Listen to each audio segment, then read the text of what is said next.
opportunity who missed out to get in. It's a $99 value. All right, it's $100, and right now it's free. I don't know how much easier I can pitch that.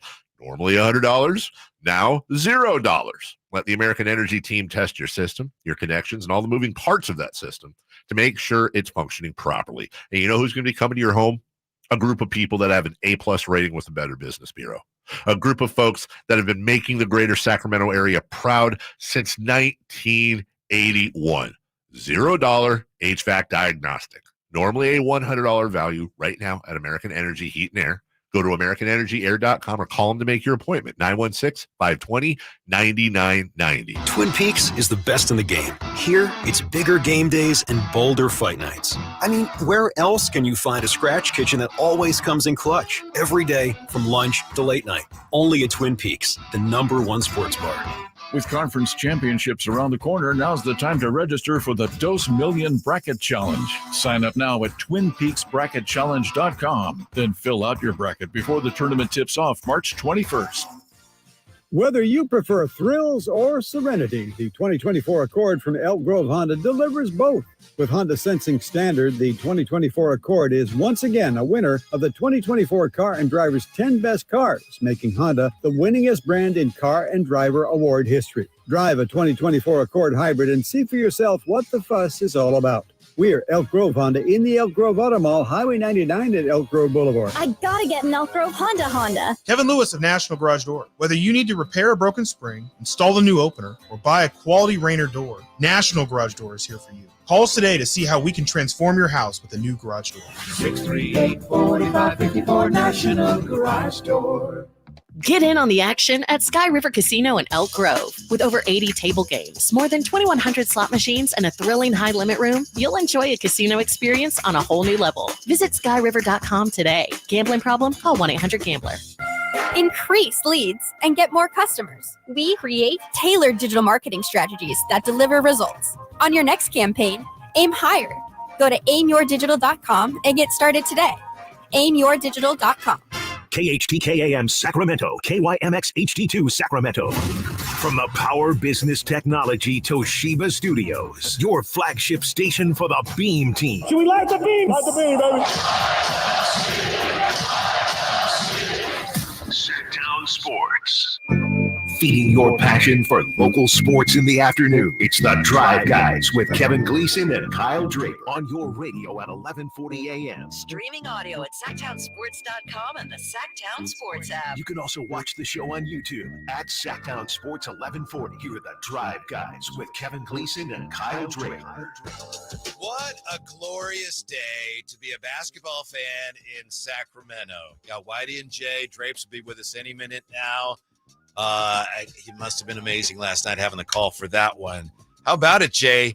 It's true. It's real. We're not imagining it. The Kings have swept the Lakers.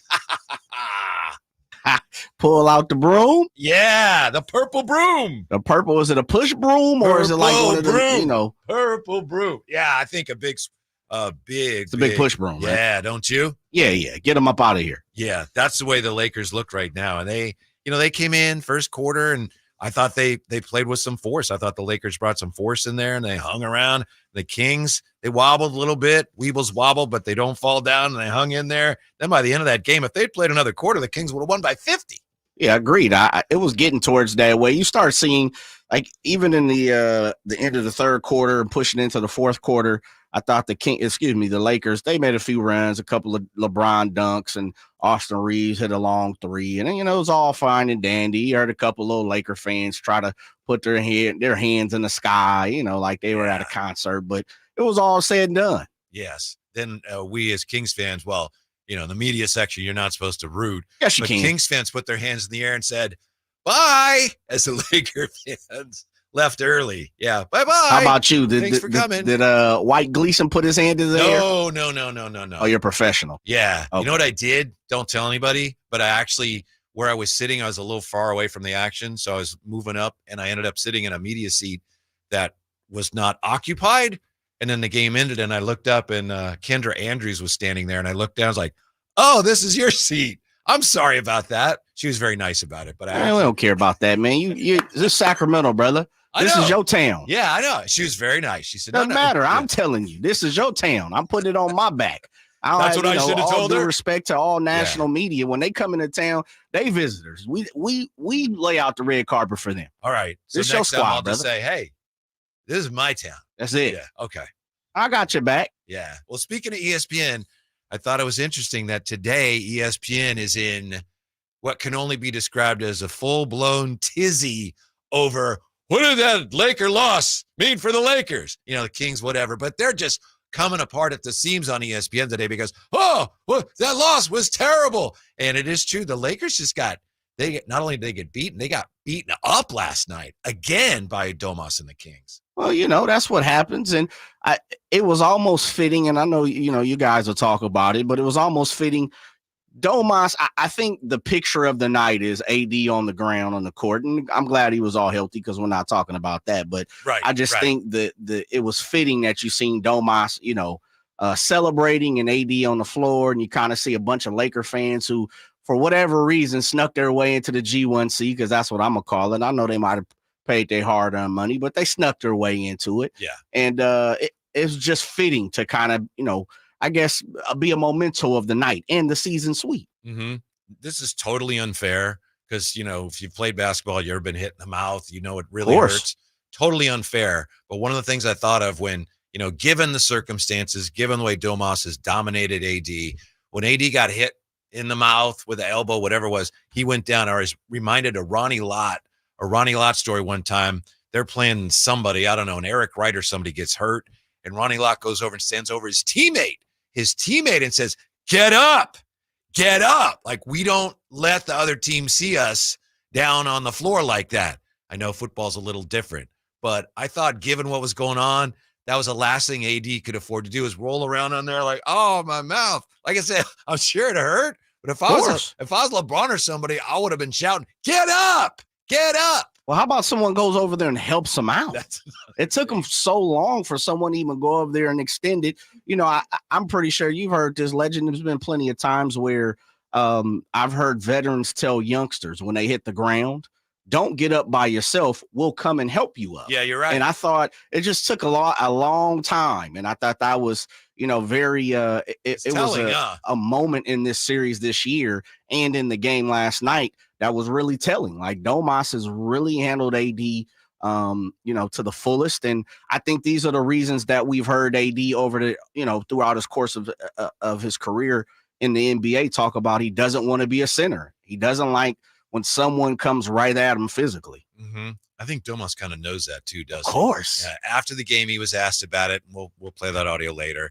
And he said, oh, you guys don't, he's such a monster on the court. And then when he's in the locker room and after the game, he's like, oh, I wish you guys wouldn't talk about that. It makes life hard on me, because it's just going to fire him up. But on the floor, he gets that look and he just physically dominated the Brow. You know what Domas reminds me of? Who's Batman. That? You know how Batman is always just quiet and very I do. Hey man, everything is good. It's always controlled until his rage, jumps out of the way. But he's just always quiet and very precise, and kind of stoic. And that's kind of how Domas speaks, and just his pattern. I don't know why it reminds me like Christian Bale playing Batman or something. Yeah. Speaking of Batman, our superhero has just arrived.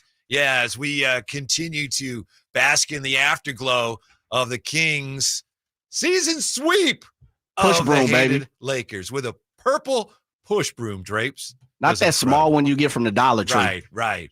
Big old push broom. Not that one that breaks at the handle down at the bottom. Yeah, you turn it into stick ball. Not that. Not that one. That would have been what would have happened if they had not won last night. Well, you know why I'm late, right? No, celebration? Yeah, I was still on them streets of Sacramento partying, right? I was still partying. Right. Yeah. Oh my gosh, what a game. What an atmosphere. Has there ever been in the Mike Brown era 2 straight wins like that during the regular season? Like a coronation, a celebration against superstars? Probably not. Like I can't remember anything that magical. Not even last year. Back. Last year was I have great. to think about it. Yeah, that's what I'm wondering because, and I'm talking about the caliber of opponent too, Jay. What were the games before and right after last year, the 176-175 game? Maybe something. Yeah, something like that. Even Something then, like that. this year's different because things have been so, hey, when are they going to get going? And then all of a sudden, coming off that terrible loss. No, I was going to say, and I know this is kind of cheating, but those first 2 games in the playoffs at G1C that was a whole when different they beat level.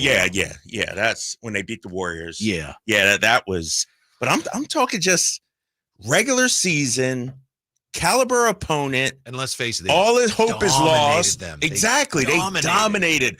But think about this: they dominated LeBron, Anthony Davis, Giannis, and Dame Lillard. That's 4 Hall of Famers. 3 of those guys are top 75 of all time.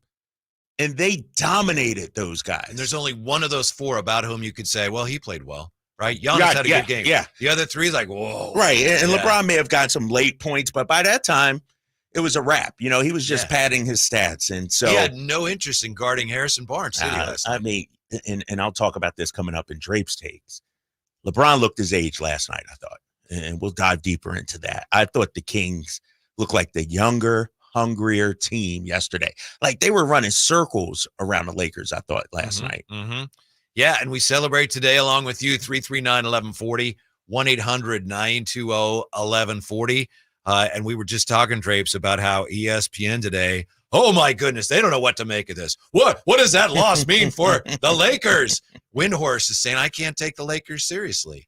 It's like, it took that right to realize how defenseless this team is. Yeah, it's not a good team. ESPN is the Lakers television network. Let's do the funeral today, Jay. What do you say? Can we do it now, Jay? Can we do it now? No, they're still on life support. You don't do that now. Okay. All right. No, you don't do that now. We know better. And Whitey, you're legendary here, man. You know better. What happened when you went to the funeral? What happened? That wasn't our fault. It was. I want to double down on it and prove that we were right all along. Yeah, so here we go. Drapes don't fall for the banana in the tailpipe. And I'm still a newbie, so I'm like, yeah, let's do it. Why not? I'm getting caught up in the hype right now. We don't even need to, right? Because basically the Kings held a funeral of sorts for the Lakers last night themselves. Exactly. And the Lakers look like a team that's cashing out. Like they're like, I'm done. I'm pushing away from the table. And I think they thought that they could turn it on. LeBron thought, you know what? And what I saw last night and what I saw last week when we played them, LeBron cannot single-handedly win a game anymore. Like he can't get to that level. And now maybe it's foolish of me to doubt LeBron James, the quote-unquote king, but not with these young boys running around. De'Aaron Fox ain't scared of LeBron James. My boy Harrison Barnes wasn't scared of LeBron James last night. And so I think those days of LeBron single-handedly winning a game, I think they might be. He needs help right now, and he's not getting it from Anthony Davis. Not when they play the Kings. Right. I know that we're going to end up talking some about a lot about Keon, and I don't want to step on Drape's takes. I'll just say, as far as the whole, should he be starting? I'm sure we'll kick that around. To me, the bottom line is you could make the argument he should be. He's not gonna. I mean, if you hear Mike Brown, he's pretty much all but just coming to your house, knocking on your door, and handing you a declaration that Kevin Huerter is our starter going forward. I think that's just the way it's going to be, and that's all right. Are you okay with that? I know, Keon, you've been beating the drum. Keon must start. I think he's just going to start. I thought you said he should start over Kevin Huerter. I thought that was the. If I was coaching right now, I might do it, but it's not going to. I would play him more, and I think he's going to play more. Right? Yeah, he's in the rotation now, right? Yeah. No more DMP CDs, I think, for Keon Ellis going forward. Yeah. And so no, it's a good problem to have if you're Mike Brown, right? And this is something we talked about a month ago. Mike has been shuffling the lineup because he hasn't found guys he can trust. Keon Ellis is now in that circle of trust for Mike Brown, and I think he'll be a part of the rotation. Boy, so is another one of your guys, huh? Chris Duarte working his way. How about Chris? Yeah. He came in, hit a couple of threes out there. I love Chris Duarte, man, and he had his family. His brother was in town from Toronto yesterday. I talked to him about it before the game, and I think Chris Duarte, the effort is always there. Like the wanting to do good. You know what Chris Duarte is like? Chris Duarte is like that kid that is looking for his parents' approval all the time. He's trying out there. He's trying. See, Mike, I'm playing defense. And if he's going to knock down threes, same thing with Keon Ellis we saw early. Like if he's knocking down threes, if Keon's knocking down threes, the way they play defense, They should be getting some minutes out there. There is no better way to celebrate the Kings win than with Drape's Takes. We have that for you next with the Drive Guys on Sactown Sports. Trying to find out where to catch your favorite team's games? Are you a fan of the Kings, Niners, and the NFL? Well, Sactown Sports has you covered. Touchdown! San Francisco! It's all on his shoulders. Rocks. He fires for the win. He's got the triple. Catch all your Kings, Niners, and NFL games all year long on Sactown Sports and SactownSports.com. Ever since we got Xfinity, we have Wi-Fi all over the house, even in my hiding spots. Ha! Found ya. How? That's wall-to-wall Wi-Fi from Xfinity. Now through March 21st, get started with 200 megabit internet for $25 a month for 2 years with no annual contract and get Wi-Fi equipment included. Go to Xfinity.com, call 1-800-XFINITY or visit a store today. Requires paperless bill and auto-pay with stored bank account. Restrictions apply. Taxes and fees extra. After promo, regular rates apply to internet service and Wi-Fi equipment. Actual speeds vary. Capital Casino has been serving the greater Sacramento area in the same convenient downtown location for over 20 years with plenty of close-by, well-lit parking monitored by security staff and offering the most variety of table games in the region in a safe and friendly environment. Best food, best service, and the best action. That's Capital Casino. For more information on tournaments and gaming, check out their website at capital-casino.com. And please remember to gamble responsibly. 1-800-GAMBLER.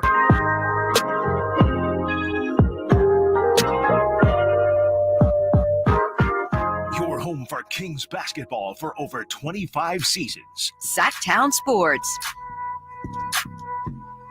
Oh, we got a real quick update for you before we get to Drape's Takes, which we're looking forward to. Emil Fragoso, how about it? Drape's your guy. Emil's back with us. No, it's off season, so we're good. Like, I can't take this guy through August through February, but we're in March now, off season. It's all love. I thought you were avoiding me. Honestly, I've come on a couple times. You haven't been here. They're saying taking an off day. I go, well, I don't know about that. Anyway, yeah, we got to get to Drape's Takes. Yeah, we got to get to that. As long as you're here, what do we have? An update on a past 49er? Yes. Unfortunately, the news is correct. Eric Armstead, the 9-year veteran, former captain, 4-time captain for the Niners, is leaving and going to the Jacksonville Jaguars, reuniting with his former GM Trent Baalke on a 3-year, $51 million deal that is not confirmed as of guarantees yet, but that is the reported deal. Do we know what the Niners were trying to restructure? What kind of deal they were trying to restructure with him? The exact numbers, no, we do not know, but I do know the Niners were trying to get him to take a pay cut, probably closer to $10 million per year they were looking to get him to, and that was a bit too much of a cut for Eric, especially considering his cap. It was $28 million this year with $18 million on his salary. Now he goes to Jacksonville and gets $17 million per year, which is a great deal for a guy coming off of a meniscus tear. Thank you, Emil. Thank you, guys. Appreciate that. Right now it's time for Drape's Takes. Calm down, Lion. Calm down. Take it easy, man. Just take it easy. Let me just start off by saying my Sacramento Kings, my guys, Keon Ellis, my guy, Davion Mitchell, my guy. Come on. And here's the thing. You're my guy when you play well, and Keon Ellis has been playing well. I'll start right there. You know, there's been a lot of adjectives to talk about Keon, the energy he brings. He got to get some minutes. What I'm seeing from Keon is something that everybody on this team should take a page out of, really across the league. Keon Ellis is engaged on every play. It's not that he's making plays and he's playing hard. No, he is engaged. He doesn't take a play off mentally. He's not just hanging over in the corner trying to guard a guy. Like, he is locked in right now. And I understand he's a young player, second-year player, and some veterans, like watching LeBron James last night, and I'll get to him.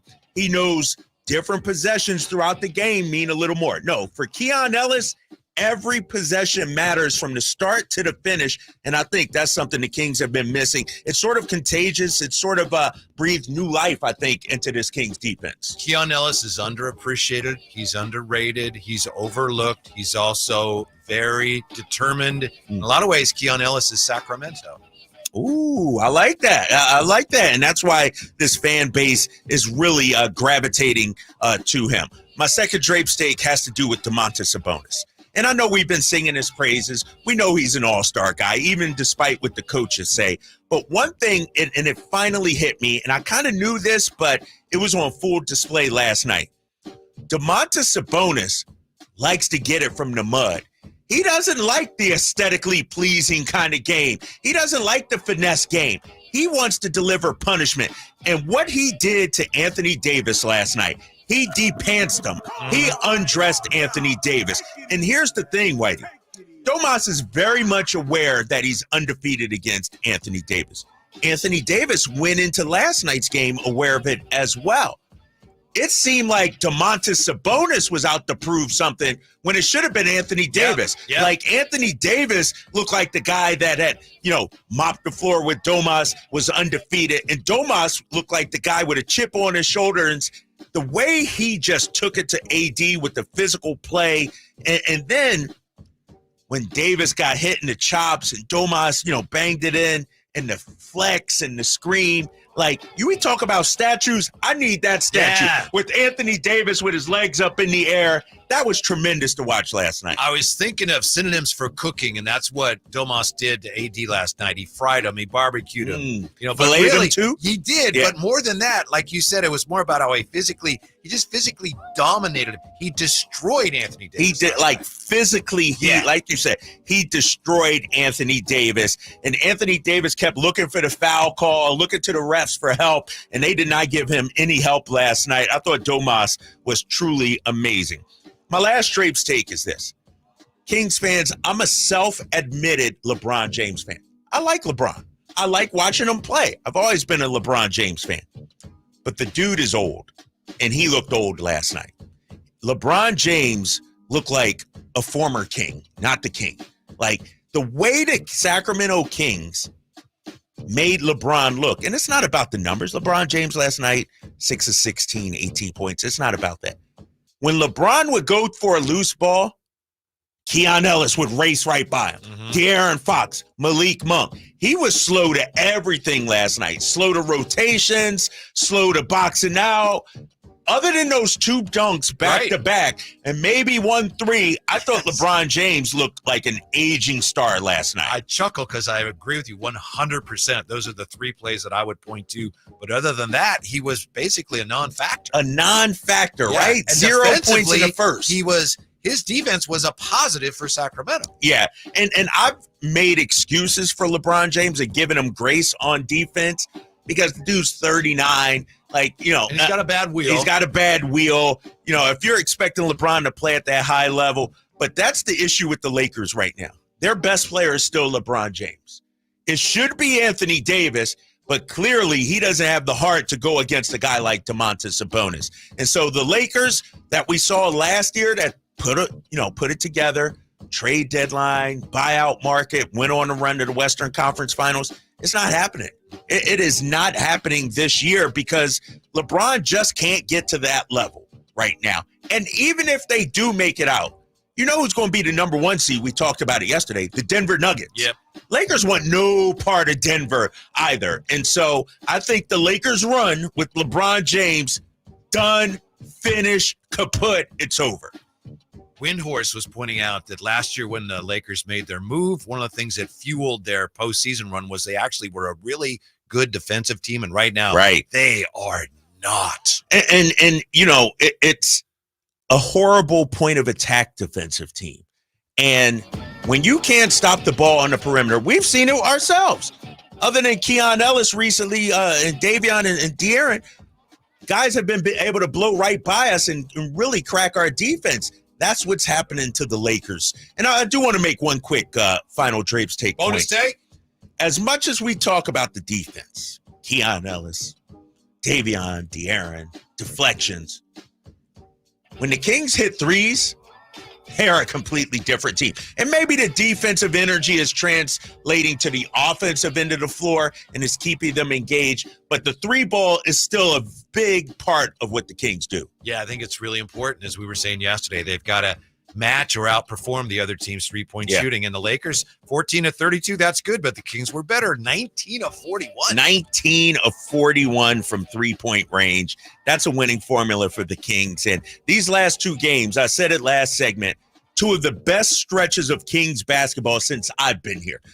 This is my fourth season. Like, the fans left happy, the coaches, Mike Brown, What are you showing on film today negative? Like, you got to dig deep if you're Mike Brown during today's film session, because I thought the guys over the last 2 games have played extremely well. Yeah. So that's Drape Stakes, Whitey. It's brought to you by Alsco Uniforms. Discover why it pays to keep clean with Alsco Uniforms. Now, Jay says he may have found a stretch last year that came close to, or Jay may even think it was more impressive than this 2-game streak. Time out. Why is Jay always trying to discount what I'm saying? That's not true. Now, Jay, I come up with something. Yesterday, we did the same thing, and Jay's like, hold on, Drapes. I got like 8 other free agent signings that now today I'm like, this is the best 2-game stretch. Jay's like, I need to look into that. Why are you doing that to me? I think because that's my job. Perspective, huh? You're providing proper For a historical window. perspective. Well, first of all, if I don't do my job, let me tell you where this show is going. We would have already a cemetery, mortuary, and a funeral all in one situation.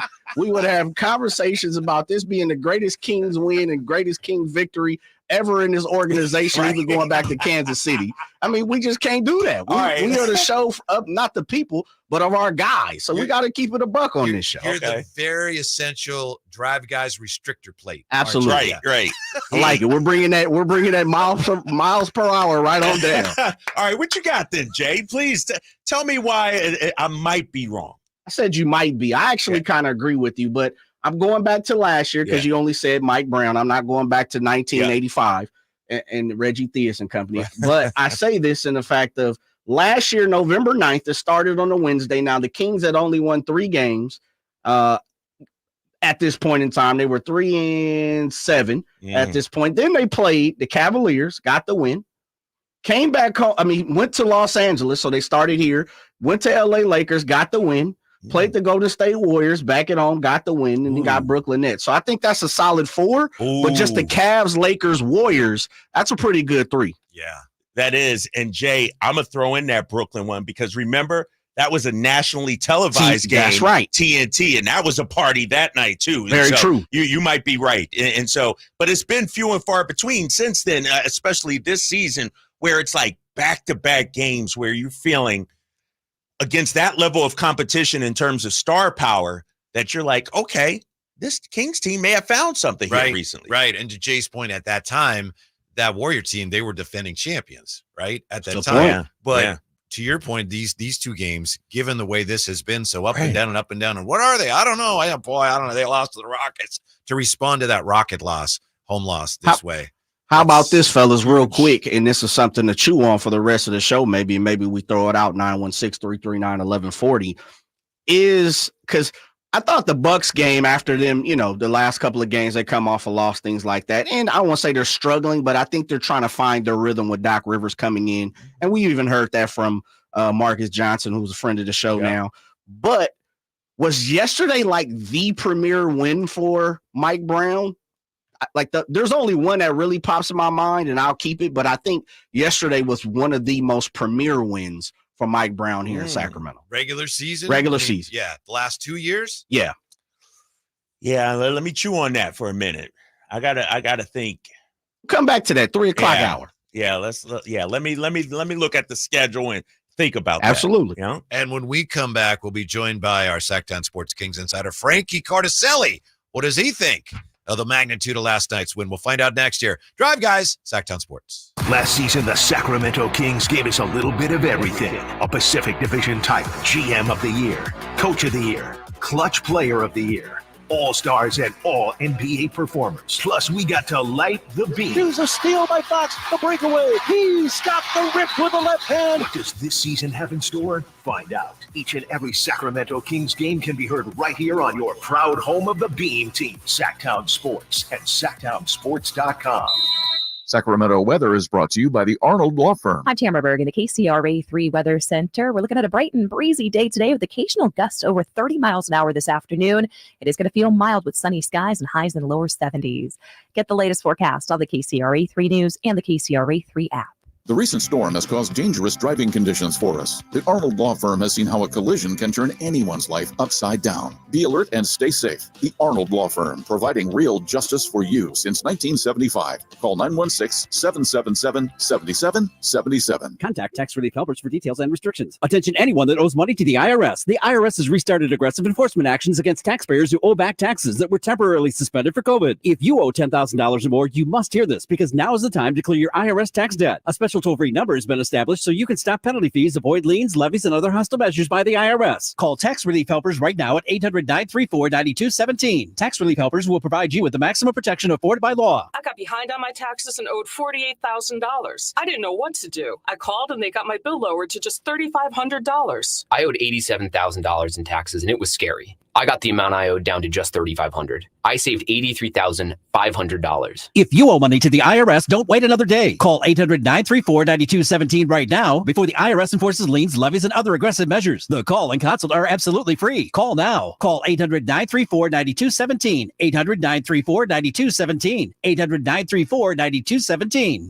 National Ping Club Fitter of the Year, Hagen Oaks Golf Super Shop is introducing the straightest, most forgiving Ping driver ever with the new Ping G430 Max 10K driver. A fixed back weight, Ping's largest head profile, and a carbon fly wrap crown help G430 Max 10K launch the ball higher with less spin for consistently longer and straighter results. Schedule your fitting and see for yourself at the Hagen Oaks Golf Super Shop, Fulton Avenue to Cap City Freeway, or online at HagenOaks.com. Country in the Park is back May 17th and 18th at Cal Expo with Brantley Gilbert, Dustin Lynch, Jake Owen, Walker Hayes, and more. Tickets start at just $46. Country in the Park May 17th and 18th at Cal Expo. For more information, visit CITPFest.com. Brought to you by California Army National Guard, Naturewood Home Furnishings, and RVs of Sacramento. Jiffy Lube has a special promotion going on right now. Simply purchase a Pennzoil Platinum full synthetic oil change at Jiffy Lube and receive a $25 e-gift card from popular brands for food, gas, and more. It's that easy. Simply purchase a Pennzoil Platinum full synthetic oil change and receive a $25 e-gift card. So basically, going to Jiffy Lube can get you a free lunch or a pizza for dinner. That's what we call added value for the consumer. That's why Jiffy Lube is #1 in the greater Sacramento area for oil changes. Visit jiffylube.com for more details and valuable coupons today. Hey, it's Carmichael Dave for my friends at Fire Wings talking about Wings Day Wednesday. That's right, 88-cent wings every Wednesday. 3-flavor lineup includes 7 classic, 7 dry rub, and 7 fusion wing flavors. It's the perfect fast casual eating establishment for the entire family. A great place to watch and enjoy sports with friends. 21 delicious flavors to choose from. Save time. Order online for pickup or delivery. Just go to firewings.com or download the app. Find a location near you. Order online. Earn rewards. Fire Wings. Just wing it. Hey guys, do you know your T level? Revive Men's Health here in Sacramento is helping you take that first step toward better health and enhanced intimacy with a free testosterone level test, exam, and consultation. Plus, for this month only, qualified patients can kickstart their treatment with a free supply of ED medication. Revive's customized ED treatments can provide immediate results, restore blood flow naturally, and even bring spontaneity back into your love life. With both in-person and telemedicine appointments available, plus free shipping directly to you, Revive takes the hassle out of treating low T and ED. Having an optimal testosterone level can change your whole life, and it starts with knowing your T level. Take that first step and book your free testosterone test, free exam, and free consultation, and kickstart your treatment with a free supply of ED medication this month only. Call Revive Men's Health Sacramento at 916-365-4566. That's 916-365-4566, or visit revivemenshealth.com. Elevate your golf game at Timber Creek Golf Course in Roseville. Just named to the prestigious Golfers' Choice 2024 Top 25 Public Golf Courses in all of California by Golf Pass. Timber Creek offers an unparalleled experience. Our revamped practice facility features a grass driving range, expanded putting greens, and a chipping area complete with sand traps. Whether you're a pro or just starting your golf journey, Timber Creek is the place to be. Visit us and discover why we're the talk of Sacramento and beyond. Unwind and tee off at Timber Creek Golf Course. All guests come to you from the Folsom Lake Honda Hotline. Folsom Lake Honda, your one-stop Honda shop.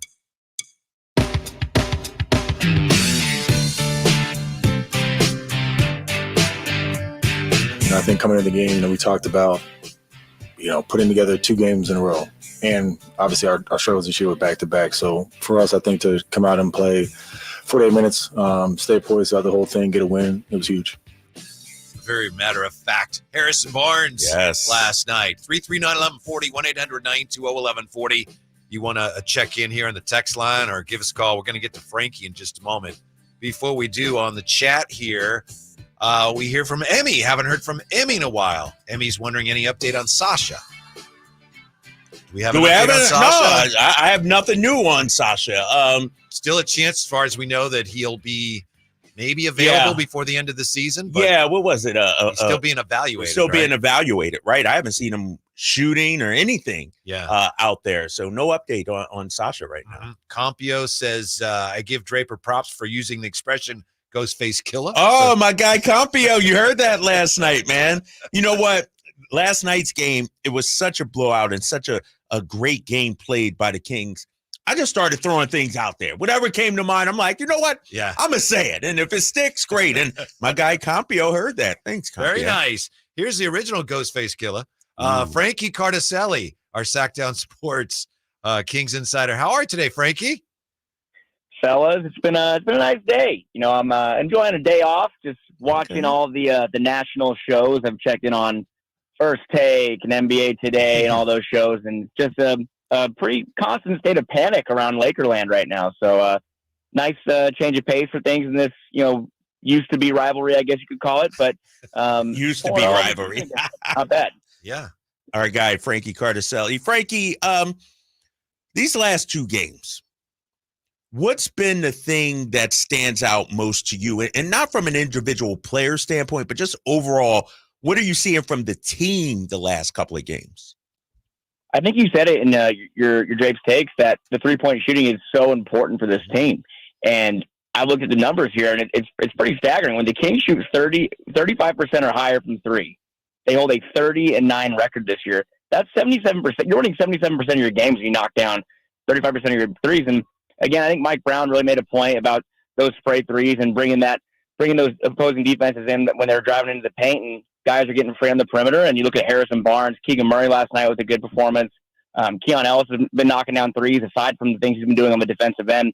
When the Kings as a group are knocking down three-pointers, they're just very, very hard to beat. And that's been a thing for them all season. It goes back to even last year. And I'm looking at that and pushing the pace. I mean, Mike also wants his team to run. And the past two games, they outscored the Lakers 16-6 in fast break points. And then against Milwaukee, another good defensive team, 18-5 in fast break points. So pushing the pace, running, and knocking down threes, that's when this team's at their best. And that's what we've seen the past two games. Frankie, as you well know, the Kings have allowed over the last two third quarters combined a total of 39 points. It was 22 against the Bucks and only 17 last night. So what's going on there?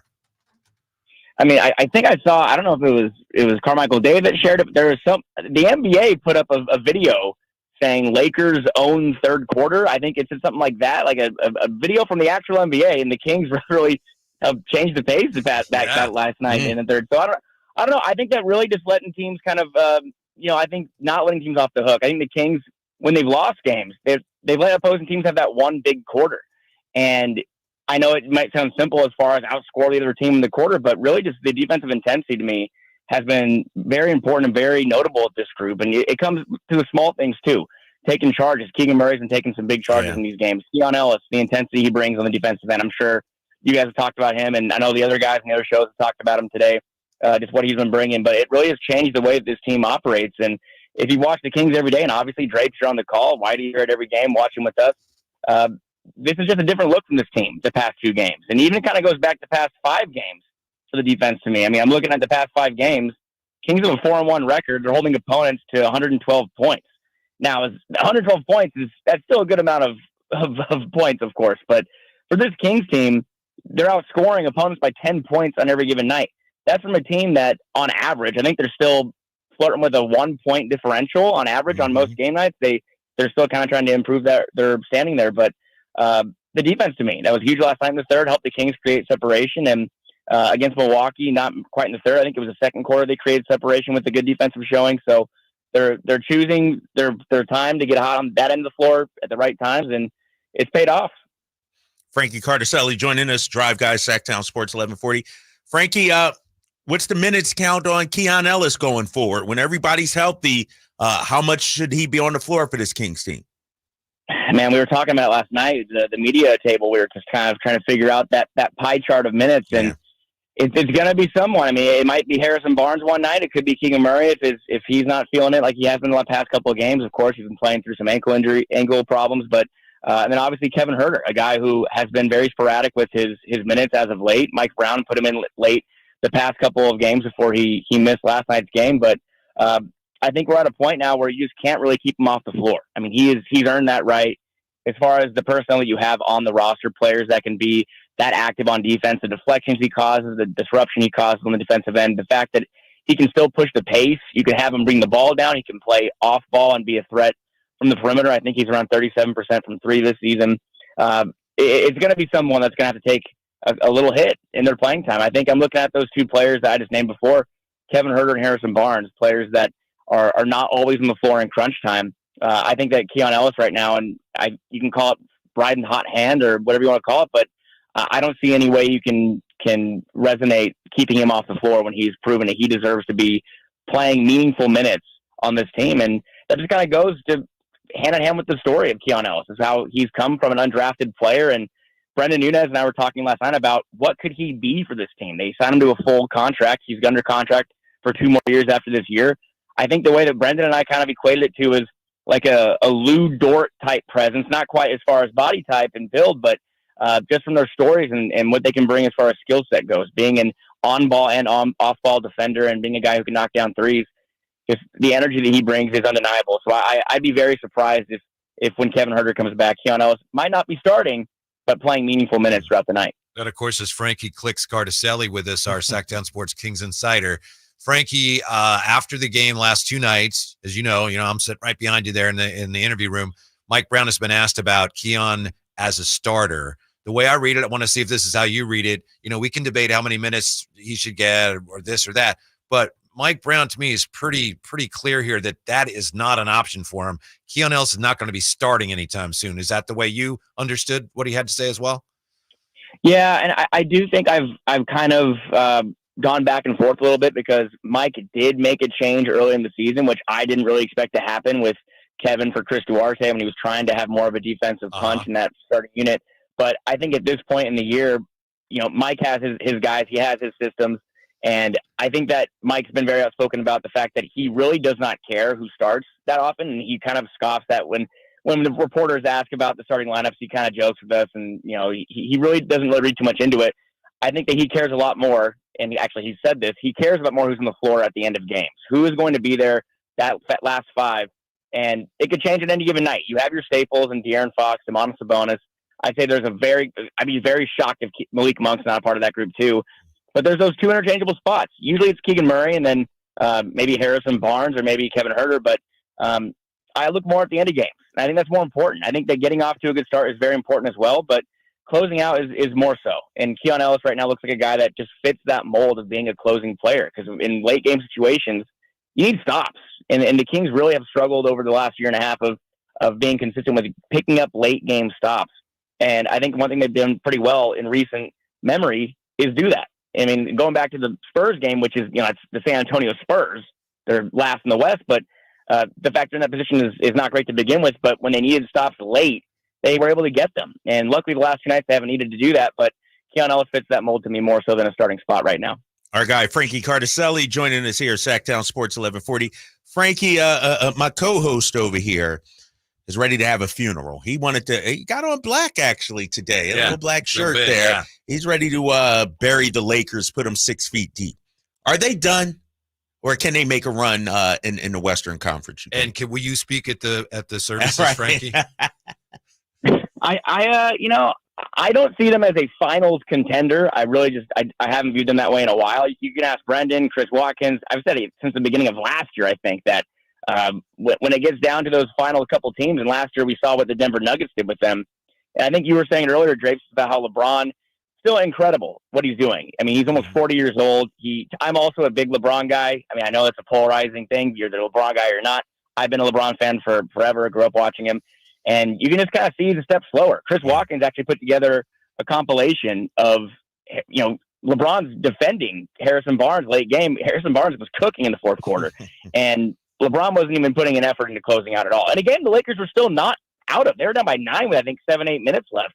Like it looked like they were making a late charge, and LeBron, if that effort isn't there, maybe it's him tired going through the ups and downs of the season at age 39, and obviously he's questionable going into every game with an ankle injury. But I'm looking at him. Anthony Davis, I feel like, aside from matching up against Sabonis, apparently, is a nightmare for most opposing bigs in the NBA. But I'm looking at the fact that they seem very fragile. They don't seem as deep as I think they wanted to be. So I guess I agree with you guys. I'll if I had to say, are they dead? Yeah, I don't think they're going to make it out of the first round if they do qualify. That's just me and myself personally, and I think that a Warriors-Lakers play-in, it seems like the most likely scenario, and I don't know if that's going to make the NBA sweat, that the fact that they might have one or both of those teams not in the first round. But the Lakers, to me, and again, after the Kings put up a 4-0 record against them, it's just not a team that I think is going to be a problem for them. Frankie, we appreciate it. Great job. Good luck with that Yankee rotation, and we'll see you soon. I almost went through the day without having it ruined, and it just did. So, almost did. Thanks so much, guys. Appreciate it. All right, Clicks. Take it easy. We appreciate it. All right. Yeah. As far as a Laker Warrior play-in, that was they actually played in a play-in a couple years ago. Yeah. The ratings were huge for that game, if you remember. Yes, I do. And, when you look at it, it would be another big game. Yeah. But 9-10 is different than 7-8, right? 9-10 means somebody's going home. Right. And does the league want LeBron out of it, Steph out of it? That would be, and if both of them get knocked out, let's say, Warriors win, but then in that 7-8 matchup, they lose and they're bounced out.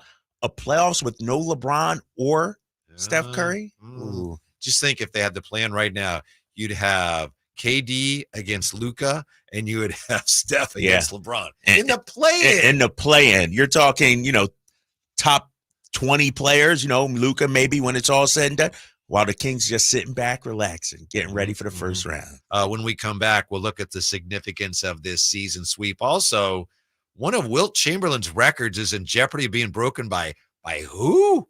We'll explain when we come back. Drive Guys, Sactown Sports. Did you miss any part of our live local shows? Don't worry, you never have to miss them again. Check out SactownSports.com and search our podcast page and play our shows when you want. The Carmichael Dave Show with Jason Ross, Stiles and Watkins, and the Drive Guys. Plus, other podcasts like Return of the Empire, Return of the Roar, the Stingers Up podcast, and Golf to Go with Frank LaRosa. They're all available right now on SactownSports.com. Hey, Sacramento, get ready for a lineup that's not just hitting home runs, but delivering laughs and legendary tunes. It's the Sactown Sports live events calendar, where entertainment takes center stage. First up, on March 22nd, get ready for a night of hilarity as the comic genius Hannibal Buress takes the spotlight at the historic Crest Theater. And on March 23rd, the laughs keep coming with the one and only Dimitri Martin at the Crest Theater. It's a comedy doubleheader that's sure to score big with your funny bone. Visit livenation.com or Ticketmaster to score your tickets. And don't miss the Jacksons with Jackie, Tito, and Jermaine with all your favorite hits, plus Sister Sledge and the Tramps, all March 30th at Thunder Valley. But wait, sports fans, the excitement doesn't end there. On August 4th, the Outlaw Music Festival rides into the Toyota Amphitheater, featuring legends like Willie Nelson, Bob Dylan, and John Mellencamp. It's a musical grand slam you won't want to miss. Keep the adrenaline pumping, Sacramento. Visit SactownSports.com for all the details and ticket information. Are you stressing about your IRS tax problems? Have you received notices from the IRS threatening to garnish your wages, levy your bank accounts, or seize your property? You need an ally. Allies Tax Relief has tax attorneys and enrolled agents that are ready to fight for you. They have saved millions for taxpayers just like you. Allies Tax Relief can help put a stop to IRS collections and, most importantly, negotiate your tax debt. Here's Brenda, a happy client of Allies Tax Relief. I owed the IRS around $57,000, and they're about to start garnishing my paychecks. I heard a commercial on the radio about Allies Tax Relief, so I thought I'd give them a call. After a day, they were able to at least stop the garnishments, and after a few months of negotiations, I walked away owing the IRS only $301. If you owe the IRS, call Allies Tax Relief right now for your free consultation. Call 800-230-5174. 800-230-5174. That's 800-230-5174. The Amish have a reputation for craftsmanship, determination, and quality. Hi, this is Frank LaRosa with a word about Naturewood Home Furnishings. You know, those virtues sound quite similar to the Keys family and the day-to-day values on display at Naturewood. The Amish furniture craftsmanship begins with the finest hardwood, shaping and molding the raw materials into one-of-a-kind art. In addition to the classic styles long sought and revered by discriminating furniture lovers, Naturewood Home Furnishings offers a vast selection that includes transitional, modern, farmhouse, arts and crafts, and other stunning styles, all available in the ultimate Amish standard of excellence built over centuries. All Naturewood Amish furniture is on sale right now for a limited time. Let the Naturewood team guide you through their selection of Amish furniture that will be with you forever. Naturewood Home Furnishings off Highway 50 at Hazel. Look for the water wheel.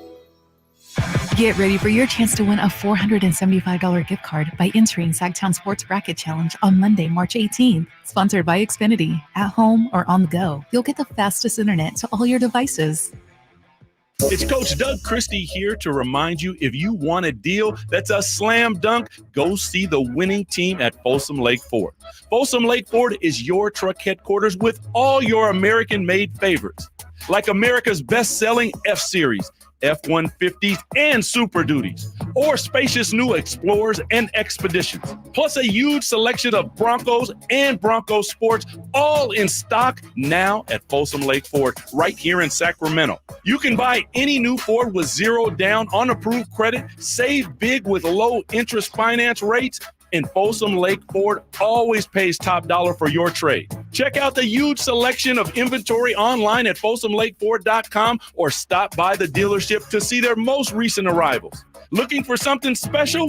Give them a call and tell them Doug Christie sent you. They'll help you out. Hurry to Folsom Lake Ford in the Folsom Auto Mall, your trusted dealer, my trusted dealer for over 35 years and counting.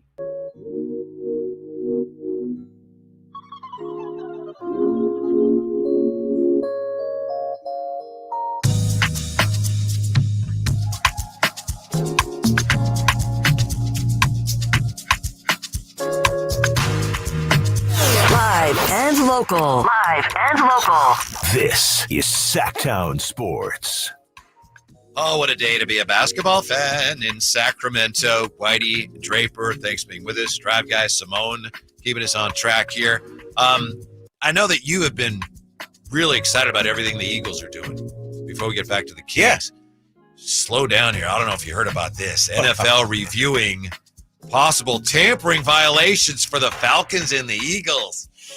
I saw that and I heard that. I'm not worried about it. What, they going to hit us with a 5th round draft pick or something? Whoop-de-freaking do. I'm not worried about it. Saquon's coming to Philly. We're not worried about that. Did you see Kirk Cousins sort of admitted, basically, unbeknownst to him, like, yeah, I was talking to the trainer yesterday and the staff yesterday, and it was like before the legal tampering period had begun. Yeah, so, Cousins said, you're right. Cousins said Wednesday. There's great people here, and it's not just the football team. I mean, I'm looking at the sports staff meeting, calling our head athletic trainer, talking to our head of PR. I'm thinking, we got good people here. That's exciting to be a part of. And League says that is verboten. So, the Eagles are denying the claim. So clearly, of whatever course, it is, it didn't happen, right?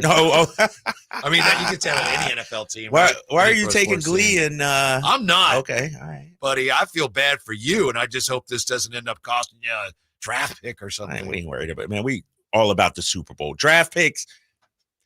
6th rounder, woo! Draft picks, smash. Exactly. Yeah. We're about winning championships in Philly. I did see that though. Yeah. You know that was it? We talk a lot about ESPN today because they're going crazy about the Lakers lost. What does it mean? Mike Greenberg is saying the Falcons are a Super Bowl team now with Kirk Cousins. Hold on. How many playoff games has Kirk Cousins won in his career? One. Uno. And now maybe that's the whole point, is just trying to get us to talk about, ESPN and Mike Greenberg. I don't know. Right. It's like, come on, Greeny, what? Some people, not me, of course. Some people just say things to get a reaction. You would never do that. I wouldn't do that. Only about Brock Purdy. That's it. Everything else I truly believe. So what is the significance of a sweep of the Lakers? I think it goes beyond just, well, it's really good for them in terms of the standings, I mean, for longtime Sacramento fans, this feels really good, Drapes. Maybe better than it should. Yeah, it definitely. Think about it, though. Historically, let's keep it real, Sacramento. The Lakers have historically had our number. Like, we've only swept them twice now in the history of the Kings franchise, going back to the Royals, going back Kansas City. Like, in history, we've only swept LA twice. And at that game last night, Whitey, it's clear to me, our fan base, we still aren't over 2002. So anytime we can kick the Lakers' butts, it means something. And I think it's going to be like that from now until the end of time. Because, and the problem too is, there were about 30% Laker fans in there, maybe even 40 last night. There were a lot. Never be surprised by that, but I always am. Oh, even when the Kings are good like they are now, Lakers fans still find a way. And so the significance, and you saw it last night when they had the Exodus cam up there on the Jumbotron, like it means a little something extra when you beat the Lakers. Yes. I think it may also feel like it means more now for this reason. We won't know for a while, but it does feel like the Kings are kind of rising now. You know, last couple of years, their prospects are getting better. And let's face it, the Lakers, they won a championship a couple of years ago. But as you said, LeBron, you watch him, and of course, it's starting to catch up to him a little bit. And so, the Lakers they're doing that delicate dance every year of, we got these two aging superstars. One of them gets hurt all the time, and we're just trying to keep a team afloat by adding shooters around them. And it's hard to keep that going for very long. It is. And what the Lakers are trying to do is not bottom out. Like, and historically, the Lakers always get their guy. Like, they always get a superstar, whether it's Shaq, LeBron, we've seen. You could go back to Lou Alcindor, Kareem Abdul-Jabbar, Wilt. Like, they always figure out a way to get that next superstar. But in today's NBA, it's not as easy. Like, and Tyrese Halliburton said something interesting during All-Star Weekend. He said, in today's NBA, there's no such thing as a small market team. Like, your brand can be global, can be big in Indiana, in Milwaukee, and in Los Angeles. And so I don't know if the allure of the purple and gold is as strong as it used to be. And I wonder who's that next superstar for them. Because LeBron, I said it before, I'm a big LeBron fan, but his days of being the best player on a championship team seem to be over to me. Yeah, and of course they do. It's incredible that he's doing what he's doing now at this age. Right. You just can't keep doing it forever. It's impossible. Exactly. And if you're the Lakers, and I believe LeBron can opt out after this season and become a free agent, and there was some talk during the trade deadline. Somebody said, it might have been Big Perk, it might have been somebody else, trade LeBron James. The Lakers won't do that, but how do you surround LeBron with the championship level cast where he's the second option or the third? I don't think LeBron knows how to be a second option either. I don't know, because, and maybe it's because of his greatness, their best chance of winning is with him handling the ball. Mm-hmm. Now, if you got Chris Paul in his prime, there's talk maybe they'll go after Trae Young out here. I don't know how that looks. Their defense was last night. Right. Like, I thought a guy like DeJounte Murray would be perfect for the Lakers. I think DeJounte Murray's defense is better than the numbers indicate. And so I don't know where they go right now. It seems like every year they just try to piece it together, instead of really developing guys. Give me a rookie. I guess Austin Reeves, you could say, is somebody they've developed, but they got Bronny next year. Yeah. That'll change everything for them. Yeah, you're right. But I just don't see a way out for them.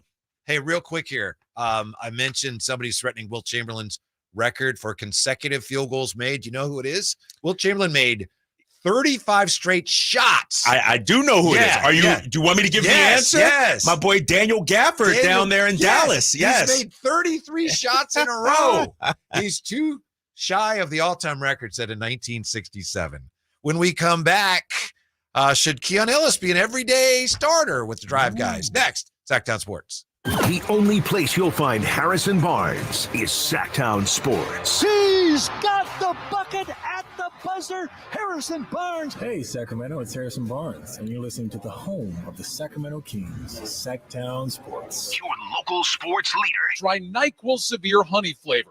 The nighttime, sniffling, sneezing, coughing, aching, fever, Honeylicious, best sleep with a cold medicine. Power Business Technology is proud to be 100% independent, locally owned, and managed Toshiba copier dealer. Local ownership cuts out the red tape, allowing ourselves to never be too busy to personally answer the call when our clients need us. Recognized for excellence in service execution, training, and customer service, we're proud to be named a 2022 Toshiba ProMasters Elite Dealer. Contact us today for all of your business printing needs at 844-POWER-BZ. That's 844-769-3729, or visit us at powercopiers.com. I'm Craig Ashton of the injury law firm of Ashton and Price. Whether you've been injured on a bicycle, as a pedestrian in a slip and fall, auto, Uber, Lyft, or big rig accident, you need Ashton and Price in your corner. When you call Ashton and Price, there's no chatbot telling you to hit 3 for accounting. You're greeted by a real live person who will immediately transfer you to an experienced attorney. The consultation's free, and there's never a fee until you win. Remember, for the best advice, don't think twice. Call Ashton and Price. Whether you prefer thrills or serenity, the 2024 Accord from Elk Grove Honda delivers both. With Honda Sensing Standard, the 2024 Accord is once again a winner of the 2024 Car and Driver's 10 Best Cars, making Honda the winningest brand in car and driver award history. Drive a 2024 Accord Hybrid and see for yourself what the fuss is all about. We're Elk Grove Honda in the Elk Grove Auto Mall, Highway 99 at Elk Grove Boulevard. I gotta get an Elk Grove Honda. Dr. Ken Howachek and kinesiologist Kelsey Graham discuss the Good Feet store. The foot has a lot of detail. It has a lot of complexity. There's a lot that can go wrong. A lot of problems start in the foot and end up elsewhere. Knee pain, hip pain, back pain. When aligning the feet properly, we can see relief elsewhere. And that's the beauty of the Good Feet Arch support. It can place the feet into their ideal position and gives them the balance, the support, the comfort, and the relief of the pain. The bottom line is that the Good Feet Arch support can be a highly effective pain relief solution when nothing else has worked. The feet have a really big impact on how the rest of the body moves. The knees, the hips, the lower back especially. If the foot isn't properly aligned, all of these joints are going to function incorrectly. That results in a lot of muscle tension and chronic pain. What I really like about the Good Feet system is that the right arch supports can put the foot in its proper alignment. So all the joints of the rest of the body will be aligned properly as well. And when the body's aligned, we can reduce the risk of injury and chronic pain. Visit the Good Feet store in Sacramento, Roseville, Modesto, Stockton, and Vacaville for a free fitting and test walk. Contact Tax Relief Helpers for details and restrictions. Attention anyone that owes money to the IRS. The IRS has restarted aggressive enforcement actions against taxpayers who owe back taxes that were temporarily suspended for COVID. If you owe $10,000 or more, you must hear this because now is the time to clear your IRS tax debt. A special toll-free number has been established so you can stop penalty fees, avoid liens, levies, and other hostile measures by the IRS. Call Tax Relief Helpers right now at 800-934-9217. Tax Relief Helpers will provide you with the maximum protection afforded by law. I got behind on my taxes and owed $48,000. I didn't know what to do. I called and they got my bill lowered to just $3,500. I owed $87,000 in taxes, and it was scary. I got the amount I owed down to just $3,500. I saved $83,500. If you owe money to the IRS, don't wait another day. Call 800-934-9217 right now before the IRS enforces liens, levies, and other aggressive measures. The call and consult are absolutely free. Call now. Call 800-934-9217. 800-934-9217. 800-934-9217. From the Power Business Technology Toshiba Studios, KHTKAM Sacramento, KYMX HD2 Sacramento, Sacramento's official home for the San Francisco 49ers. Touchdown! San Francisco! Sactown Sports.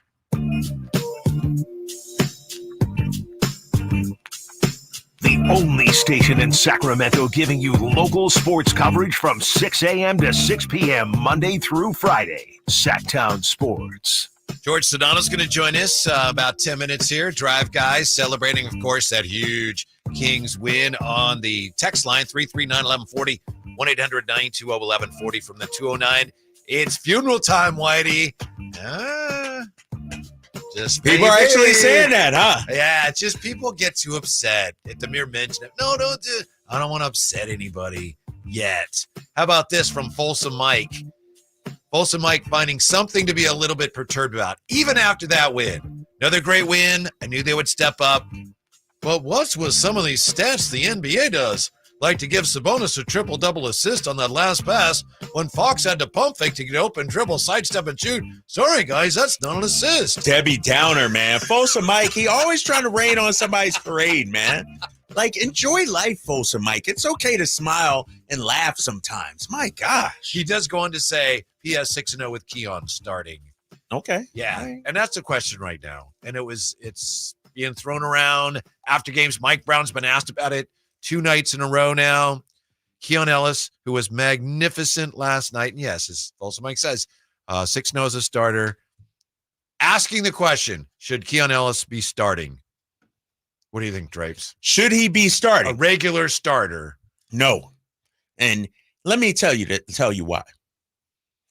If all this time we said Malik shouldn't be starting, I'm not going to be like, yes, Keon should be starting after 6 games. Like, the Kings starting unit is not the problem. The Kings coming out of the gate in the first quarter is not the problem. The problem is sustaining it. And so I think the answer is finding minutes for Keon, making sure he's on the floor. But I don't think starting is the answer for Keon Ellis. I agree with you. It's just tough for me, but I agree with you. And again, as I hesitate because I'm replaying in my mind what Coach Brown said last night. And all right, here is Coach Brown last night when asked whether Keon should be a permanent member of the starting lineup. I mean, there's a lot that goes into it. It comes down to feel. Kevin gives us a lot too. And, does it make us better with Kevin or Keegan or HB coming off the bench just to start Keon? I don't know. I don't have that feel yet. You can always bring Keon in the game early. Keon can still average 20, 25 minutes a game if need be. And so kind of like Malik, just it can give us the luxury of, obviously finishing the way we want to finish, but playing different lineups based on the flow of the game, because we might go out there and the flow of the game might be in our favor with whoever's starting. Okay, let's ride with that. Okay, they want to make a run or they want to do this. You got Malik, you got Keon, you got Davion coming off the bench, and it just adds to what is already a very, very good bench. I think I speak Mike Brown. Okay. I've learned to speak Mike Brown. Read between the lines. The night before he was asked about it, and he just said no. Hey, would Keon be starting? You thought about that? And he said no. Last night, what he was saying was, there's no need to do that. And if you change your starting lineup, that's something everyone's talking about, right? It's like, whoa. Right. Whereas what he just said there was, I don't need to. I can still play Keon Ellis. Right. As much as I want to, I have more flexibility. You change your starting lineup, all of a sudden, you've created an issue. Right. That you have no benefit, really. There's no benefit to creating that. And you've created possibly an issue with the starting unit. Exactly. And the second unit as well. And so I think, now if the Kings were getting down by 10 right off the jump in the first quarter, then okay, I could see that shaking up the starting lineup. But the issue this season has not been their starts. It's really been the middle parts. You know what I mean? Like when you build the lead, maintaining those. And I think one thing that Mike Brown has been doing recently that I've noticed even more is situational coaching, situational substitution patterns, if you will. You build a lead. All right, I'm going to turn to Keon and Davion. You need offense? I'm going to go Malik and maybe Chris or something. Like he's, it's not just these are my 7 guys and this is going to be it. I think what you're seeing from Mike Brown is situational coaching. And when it comes to Keon Ellis, he's the defensive version of Malik Monk. And here's why. That's a great way to put it. Like Malik can come in and change the game with his offense. Keon could come in and change the game with his defense. That's what I see from Mike Brown. Yeah, that's a great way to put it. Fans don't like that the way you described it. Fans don't like it, situational substituting. They want to know, no, this guy comes in then, and that guy comes in there. But actually, it's Mike Brown's doing a really good job with that, as long as the players respond. Exactly, long as the players respond. And I will say, I think Mike Brown did make one mistake, and not necessarily a mistake, but something I would have done differently. Remember, I forget which game it was. It might have been Minnesota. Keon got the start, I believe, that game. I think it was that game. Fox was hurt. Yeah, that game. Fox was hurt that game. Yeah, and he went with Keon, and Keon played so well. But then they come back home against, who was it, Chicago, I think, and Keon is a DMP CD. It was that Monday game. Keon had just played solid. Might have been the Heat game, but it might have been the Heat game, one of those games. Yeah. And he didn't even play. And so I think those days of Keon being a DMP CD, I think it's over. Now, unless he struggles, then that may happen. But he has to be out on the floor I'd say at least 20 minutes a night for this game. Whether he starts or not, to me, it's pretty clear that early in the year, Coach Selma is almost a novelty change of pace piece. Mm-hmm. We're going to throw this guy in there. They're not expecting him. He's kind of a wild card. Now he's played well enough in that role, consistently enough where he's like, all right, I got to play him. I know he's going to help me. Yeah, and one thing we don't know about all of this, Whitey, is what's happening behind the scenes. What if Keon over the last month has been kicking butt in practice and earned it then? What if he was struggling in practice? I'm just throwing the hypotheticals because we don't know what Mike Brown is seeing day in and day out. And so I maintain that the way he's handled Keon has been spot on.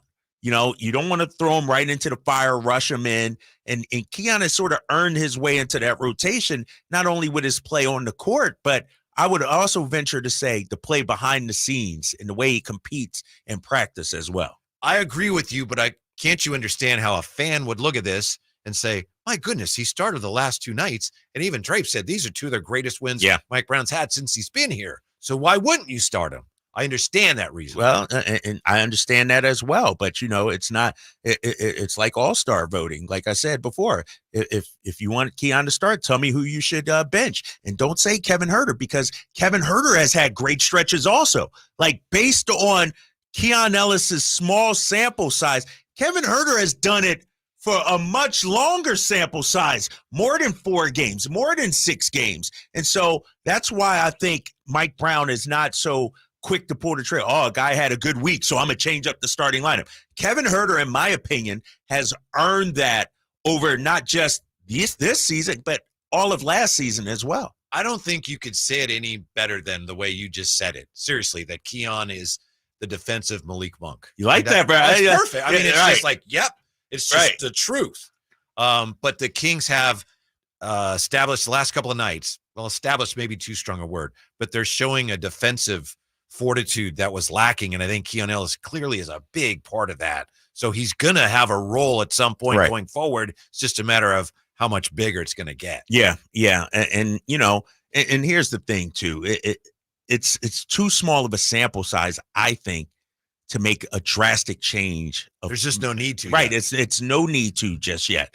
And so, if Kevin Huerter comes back, and let's say you put Keon in the starting lineup and Kevin Huerter coming off the bench, like to me, Kevin Huerter's ceiling gets lowered so much. Like his value to this team, I feel like he almost sort of gets lost. I think Kevin Huerter is the perfect starter with this group, this starting 5, because we saw it. Let's not forget, Kevin Huerter started off that Milwaukee game on fire. He was one of the big reasons. Him, Keon, and HB. I said it yesterday in Drape's Takes.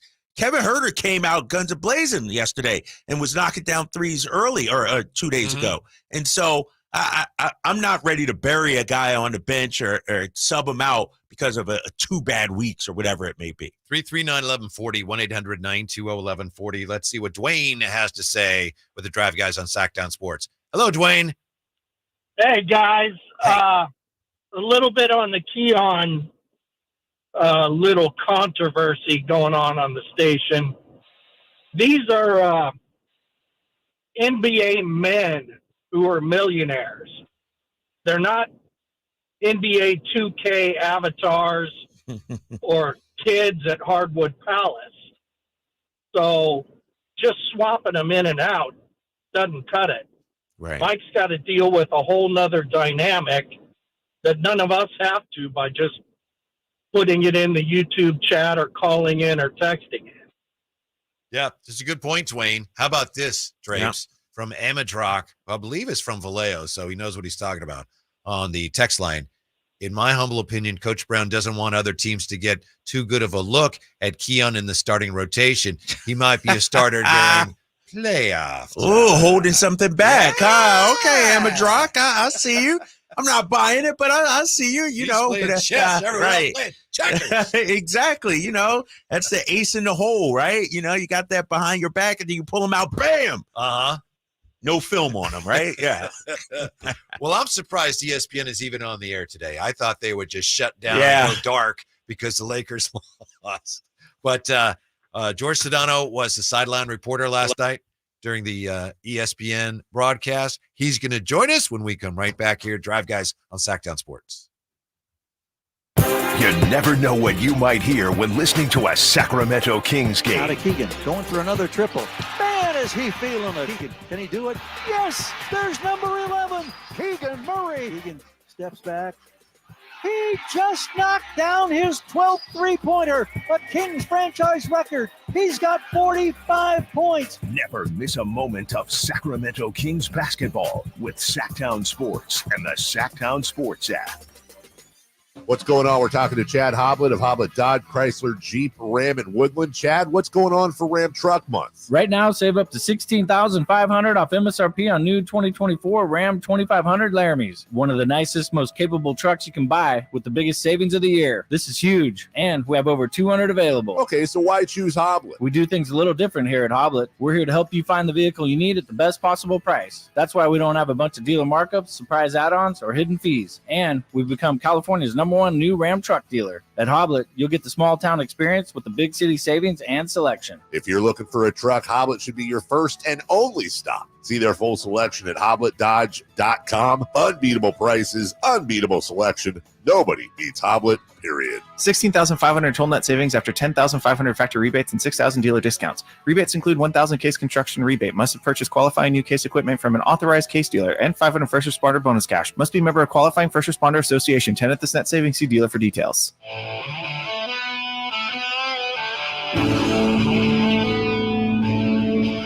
The Drive Guys powering your afternoons Monday through Friday on Sactown Sports. Drapes, how did doing that game last night compare to other Laker Kings games that you've done? You know what? The last few have been fantastic. Kings win, and the energy in that building last night, I thought was off the charts. I thought it was a great environment last week, too. Remember, the Lakers got up big, and then the Kings used that 44-20 run in the second quarter and quieted Crypto.com. So that was fun to do as well. Different levels of fun.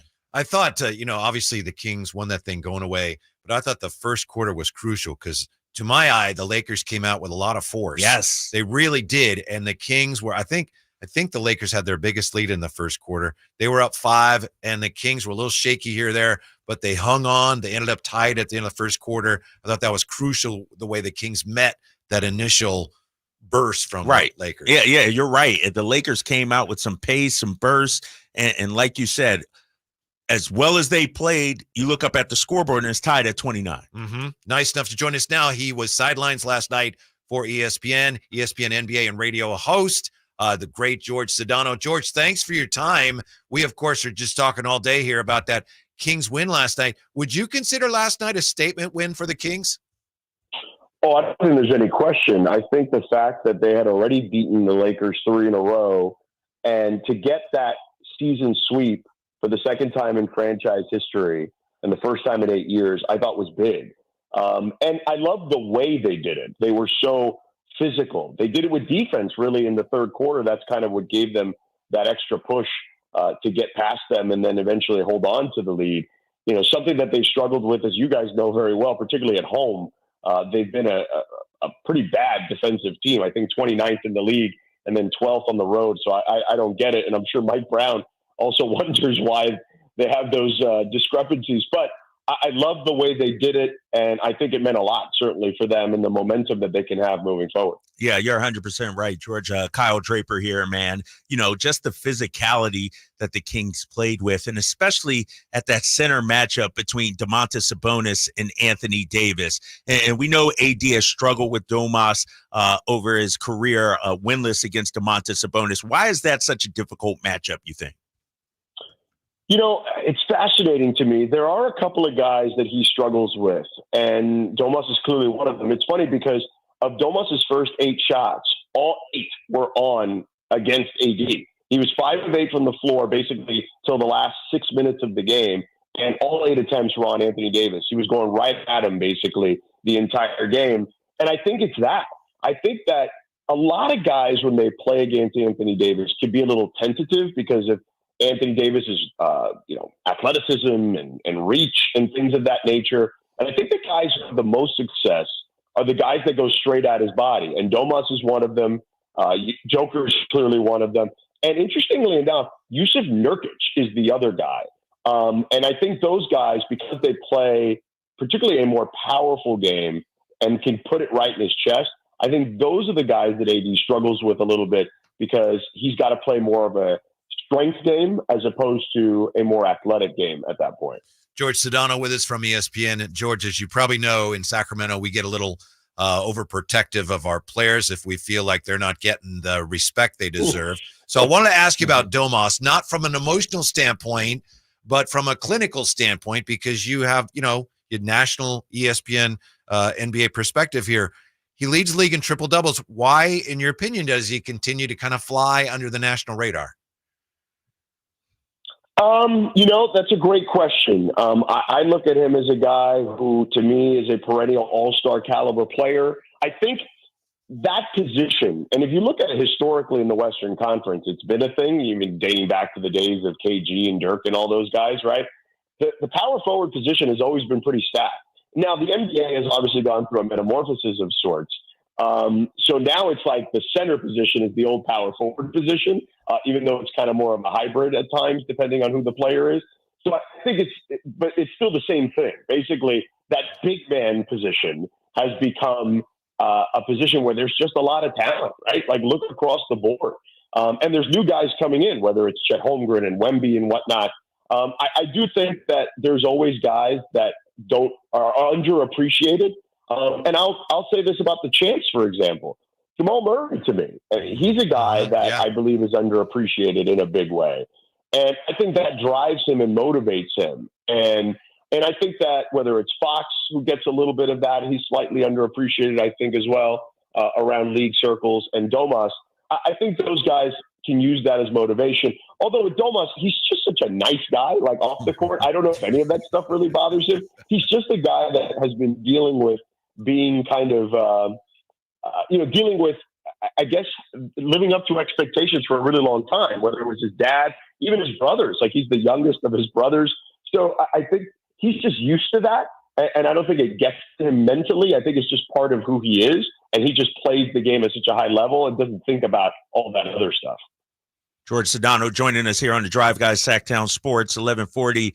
You brought up the defending champs, the Denver Nuggets. And, about a month or two ago, the prevailing thought was, man, the West is so tough. There's so many teams, but we're seeing a team like Minnesota deal with the cat injury. Clippers seem to be having some injury issues right now.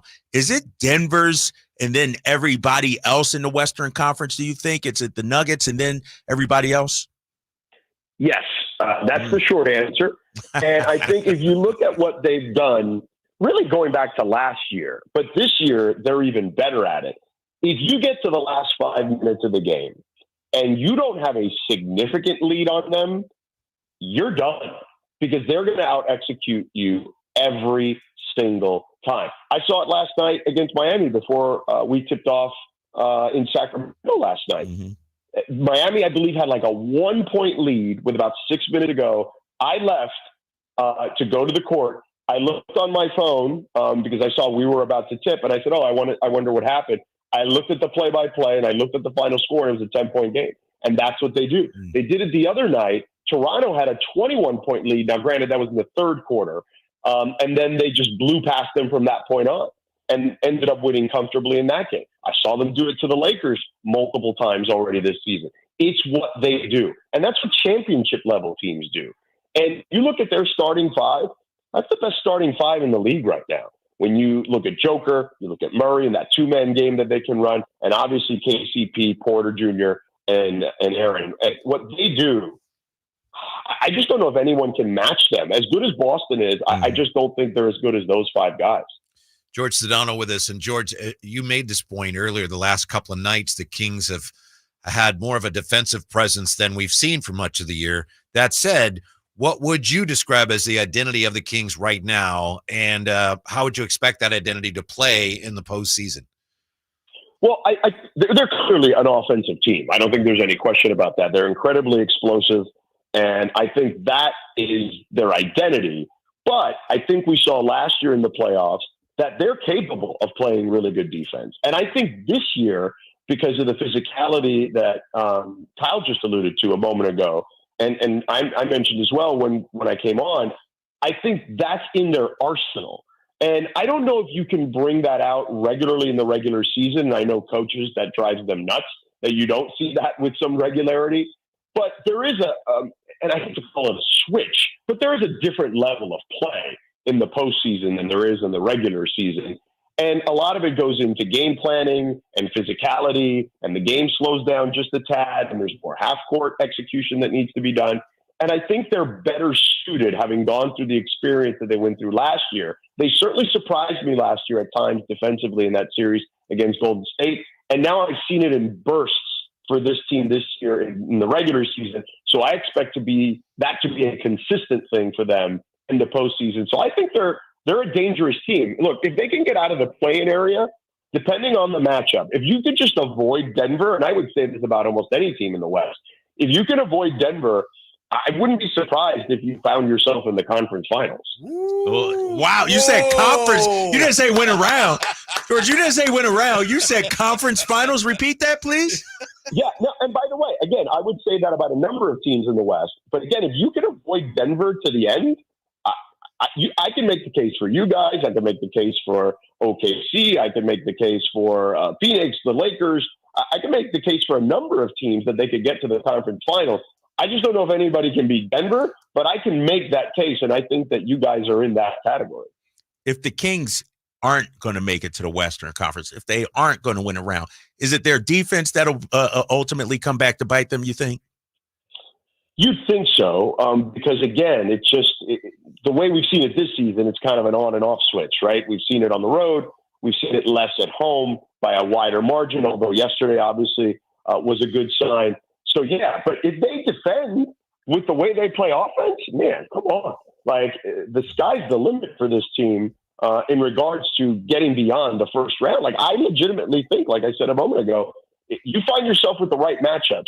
And that's not enough because, again, a lot of teams outside of Denver, I would say almost all of them outside of Denver, are somewhat matchup dependent.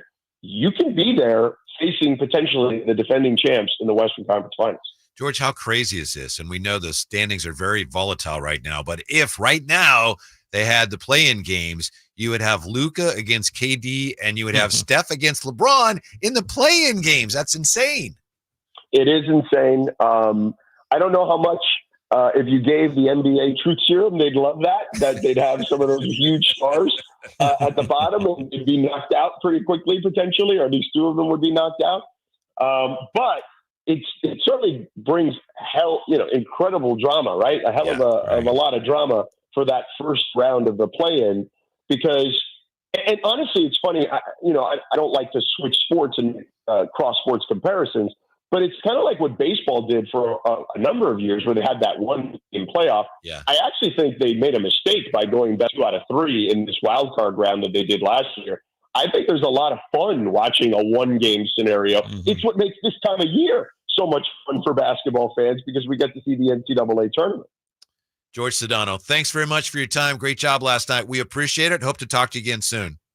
Thanks for having me on, guys. Anytime. Appreciate it. All right, George. Thanks for the kind words about the Kings, huh? He said Western Conference Finals. He didn't say win a round, win a game, win a series. He said they could go to the finals as long as they avoid Denver. Yeah. I love it. I look at you're happy. Hey, let's clip that and keep running that, right? He said, hold on. I said that about a lot of teams. But the Kings were one of them. Yes. When we come back, tell you how the Kings are catching the defensive bug from Keon Ellis with the Drive Guys on Sactown Sports. Our first year as the radio home of the San Francisco 49ers is one we will never forget. They're going to give it. No, it's a play action. Purdy going to roll left, throw for the end zone. Caught by George Kittle. He has the hat trick tonight, a career high. 3 touchdown catches for George. Touchdown! San Francisco. Congratulations to the 49ers on a terrific year. And thank you for so many wonderful memories. Hi, I'm Henry Winkler. My eyes are very important to me. My eyes connect me with everything I love. I loved my late father-in-law dearly. He always lit up a room, but his vision dimmed with age. He had age-related macular degeneration, or AMD. And since partnering with Apellis, I've learned there's an advanced form of dry AMD called geographic atrophy, or GA. His struggle with vision loss made me want to help others know about GA's warning signs. For some, colors appear dull or washed out. For others, hazy or blurred vision make it hard to see details, like fine print on price tags. Many have trouble seeing in the dark, making driving at night difficult. GA gets worse over time and cannot be reversed. If you think you have GA, don't wait. Treatments are available. Ask a retina specialist about FDA-approved treatments for GA and go to GAWon'tWait.com. Kevin Lewis of National Garage Door. Whether you need to repair a broken spring, install a new opener, or buy a quality Rainer door, National Garage Door is here for you. Call us today to see how we can transform your house with a new garage door. 638-4554 National Garage Door. Fidium Fiber Internet has put together a heck of a lineup. It's 100% fiber internet. You get a dedicated connection and lightning-fast upload and download speeds up to 2 gigs. Plans start at just $25 a month, so everyone can join in the action. Country in the Park is back May 17th and 18th at Cal Expo with Brantley Gilbert, Dustin Lynch, Jay Cohen, Walker Hayes, and more. Tickets start at just $46. Country in the Park, May 17th and 18th at Cal Expo. For more information, visit CITPFest.com. Brought to you by California Army National Guard, Nature Wood Home Furnishings, and RVs of Sacramento. Right now, the sewer system is probably the last thing on your mind. And that's okay, because at the Sacramento Area Sewer District, it's our first priority. If you have a sewer problem like a slow drain or a backup, call us first, day or night. Hey guys, do you know your T level? Revive Men's Health here in Sacramento is helping you take that first step toward better health and enhanced intimacy with a free testosterone level test, exam, and consultation. Plus, for this month only, qualified patients can kickstart their treatment with a free supply of ED medication. Revive's customized ED treatments can provide immediate results, restore blood flow naturally, and even bring spontaneity back into your love life. With both in-person and telemedicine appointments available, plus free shipping directly to you, Revive takes the hassle out of treating low T and ED. Having an optimal testosterone level can change your whole life, and it starts with knowing your T level. Take that first step and book your free testosterone test, free exam, and free consultation, and kickstart your treatment with a free supply of ED medication this month only. Call Revive Men's Health Sacramento at 916-365-4566. That's 916-365-4566, or visit ReviveMen'sHealth.com. Fargo, the new virtual assistant from Wells Fargo, makes banking faster and easier. Like this. Fargo, what's my checking account routing number? And this. Fargo, turn off my debit card. And this. Fargo, what did I spend on groceries last month? And that's just the beginning.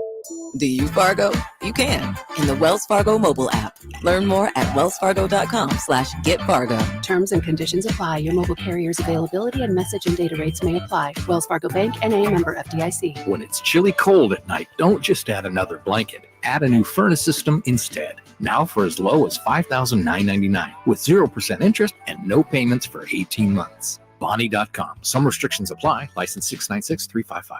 Elevate your golf game at Timber Creek Golf Course in Roseville. Just named to the prestigious Golfer's Choice 2024 Top 25 Public Golf Courses in all of California by Golf Pass. Timber Creek offers an unparalleled experience. Our revamped practice facility features a grass driving range, expanded putting greens, and a chipping area complete with sand traps. Whether you're a pro or just starting your golf journey, Timber Creek is the place to be. Visit us and discover why we're the talk of Sacramento and beyond. Unwind and tee off at Timber Creek Golf Course. All guests come to you from the Folsom Lake Honda Hotline. Folsom Lake Honda, your one-stop Honda shop.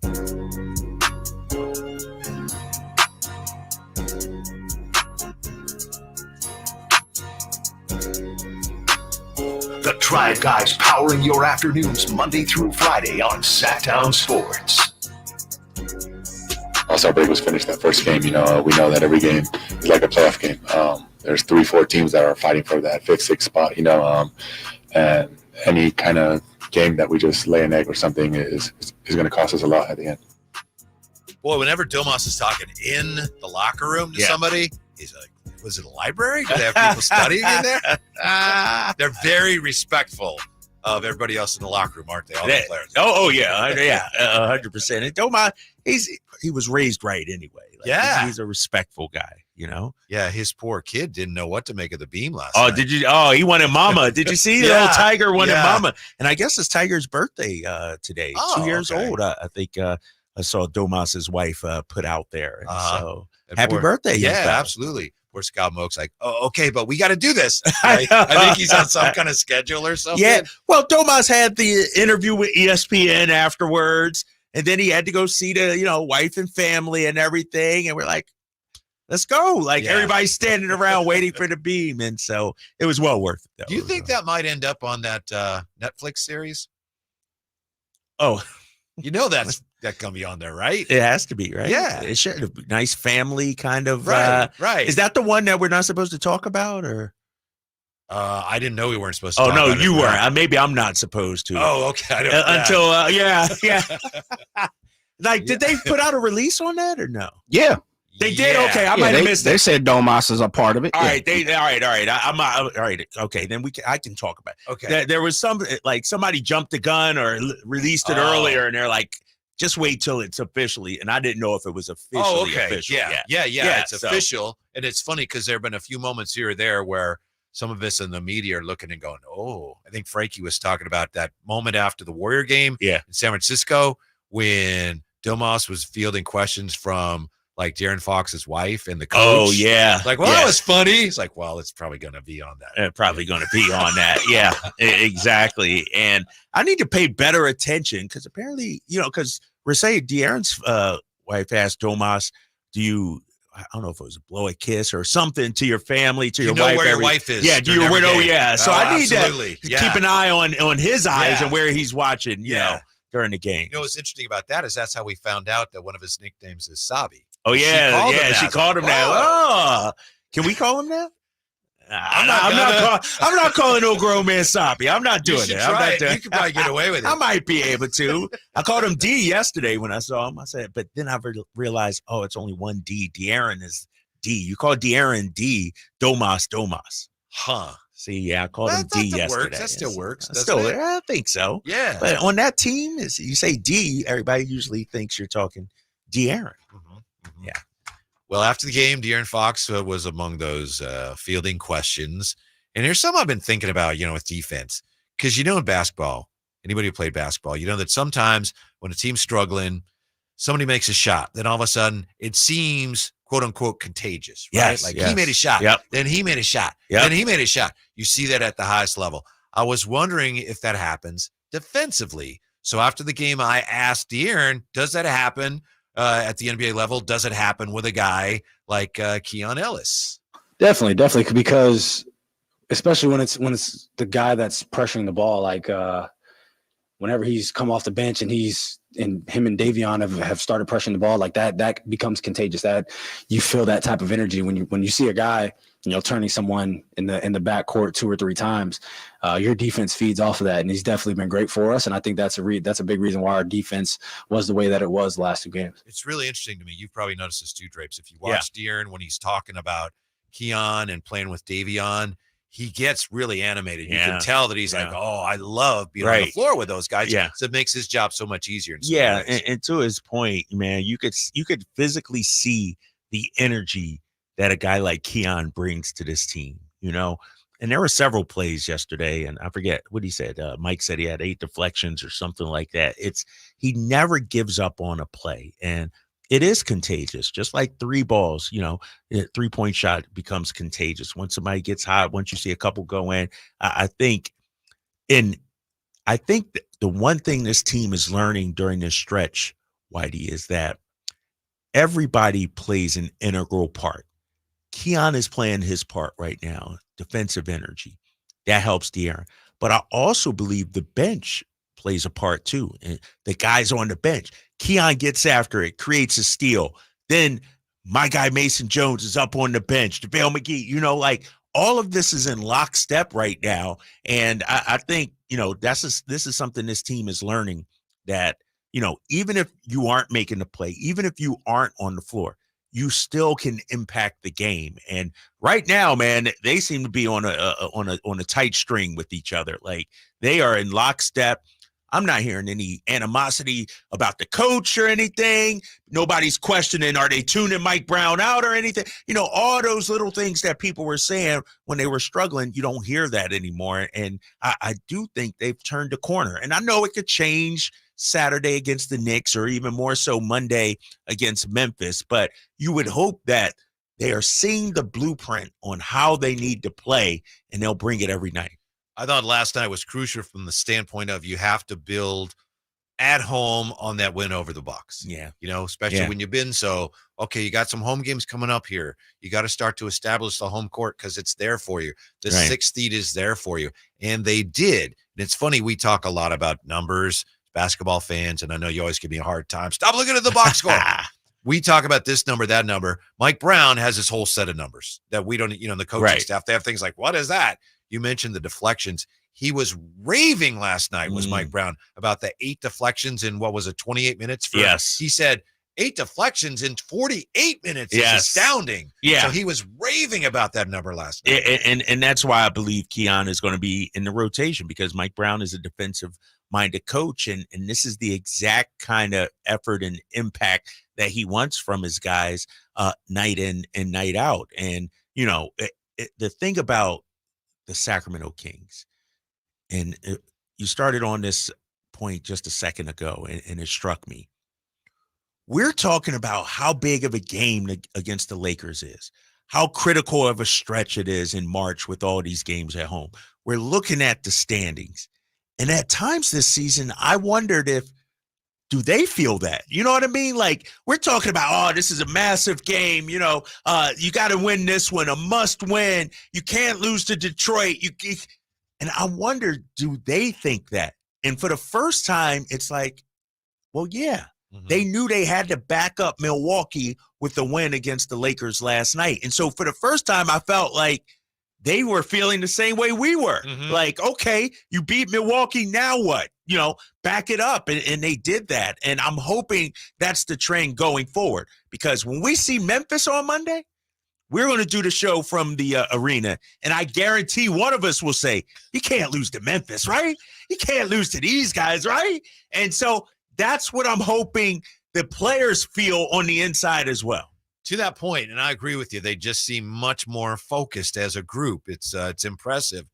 Jay, you're a Sacramento guy, born here. Don't you think in some ways sweeping the Lakers in some ways probably means more to some longtime Kings fans than it does to some of the guys on the team? Yeah, absolutely. Right. I think it's something, and this is Drape. You can kind of speak to this on the opposite side of the fences. And Henry Turner is a stickler for this. I said all the foundation is saying, like, Henry, the high flyer, always says the rivalry means more to the Sacramento community than in Los Angeles, the community. Right. But I'll say this, I think for the teams, it means the amount, because we're not talking about it means the same amount, because we're not talking about Kobe, Shaq, Robert Horry. Like, those guys are gone. You can't tell me LeBron and them and AD, especially getting owned the way he has from Domas, doesn't mean as much to him as well. Right. Like, we heard this even after the game they beat Minnesota on Friday. He said, like, look, we're looking forward to Sacramento. We know we need this victory. We know we need to get this win. So it's interesting, because the dynamic of Sacramento, like, we still talk about the Lakers. The Lakers are 2000, 2001, 2002. But I think to the teams, it means as much, equally as it, especially now they're fighting for, So playoff you think position. LeBron, and I'm just asking, you think Sacramento registers on LeBron's radar, Jay? Yes. And I'll tell you why. Tell me why. Last year, what did we hear from the Warriors and the Lakers media? Who are we pinpointing to play in the playoffs? Right. We kept hearing it the last 2 months was what? Everybody is pinpointing to play the Sacramento Kings. Yep. So if that's the case, you can't tell me they don't have a plan revolved around trying to play the Sacramento Kings. And you can't tell me at this point, because as much as, we're configured to listen what's going on in Sacramento and, the media here, we also talk about the national pundits who don't give us love. But if you really go down and listen to some of the people that's based in Los Angeles or 570, the Rodney Peets, those type of guys, the George Sedanos, one of the reasons why I got him on the show, because he's on ESPN 710 down there. And they're talking about the Kings today. They're talking about they don't want to play the Kings. Like, yeah, we made the mistake last year of we want to play the Kings. Well, not this year. We want to play, Oklahoma City, yeah. And so I think it just means more in Sacramento for the community, the people, that are above 25, 30, I would say, Whitey, probably about 25, 28 years old. This is interesting. Did a former Kings head coach just take a swipe at heat culture? We'll give you a listen to that when we come back here. Drive Guys, Sactown Sports.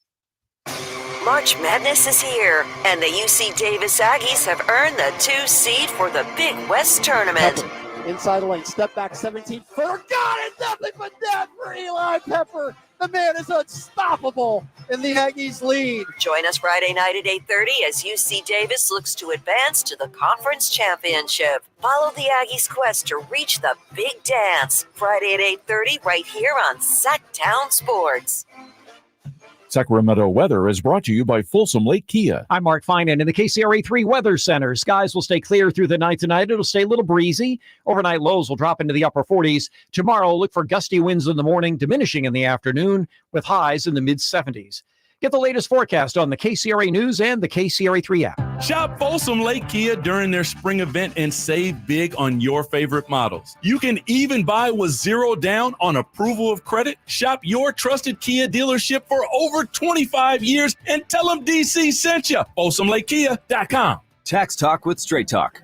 You give and you give. This tax season, you get with Straight Talk Wireless. You get a reliable 5G network and unlimited data and a Samsung Galaxy A14 included when you buy an extended Silver Unlimited plan. So you can give your janky phone to your kid. Yeah! Switch to Straight Talk for plans starting as low as $25 a line per month for 4 lines. Find us at straighttalk.com. For network management practices, visit straighttalk.com. Device offer ends 4/14/24. Online only. Family plan discount with 4 lines, all on the Silver Unlimited plan. Taxes and fees apply. Don't you love an extra $100 in your pocket? Have a TurboTax expert file your taxes for you by March 31st to get $100 back instantly. Because no matter what moves you made last year, TurboTax makes them count. That means getting $100 back and 100% accurate taxes, only from Intuit TurboTax. Must file by 3/31. Credit only applicable to federal filing fees with TurboTax full service. Offer can be modified or terminated at any time. Are you stressing about your IRS tax problems? Have you received notices from the IRS threatening to garnish your wages, levy your bank accounts, or seize your property? You need an ally. Allies Tax Relief has tax attorneys and enrolled agents that are ready to fight for you. They have saved millions for taxpayers just like you. Allies Tax Relief can help put a stop to IRS collections and, most importantly, negotiate your tax debt. Here's Brenda, a happy client of Allies Tax Relief. I owed the IRS around $57,000, and they're about to start garnishing my paychecks. I heard a commercial on the radio about Allies Tax Relief, so I thought I'd give them a call. After a day, they were able to at least stop the garnishments, and after a few months of negotiations, I walked away owing the IRS only $301. If you owe the IRS, call Allies Tax Relief right now for your free consultation. Call 800-230-5174. 800-230-5174. That's 800-230-5174. At Ashton & Price, over the last 25 years, we've won just about every injury case you can think of. Slip and fall, falling merchandise, fell through rotted decking, we won those. Dangerous stairs, falls into holes, dog bites, won them. Injured while pedestrian or on a bicycle, auto, motorcycle, big rig, company vehicle, Uber, or Lyft accident, we've won them all. And the best news is there's no fee until you win. So no matter how you got injured, remember, for the best advice, don't think twice. Call Ashton & Price. The Amish have a reputation for craftsmanship, determination, and quality. Hi, this is Frank LaRosa with a word about Naturewood Home Furnishings. You know, those virtues sound quite similar to the Keys family and the day-to-day values on display at Naturewood. The Amish furniture craftsmanship begins with the finest hardwood, shaping and molding the raw materials into one-of-a-kind art.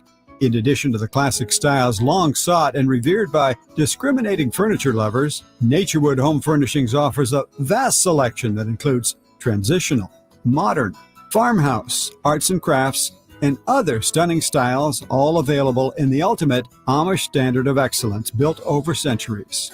All Naturewood Amish furniture is on sale right now for a limited time.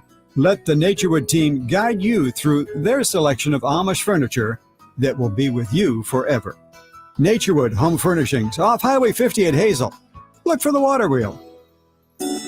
Hey, what's up, everybody? It's Kyle Draper here for Mercedes-Benz of Stockton. Now, I took the half-hour drive to Mercedes-Benz of Stockton, and I came home with the finest car I've ever owned. I'm rocking that brand-new EQS SUV they outfitted me with, and it's stylish and so comfortable. I love Mercedes cars. Also, Mercedes builds amazing commercial vehicles. Now, if you own a business, Mercedes builds commercial vans capable of any job. And with special interest rates as low as 4.9% on new Sprinter vans, plus the available tax breaks on Sprinter vans for commercial use, choosing the Mercedes van is a smart move. Mercedes-Benz of Stockton has a huge full-service commercial fleet center. Go see my good friends at Mercedes-Benz of Stockton. Just a half-hour drive down I-5 from Sac, and it's online all the time at mbofstockton.com. That's mbofstockton.com. All guests come to you from the Folsom Lake Honda Hotline. Folsom Lake Honda, your one-stop Honda shop.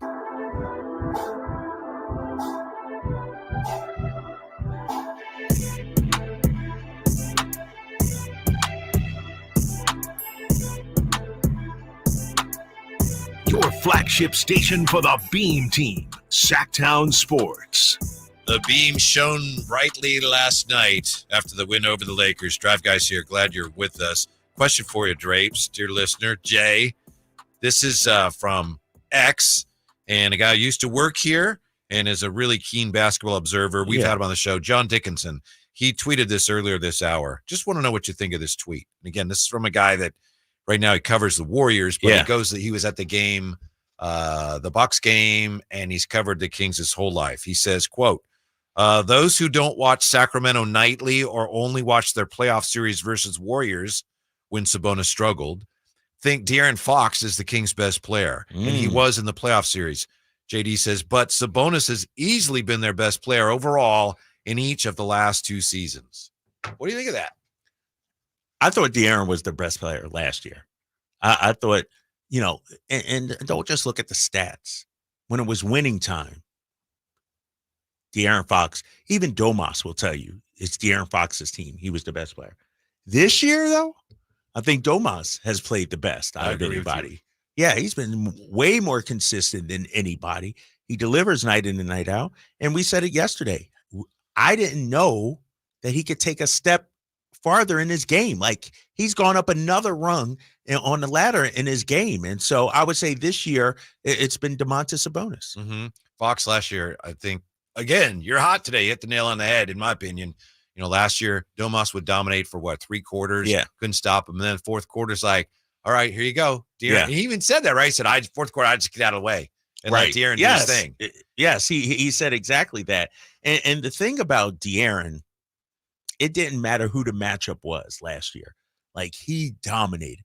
And not saying that the matchup dictates whether he plays well or not, but some nights he got it, some nights he doesn't, And I feel like this year, Domas, it's crazy to think he's getting better throughout the season. As this season goes on, he's becoming more and more dominant. He's 5th in the NBA in assists per game. Think about that.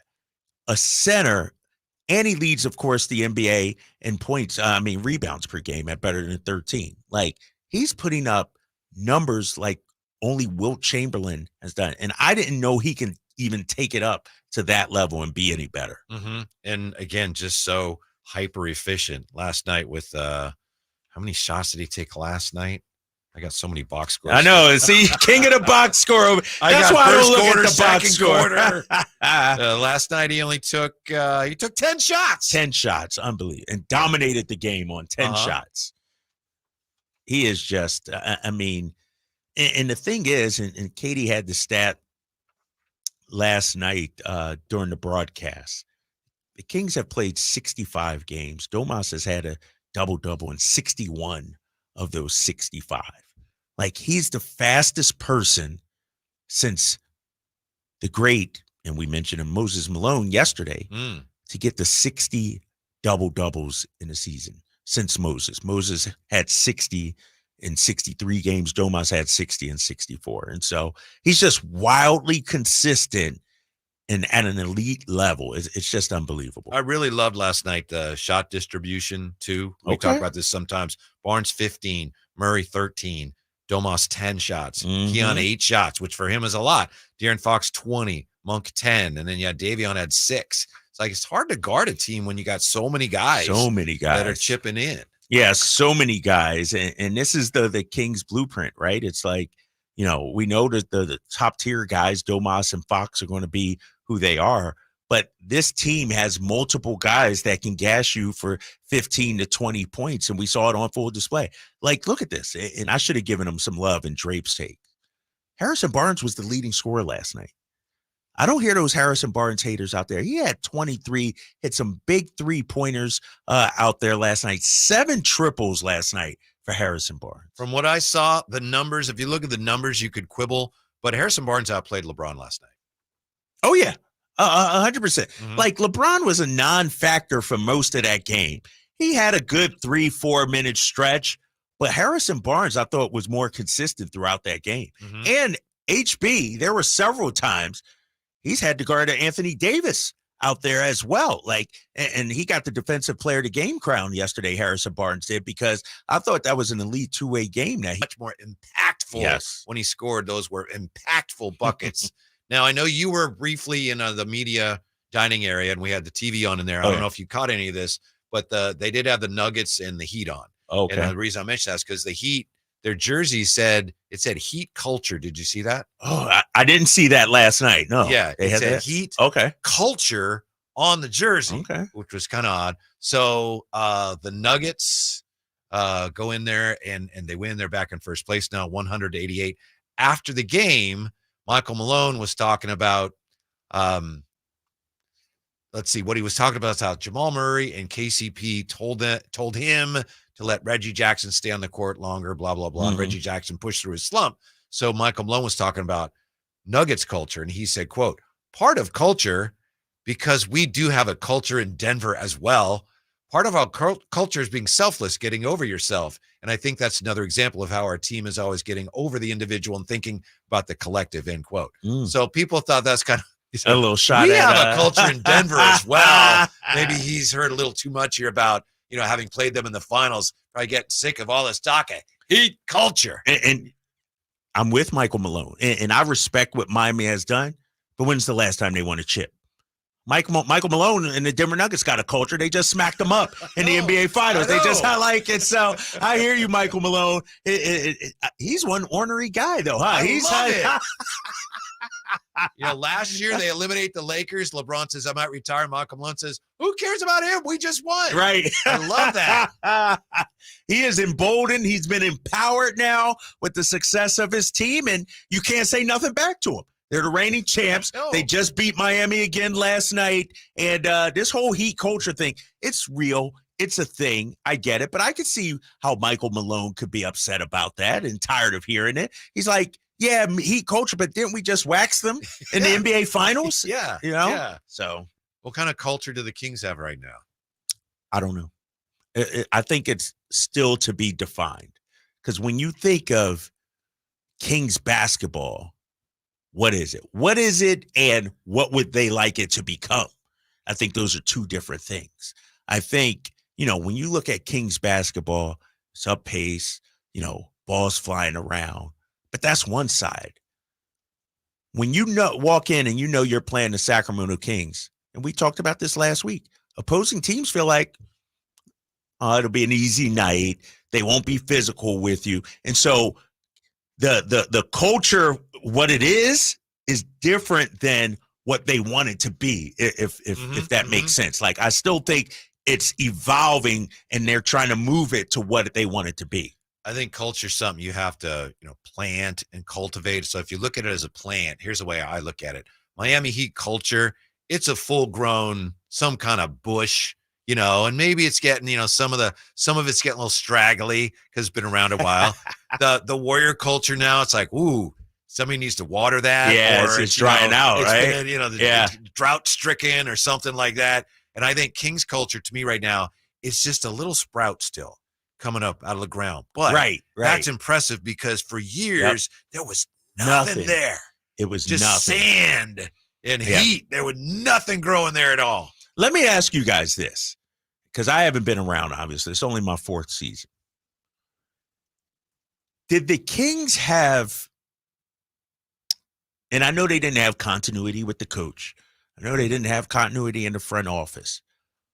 I always looked at the Sacramento Kings as a collection of talent, a collection of guys, but not necessarily a team, because so many guys were in and out. I mean, you do a 6 degrees of separation of the Sacramento Kings, it's more like 2. I feel like everybody at one point in their career has come through Sacramento, And so did it feel like at the time, or did you feel like you had a core for 5-6 years? Which years are we talking about exactly? Just in the drought years, the 16 years that you missed the playoffs. And I would say over the last 10 years, like the 2010s to 2020s. You got an answer for Kyle? 339-1140, 1-800-920-1140. I'm sure Jay does. And I got an answer too. We'll come back with that. Also, let's see here. 10-0 versus AD.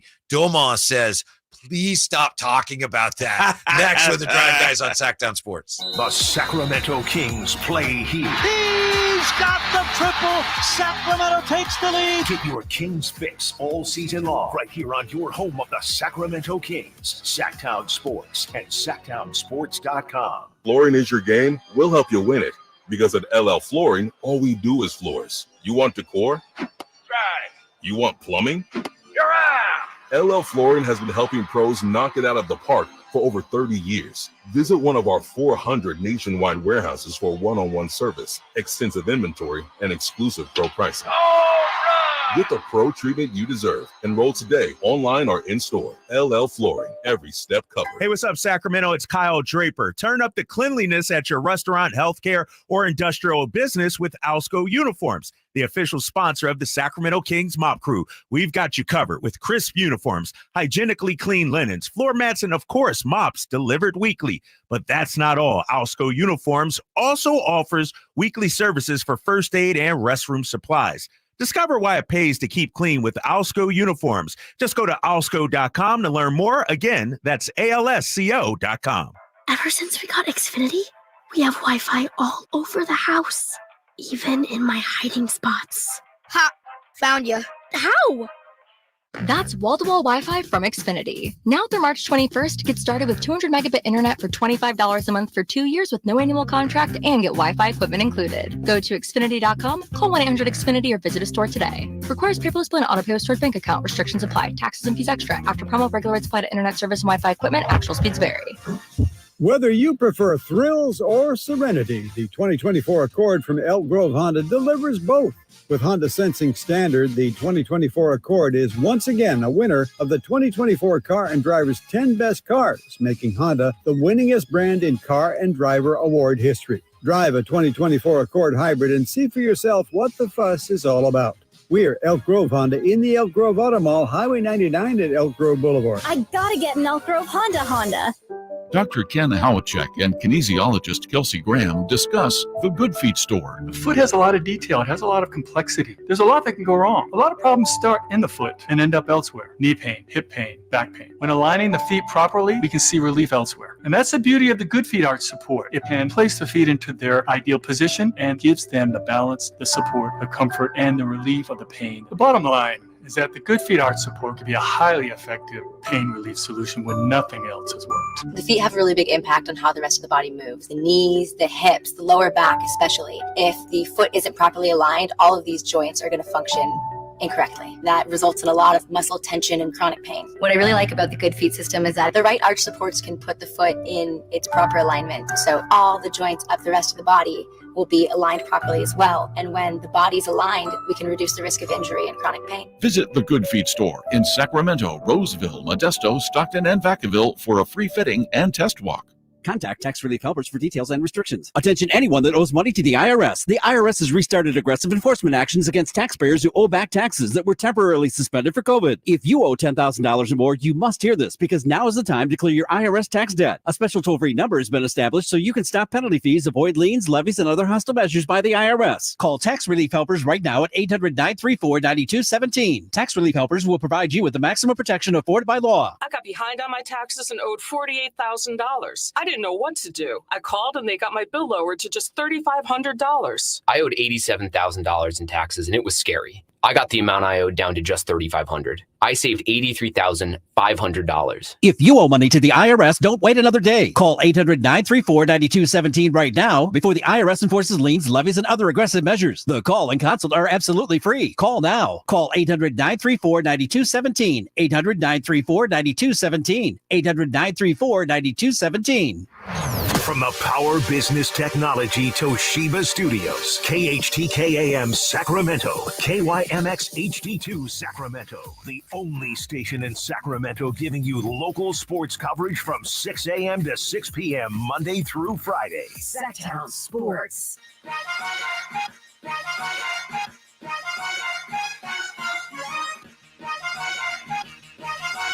The only station in Sacramento giving you local sports coverage from 6 a.m. to 6 p.m. Monday through Friday. Sactown Sports. Who had a lot to prove last night? You could say the Kings did, trying to sweep the Lakers for only the second time in franchise history. But I think we agreed yesterday, Drapes, the guy who had a lot to prove last night was Anthony Davis. Yes, he did. He did. And you know, a lot of times you hear players, they tune out the noise. Anthony Davis was very much aware of his record against Domantas Sabonis. We had Dave McMenamin on the show yesterday, and he asked AD about it during shoot-around. So you would think AD, knowing what he knows, yeah, let's see. You got that, Jay? Let's hear what AD, Dave McMenamin, had to say. It doesn't matter to me. I'm all about the team. I want to get a win, obviously, just because of the fact that we're 2 games, I think. 3, something like that around here in the standings. So just to be able to close that gap. So, you know, the one-on-one thing, doesn't bother me. So he wasn't worried about the one-on-one thing. You know, it doesn't matter. Well, Domas sure, and Domas may say he wasn't, but boy, he looked like a man possessed last night. That's all I know. He did, and there's a signature play from that game, the one that I think we'll all remember if you're a Kings fan. And Jay mentioned this earlier, of course. Yeah, is Domas with the shoulder, leading with his shoulder, scores. Yeah, and Anthony Davis goes down in a heap, a whole heap. Yes, and then Domas, you know, as he's running back down, like that looked like a man that was sending a message last night. Yeah. It wasn't just one basketball game. This was for California supremacy, big man supremacy, and Domas delivered.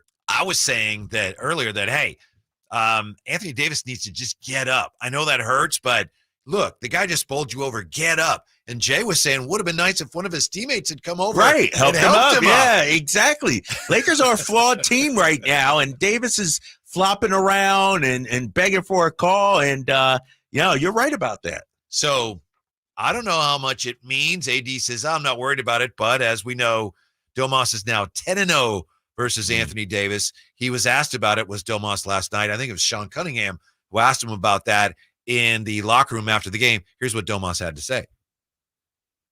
Bring attention to that, it makes my life harder, so, just if anything, it will light a fire under him, so stop mentioning anything. Yeah, please stop talking about that. I don't like that. You make it harder for me when you talk about that. Nah, Domas, he's being slick right there because he knows darn well that game meant something. He knew darn well the stat. Oh, don't stop talking about it. But yet then Domas goes out there and mops the floor with him. there was some added motivation last night. This wasn't Charlotte Hornets in December Domas we saw last night. And it could be because some believe that Anthony Davis stole a all-star spot from Domantas Sabonis. There you go. And I feel like Domas has been taking names ever since then. Like he has been, and I got to look at the numbers. Since the all-star reserves were announced, he has been absolutely phenomenal. Yeah, that's why we need, as you suggested, somebody needs to let Malik Monk know that Isaiah Hartenstein's on the Ringers Top 100 and Malik isn't. Right. The new Top 100 that came out. Also, if you're Domas and you know that you are living rent-free in Anthony Davis's head right now, right? Whatever you want. So the last thing, when you have this perfect deal set up, you don't want to talk about it. Don't talk about it. It's good, right? Right. So just leave it alone because I dominate him and I'm living inside his dome.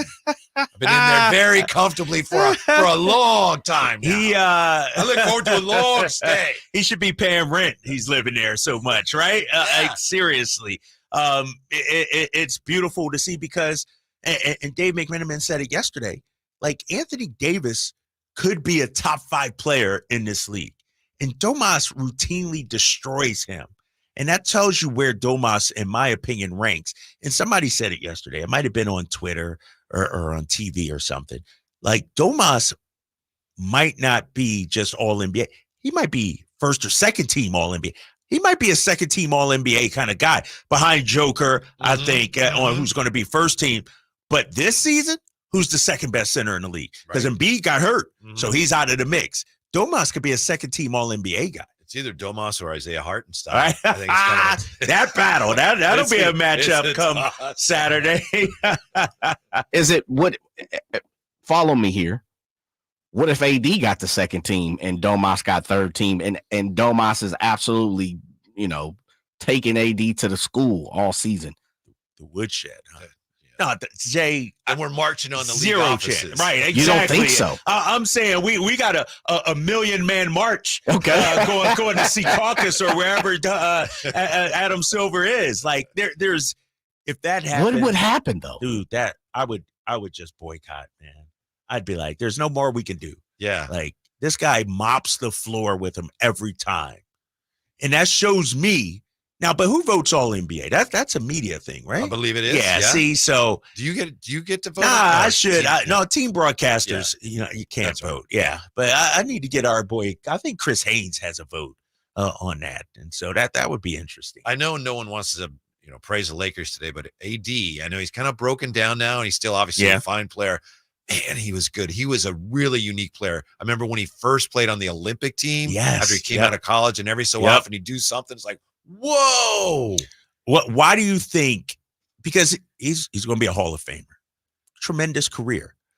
It almost reminds me, to a lesser extent, it almost reminds me of Rasheed Wallace. Rasheed Wallace could have been a top 10 big man of all time. And he was very good. He was very good, but he never lived up to his full NBA potential. I don't know why that is.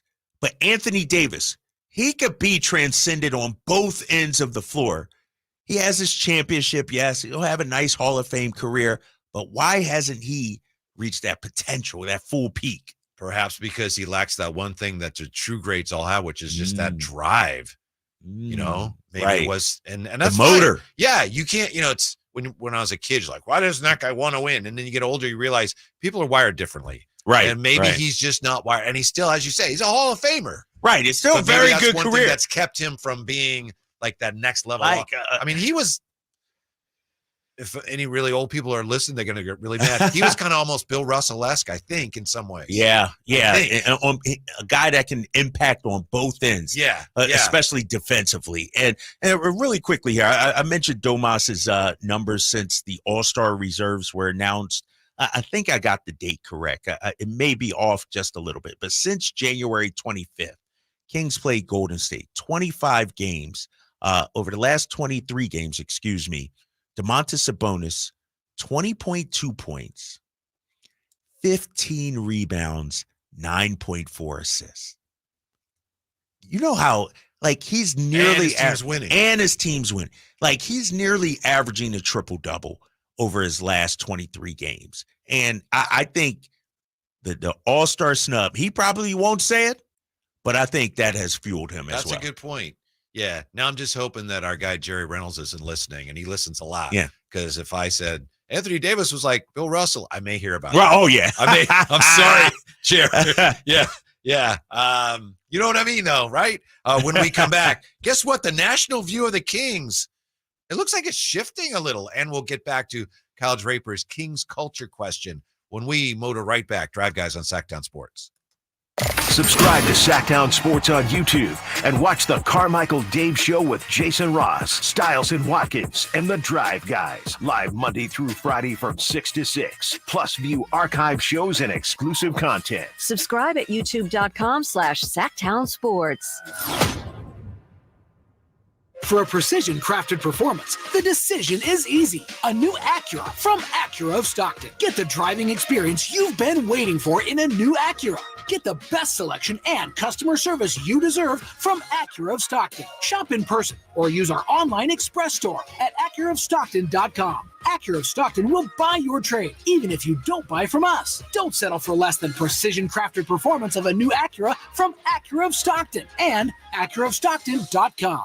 Hi, everyone. It's Emran Pilati, the host of the True Sports Card Show here on Sactown Sports 1140, Saturdays at 10 a.m. I'm excited about our second location at the Roseville Galleria as True Sports Cards continues our expansion. And to celebrate this day, we're excited to announce that Kevin Huerter from the Sacramento Kings will be signing autographs on March 30th at 3 p.m. You can get your tickets for this event right now by going to TrueSportsCards.com, searching Kevin Huerter in the search bar, and buying your ticket. Limited tickets are available, so please go to the website, TrueSportsCards.com, and get your Kevin Huerter tickets right now.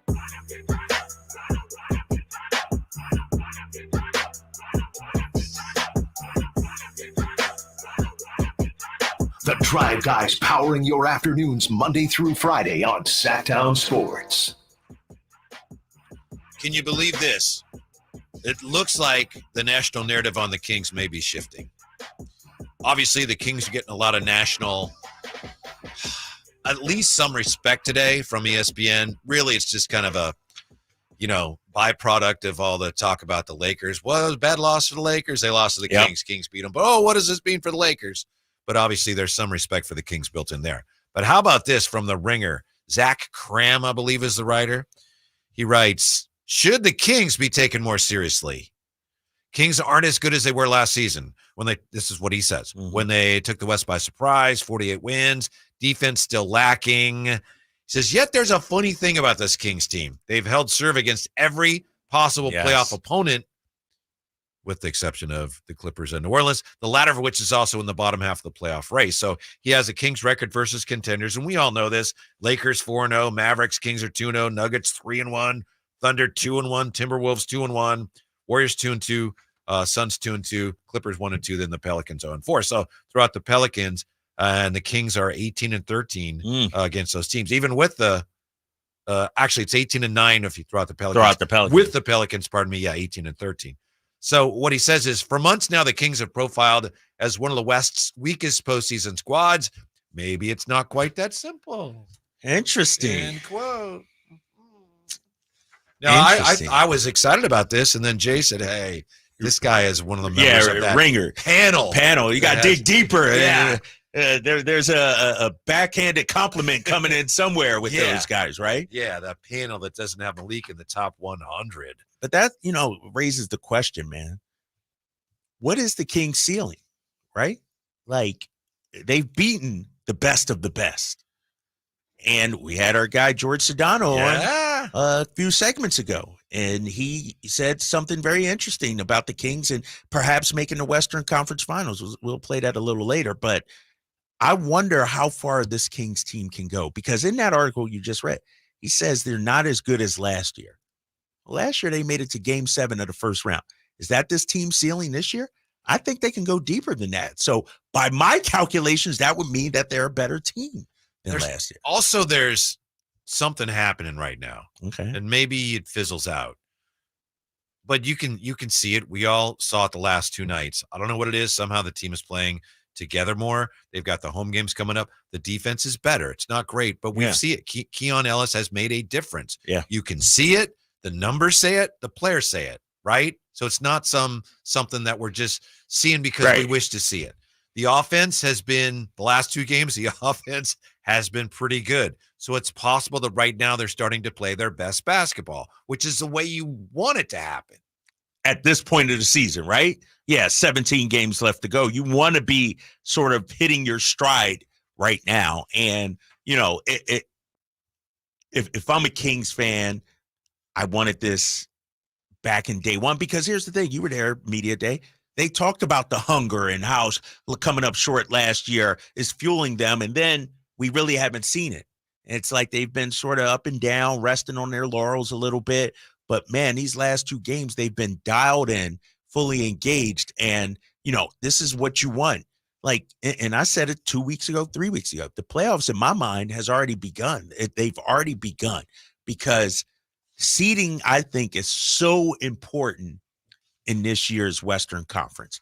Like last year, we saw the Lakers go through the play-in and make it all the way to the Western Conference Finals. I don't think a team is capable of that now. Like, I think that road is just too tough, whether you got to go through the Warriors, Lakers, Phoenix, or whatever it may be, and then try to win a 7-game series against a Minnesota, a Clippers, or a Denver. I think it's just too tough, and that's why these games are so important, because you want to make sure you're in there, one of the top 6. The Kings were so good last night that we've spent a good portion of the show talking about the game and the various stars of the game. And we have barely mentioned Keegan, and he was good last night. Yes. He was 19 and 11 with 5 threes. Yes. And they were so good, we've hardly even mentioned it. And not only that, Keegan Murray played 39 minutes last night. This is a guy that missed a game with the ankle issue, and he came back, and it was one of his better games. And I mentioned this during the broadcast. The scoring, loved it. 19 points, 7 of 13, 5 threes. But he also did a heck of a job rebounding the ball. 3 offensive rebounds, 11 rebounds for the game. And, you know, I wonder, and this is something we've talked about, without Kevin Huerter, does Keegan get more looks? Does Keegan get those looks that maybe Kevin Huerter would have got? I'd have to look at the tape and look at the film, but it looked like he was more present and more involved than he has been in a while. That's the upside to having a guy like Keon Ellis in the starting lineup. And I know we all agree maybe that would work. But it's probably not going to happen. But as we've been talking about this offense, you know, it's such a democratic offense. There aren't enough shots to go around for everybody. But if you have a guy like Keon Ellis in there, he had 8 shots last night. You know, he's like, that's great. Right. Keon's fine. Yeah. Yes. And that means lots of shots for everybody else. Yeah, you're right about that. And, you know, you talked about the balance of this Kings offense. Like Keon Ellis, and he's our guy. We understand that. But he's no doubt in that starting 5, the 5th option. Yeah. You know, you throw Kevin Huerter in that mix. Some nights Kevin Huerter's the 3rd option. Some nights he's the, you know, and so to your point about Keon, his role, and he knows his role, is not to come out there and jack up 20 shots. It's to knock down the open threes when you get it and play great defense. Mm-hmm.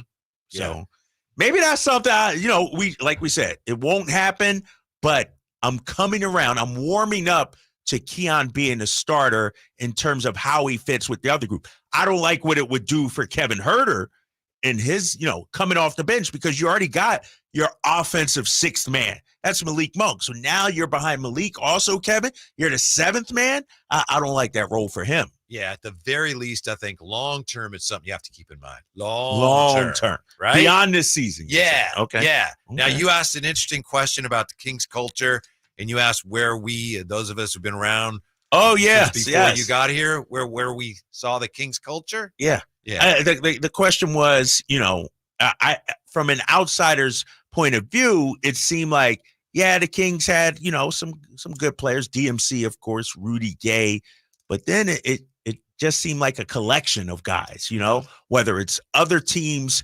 aging veterans, or guys you lose, i.e. Isaiah Thomas, you know, who eventually winds up in Boston. So what was the Kings culture back then? Here's a couple of answers, and I'd love to know what Jay thinks. Curtis Hicks says, I'd say the closest we had to a core was when Malone was our coach, which was we had Rudy Gay and Cousins and IT, but they just couldn't keep on the floor at the same time.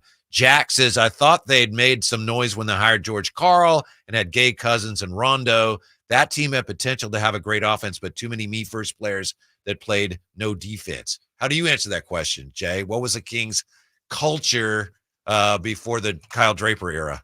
I would say we didn't have one. I think Right. there were many times and opportunities, and just where you sit right there, Drapes, assistant coach Doug Christie on numerous days was asking, like, we don't know, the culture. We don't know the makeup of this team. And I think with the changing of the guards, the head coaching from, Carl Yeager, Luke, in betweens, there was the smarts. I mean, there were so many different Reggie Theus. There were so many different regimes.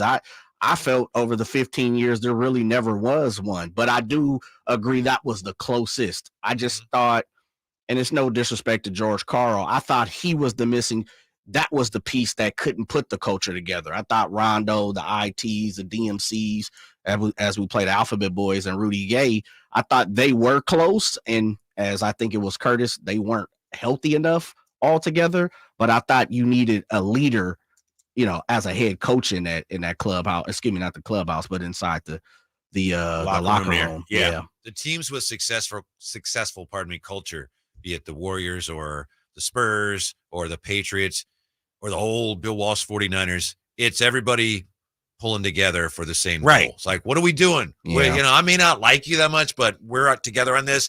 This is what we're doing. And for the Kings, for years, it was we'd start to go one way, or they would, and then there'd be one guy's like, nah, I don't like that guy. I'm not on board with this. Or the owner didn't like the coach.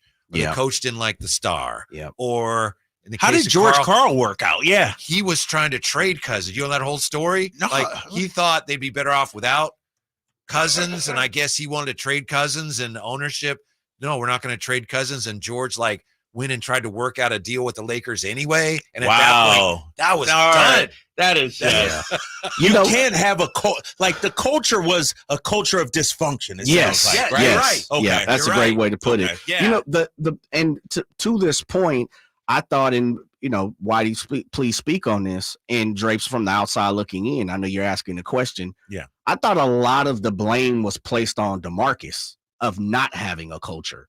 And it was, the Kings go as DeMarcus goes. And it was kind of like, one of the things I thought DeMarcus carried on his shoulders for many years, which I think was completely wrong, was he was the one that was kind of manipulating. He was the puppet master. He was the manipulator in the locker room, even to the point of media, and don't get me wrong, he went out a few people in the media because of personal things, but I felt like he had that shoulder, that weight shoulder on him. And I just never thought it was 100% on him. I just think the whole kit and caboodle, the whole ball, it was dysfunction. And I think you're spot on, Drapes.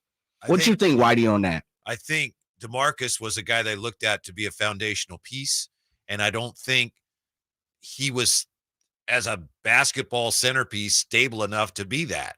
So you're building on a foundation that's already shaky, and then oh, well, it's his fault. Well, he could never, I don't think he was in position to be that. And, they tried to build on him, and then Tyreek, remember? It's you got a lot of talent there. Yeah. You got a ton of talent, but they didn't get along. So they would try to lay down the foundation, and then it would be a foundation that wasn't very solid, and then you couldn't build on it. And it would take them, 3 years to figure that out, that, oh, well, that's not going to work. And then you're starting over. And then you're set. And that's the thing. It's we talk about heat culture. The reason why heat culture has quote unquote worked is because they have not wavered from it. They haven't changed the coach. They haven't. Pat Riley hasn't left. They've been stable. And no, guys, this is it. This is who we're going to be. This is our coach. And you look at the Kings, and what was it, 8, 9 coaches or whatever since Adelman, before Mike Brown came on. And so it's hard to build a culture when you're changing it every 2 years. That's why those who've said, understand frustration, but the last few weeks, people say, oh, Mike Brown, get rid of Mike Brown. That's a joke, and it would do so much damage to this program, if I may use that term, for a pro sports team. And if you fire or get rid of Mike Brown is one of the most respected coaches. You'd be a joke. Your franchise is a joke. Exactly. And how many people have we had come on our show, national guys from other markets, say, Mike, you guys got a good one in Mike Brown. Right.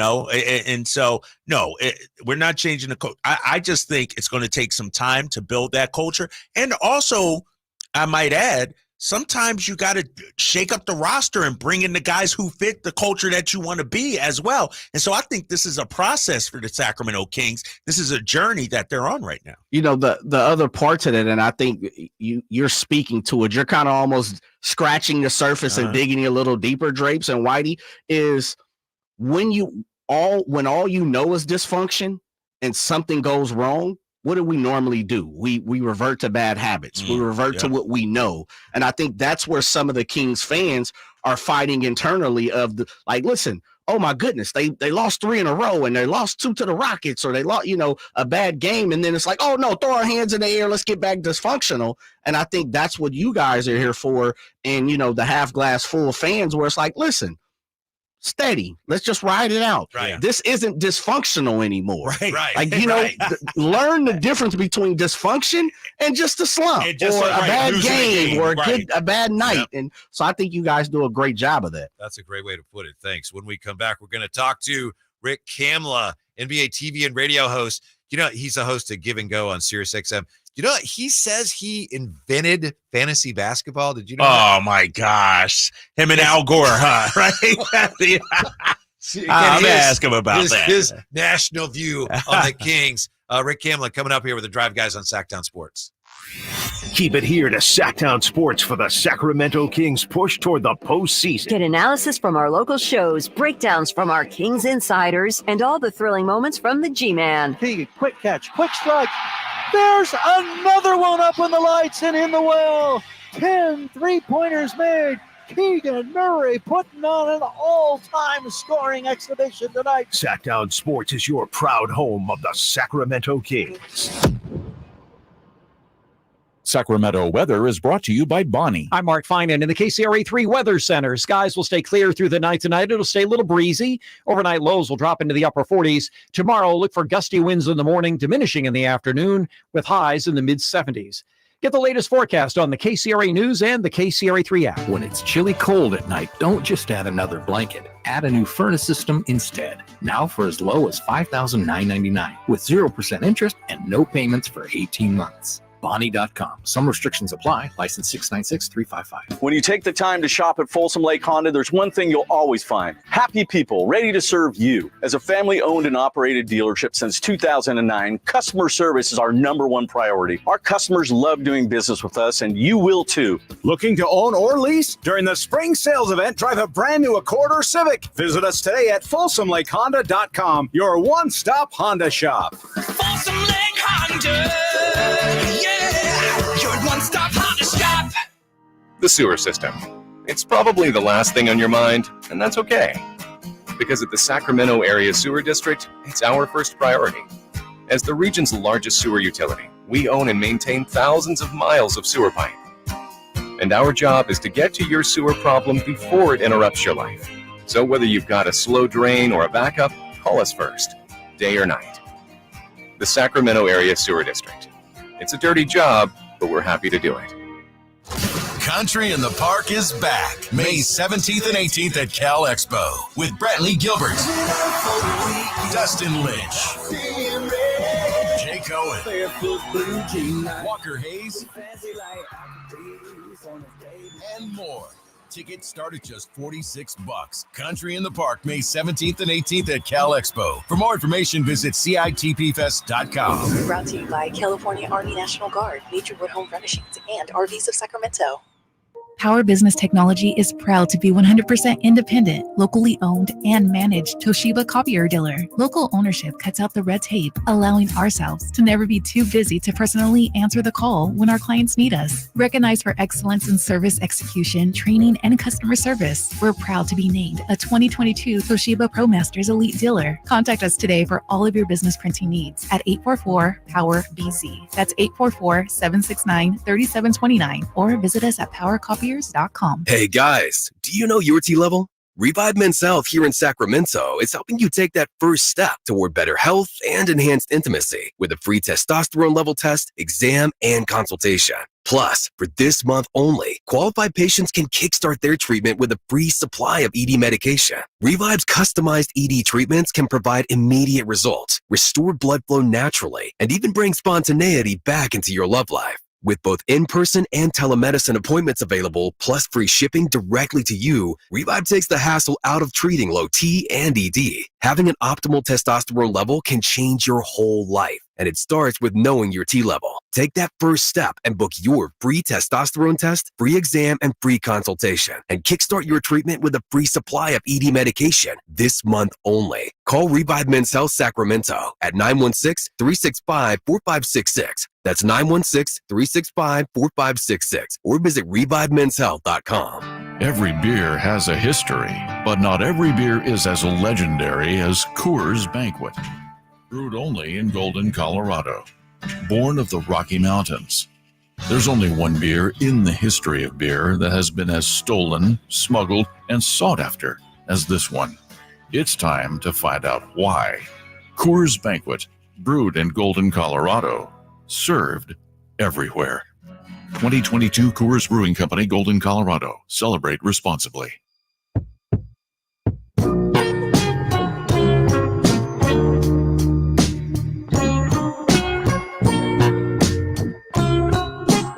The Drive Guys, live and local. Every afternoon, Monday through Friday on Sactown Sports. Our next guest is he's nationally known. He has hosts a show on Sirius XM, hosts the Give and Go show, which I know you listen to. I listen to that show sometimes. And he's done a lot of TV, a lot of national TV, NBA TV. He has here in his Twitter bio, and I just happened to mention this, and Kyle kind of latched onto this. So before we bring him on, I want to be clear on what this says. Rick Camla, at Rick Camla Sports on X, TV radio host, invented fantasy basketball in 1989. So you're skeptical of that? I'm a little skeptical. I need Rick to explain himself on this. All right. I need to hear the timeline here. And I don't know if he's right or wrong. I can't prove it, but I'm a little skeptical. Here he is, the one and only Rick Camla. How are you today, Rick? Fellas, what's going on? We're glad to have you on today. You know, we got so much going on with the Kings. It's funny, we were just, as I was bringing you on, you know, looking at your ex bio, and you have on there that you invented fantasy basketball, and Kyle Draper is like, whoa, hold on, I'm not going to need some clarification there. I need some facts here. I need some proof. I need the receipts, Rick. How'd you invent fantasy basketball? Talk to me. So I'll try to make this story as short as possible. It is a long story. So 1986, I played fantasy baseball. My first introduction to fantasy, I didn't know about anything else yet. And so I just did a one-off, right? And then I get to college, I join a frat, Sigma Nu fraternity. And so I just had this idea, hey, I'm around a bunch of guys, sports fans, like let's put a league together here, right? And it was my third year in college. So I started a football league, right? And then I got the idea to start a basketball league. Now, the football league had already been done. Baseball had already been done. Basketball had not already been done. I have the first documented fantasy-based basketball league, 1989, Sigma Nu fraternity, University of Minnesota. And my first pick was Magic Johnson. I set up a rule where you got extra bonuses for triple doubles. I made everybody aware of this rule. They did not act on it. I did. I won the league. I took all of their money, okay? And so a fantasy beast was born. And so then, guys, I got into fantasy football, right? That led to fantasy football writing with fanball.com. And then they branched out to other sports. I was their top basketball guy. Boom, NBA TV discovers me. Boom, I get the fantasy show. So, Kyle, not only did I invent fantasy basketball, but I popularized it as well. And turned it into a career. How about that? Yeah. That's impressive. Hey, I'm not one to challenge you, Rick. That sounds like a very plausible, believable story. And so I'm going to let you ride with that one. Hey, I wanted to ask you about your poll you had on X. I didn't see the final results. You had a poll there as to whether Trayce Jackson-Davis actually dunked on Wemby or not. Like every other show, we talked about that too. I guess you had a dispute with somebody over that. What was the final results of that poll? Okay, so it was funny. It was Amin Elhassan, and I know you guys are very aware of him and his work. You may even be good friends with him. Yep. And I love working with Amin. And so we, in a friendly way, butted heads the other day because I just very simply called the Trayce Jackson-Davis dunk or slam or however we're defining it. Wemby the other night is a dunk, and I just didn't really, I was busy prep mode and stuff. I guess I didn't know a whole debate had popped up. So he says, hey, Cam, the one thing I want to kind of nitpick on is that wasn't a dunk. And so Amin called it an aggressive floater, which is hilarious. Absolutely hilarious. And so I'm like, he's like, yo, you got to grab the rim for it to be a dunk. I'm like, no, you don't. Officially, it is a dunk in the box score. You go to the play-by-play on ESPN.com, and it says dunk, okay? Most literary outlets in the country, media outlets are calling it a dunk, not a slam or a throw-in or whatever the case may be. And maybe we're all just being lazy throwing around this term dunk that we've taken for granted for so long. So the results are 52% not a dunk, wow, 48% a dunk. Wow. So I'm shocked that it's even that close of a debate. I thought it was a dunk. How did you guys do it? I see why some people could say it wasn't a dunk, but like you say, you just got to go to the play-by-play, the box score, whatever it is. It says a dunk, and it sort of reminds me about Blake Griffin's dunk on Kendrick Perkins. Remember 10 years ago and whatever it was, 2012, they said it was, was it a dunk? Yes, it was a dunk in my opinion. That's why I asked you. I can't believe I'm with you. I can't believe anybody, unless they're trolling you, would even vote it's not a dunk. That's stunning. He literally was willing to die on that hill that it was not a dunk. Okay, so there is that whole portion of our audience over there too. Rick, let me ask you this. Rick Camla joining us here on the Drive Guys, Sactown Sports 1140. Did you do your radio show today, Rick? I didn't get a chance to listen today. Were you on air today? Yes, me and Antonio Daniels, the great Antonio Daniels, were on rocking it from 2 to 4 Eastern. Did you guys talk about what's wrong with the Lakers, or did you give my Sacramento Kings some props? You're a national guy, Rick, so I look to you to set the record straight nationally about my Kings. Well, okay, and I appreciate that. We talk about the Kings when appropriate, and I feel like, Kyle, I'll let you know, man. We shepherd 3 hours of real estate a day, right? Mm-hmm. And we are not tilted towards the big glitzy teams. When they're hot and it's the story, we go there. And when Cleveland's the story, we go there. And when Sac is the story, we go there. And so we/I/us, we try to just really be diverse with that. So Sac gets a lot of love from Give and Go. Now, what we talked about today was a merged topic so it was like, the question was, is it more of a great look for Sabonis or more of a bad look for Davis that Sabonis is 10-0 against him, right? Okay, so we merged it. We went down branches of Sac. We went down branches of LA. So it really was a 50-50 deal. And I said, it's more of a bad look for Davis. And what he said before the game about how it's not about one-on-one, it's about team, and I'm not really bothered by it. Dang it, I'd be really bothered if one dude, just had my number, right? Yeah. And I'm a top 75 guy, and he is not. And by the way, guys, I will sort of preach to the masses here, and I know you guys are going to buy what I'm selling here. I still am pissed off about Domantas Sabonis not being on the All-Star team, and I'm not even invested. Guys. Paul George over Domantas Sabonis is one of the great injustices in basketball history. This guy's having a one-of-one season. Let me ask you this, Rick Camlin. We appreciate your time very much, and we appreciate the time of all our guests. But typically when we have a national NBA guest on, I will ask them this question. And again, appreciate their time, but a lot of times I get kind of a hemming and a hawing and, oh, that's a good question. But my question is, why do you think, just your opinion, just interested in your opinion, why do you think Domas doesn't get more national recognition? I know you talk a lot about this MVP race. The numbers suggest he should be a candidate in the MVP race. Why doesn't he get more recognition, in your opinion? It is a great question, and I'll give you an answer. And it's not that he's an international player, okay? Jokic gets all the shine he needs. Giannis gets all the shine he needs. It's about the market, okay? It's about being on the West Coast of the United States, and you guys understand East Coast bias. I'm sure it comes up every single day on your shows, that people go to bed in the East, and they're not up watching Sabonis, beast mode Anthony freaking Davis, okay? And bull through him like a rhino last night, and he gets up and he's shaking his chin like, what just hit me, right? That's the Domas experience. I'm a night owl, and I'm a super sicko hoop head, so I'm up watching Drapes and Katie Christensen until the wee hours, okay? So I understand. Now, like, has he popped into, like, the top 5 of MVP? No, he has not.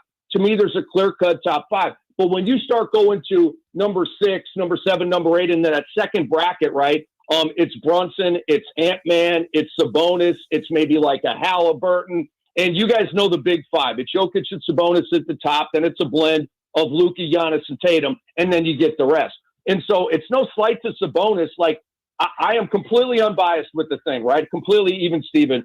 And that's why I have Sabonis. You know what I'm saying? So I don't feel like I'm sleeping on Sabonis. I feel like that's where he lives in the second tier of the MVP conversation. Rick, you know, and I've said this, and we pretty much agree with it here on Sactown Sports 1140. If Domas was doing what he's doing, but wearing a Knicks jersey, Stephen A would be talking about it every day. ESPN, NBA Today. Same thing if he wore the laundry of the Los Angeles Lakers. We all know that. Is that an issue in the league, you think, that, you know, the star teams get too much shine, and whereas, you know, some of these smaller franchises, Sacramento, let's say, Indiana, you know, Orlando, for instance, what they're doing this year is a great story. Should there be more balance coverage around the NBA? Yes, there should. But, Kyle, we are fighting an uphill battle that we will never win, okay? Kyle, I come from Minnesota, all right? I empathize with your plight and your audience's plight right now. I worked in Atlanta for 7 years covering that market that felt extremely slept on in a variety of ways, right? I've also worked in the New York market for a long time, and I understand that the New York market drives all of this. The LA market drives the West Coast.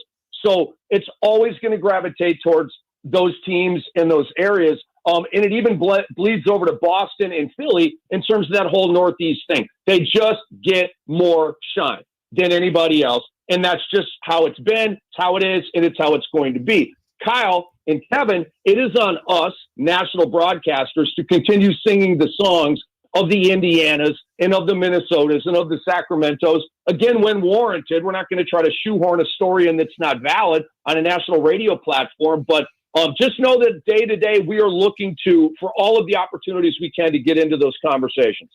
Rick Camla with us here, Drive Guys, Sactown Sports. I really appreciate your forthright answer. And, you know, you went to market size, and I guess some people are afraid they're going to offend us, but we understand that.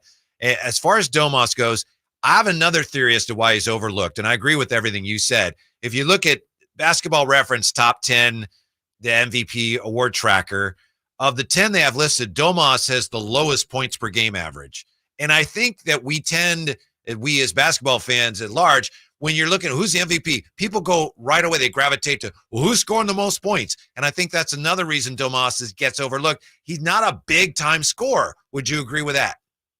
I 1,000% agree with that. And I will take it a step farther. Bam Adebayo is victim of this in Miami. Bam Adebayo doesn't block shots. I mean, he blocks about 1 a game, right? Well, when we think Defensive Player of the Year, we think Dikembe Mutombo, we think Alonzo Mourning, we think Hakeem Olajuwon. These guys were swatting 4 a game. That's what I came up with. And so I do gravitate towards the block category with DPOY. It's not the end-all, be-all, but when you're blocking 1 a game and Wemby's blocking 3.5 a game, good luck, okay? And so if Sabonis is averaging 20 or 19.8 or whatever that is, and he's having a 1-of-1 season, only 20, 12, and 8 with 60% that we've ever seen, okay? And I'm very, very impressed by that. But he's at 20, and Luka's at 34, and Giannis is at 31, and SGA is at 31. And we're banging on Tatum because he's only at 27, down from 30 because of all the guys that they brought in. Not bad. You get the sarcasm there. But Sabonis at 20, that is definitely an issue for him. Rick Camla joining us here on Sactown Sports 1140, The Drive, guys. Rick, where do you see the Kings in the Western Conference? And, you know, the thing I like about you is you're a straight shooter. You're not going to pander to the listeners right now. You're going to call it like you really see it. Where do you see the Kings in the West? I should have a higher perception of them. Guys, the Kings have not built on last year. I've been disappointed. They have not. The Herter thing has gone sideways. The Davion Mitchell thing has gone sideways. To me, the Harrison Barnes thing has gone sideways. All the trade rumors that started very early in the season. And, you know, I like Keon Ellis. And he had a terrific game guarding LeBron. And I really like it. I don't want to make it sound like he shouldn't be in the rotation or anything like that. I'm totally here for that. But it's just gone so sideways with three very important guys. And I don't think that's a good look. And I don't think it's been to the benefit of the team. I don't feel, last year I felt the swell, the pop, the upside, the arrows pointing up. This year I don't feel that. I feel like you guys are kind of toggling here. You struggle against, it's like they're a fair weather team. When they're playing kind of an also-ran or a team that's missing a star or not a great team, and you guys know this, they just don't bring it, okay? And when you get them against the really, really good teams like Milwaukee the other night, they're never going to sleep on a Laker matchup. They bring it, okay? And they pull off wins that were like, wow, look at Sac. And then you lose some games, you're like, what in the hell are you guys doing here? Think about New Orleans. They don't mess around. And they don't win like the close games against the good teams. But at least they handle their business when they should. They're drilling these bad teams by 25, right? Sac's got to get that edge. They've got to go into every game. We got to just destroy this team and end it by late third quarter. But they don't have that. And so I don't trust Sac. I don't. You guys are dangerous. Dang. I love Domas. I love Fox. But I don't see a long playoff run here. I understand what you're saying, Rick. I would suggest, because we don't know, it's been an up and down season.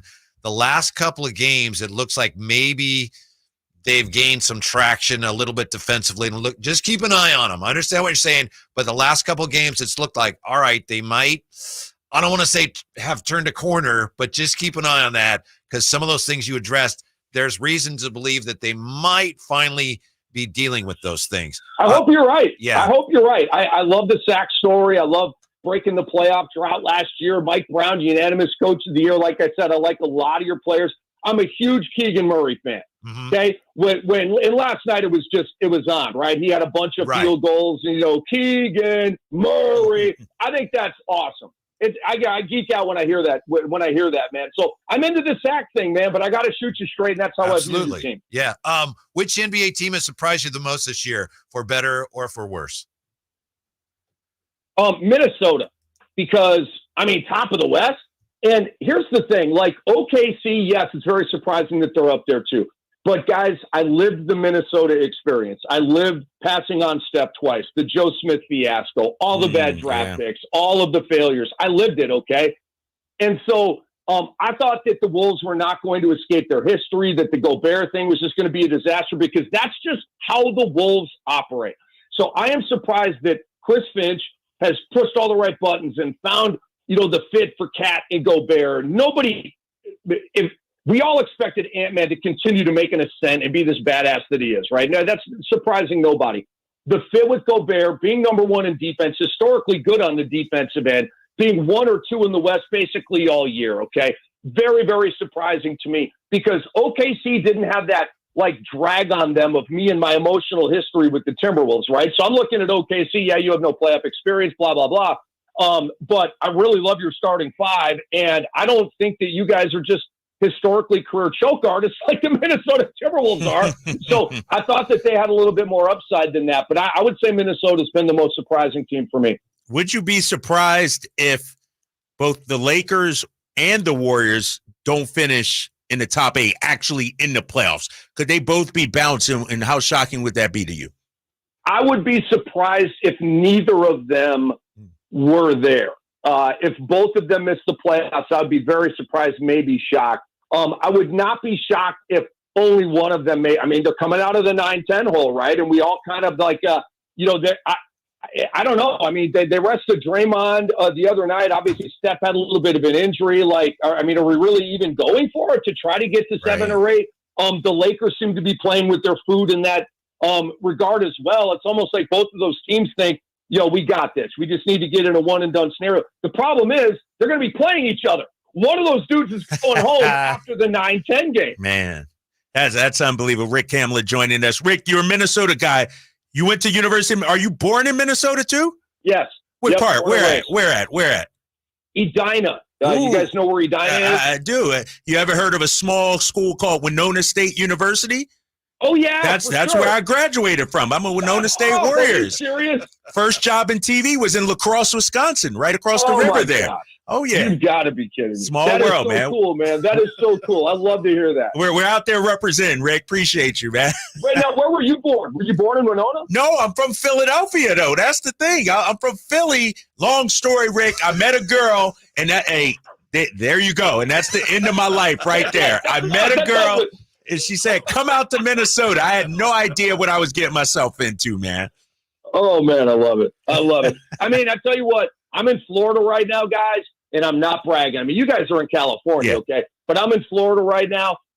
I am so blessed to be down here. I 30 plus years in Minnesota, then went to Colorado, back to Minnesota, then to New York, New Jersey, then to Atlanta, then to Houston, then to Florida. So I've been blessed. I've had gigs and we've traveled and we've done some stuff, but I am so done with the cold. I'm retired. I can't go back.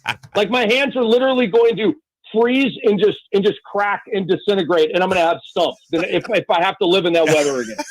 Rick, we very much appreciate it. A lot of fun. Thanks. We hope to talk to you again soon, sir. Hey, you guys have a good one. Good luck to your Kings. All right, thanks, Rick. Rick Camla from XM Sirius NBA Radio, NBA TV. And I guess he did invent fantasy basketball. Like he had a long story. It wasn't like just 1 week and me and the guys were hanging out. Like he detailed exactly what happened. He remembers his first draft, taking Magic. He said when? 89? He said 89. All right, okay. That's still Magic was still Magic back then. So his story is checking out. How about this? So my dad used to work at the Vallejo Times-Herald, and he would, before he'd go to work, he would say, all right, you pick 3 players and I'll pick 3 players, NBA players. And then he'd bring home the box scores that night, and then we would see who had the most points. And I was like 10 years old. Really? So, so maybe you guys. Did my dad invent fantasy basketball? Just throw it on your ex bio. Who's going to dispute that other than Rick Camla? My dad. Yeah. My dad invented fantasy basketball. Does the NBA need to do something about scoring? You know what? It turns out they already have. Yes. Scoop is next with the Drive Guys on Sactown Sports. When accidents turn life upside down, AutoAccident.com is in your corner. Compassionate advice, loyal support, and the courage to fight for you. AutoAccident.com. That's AutoAccident.com.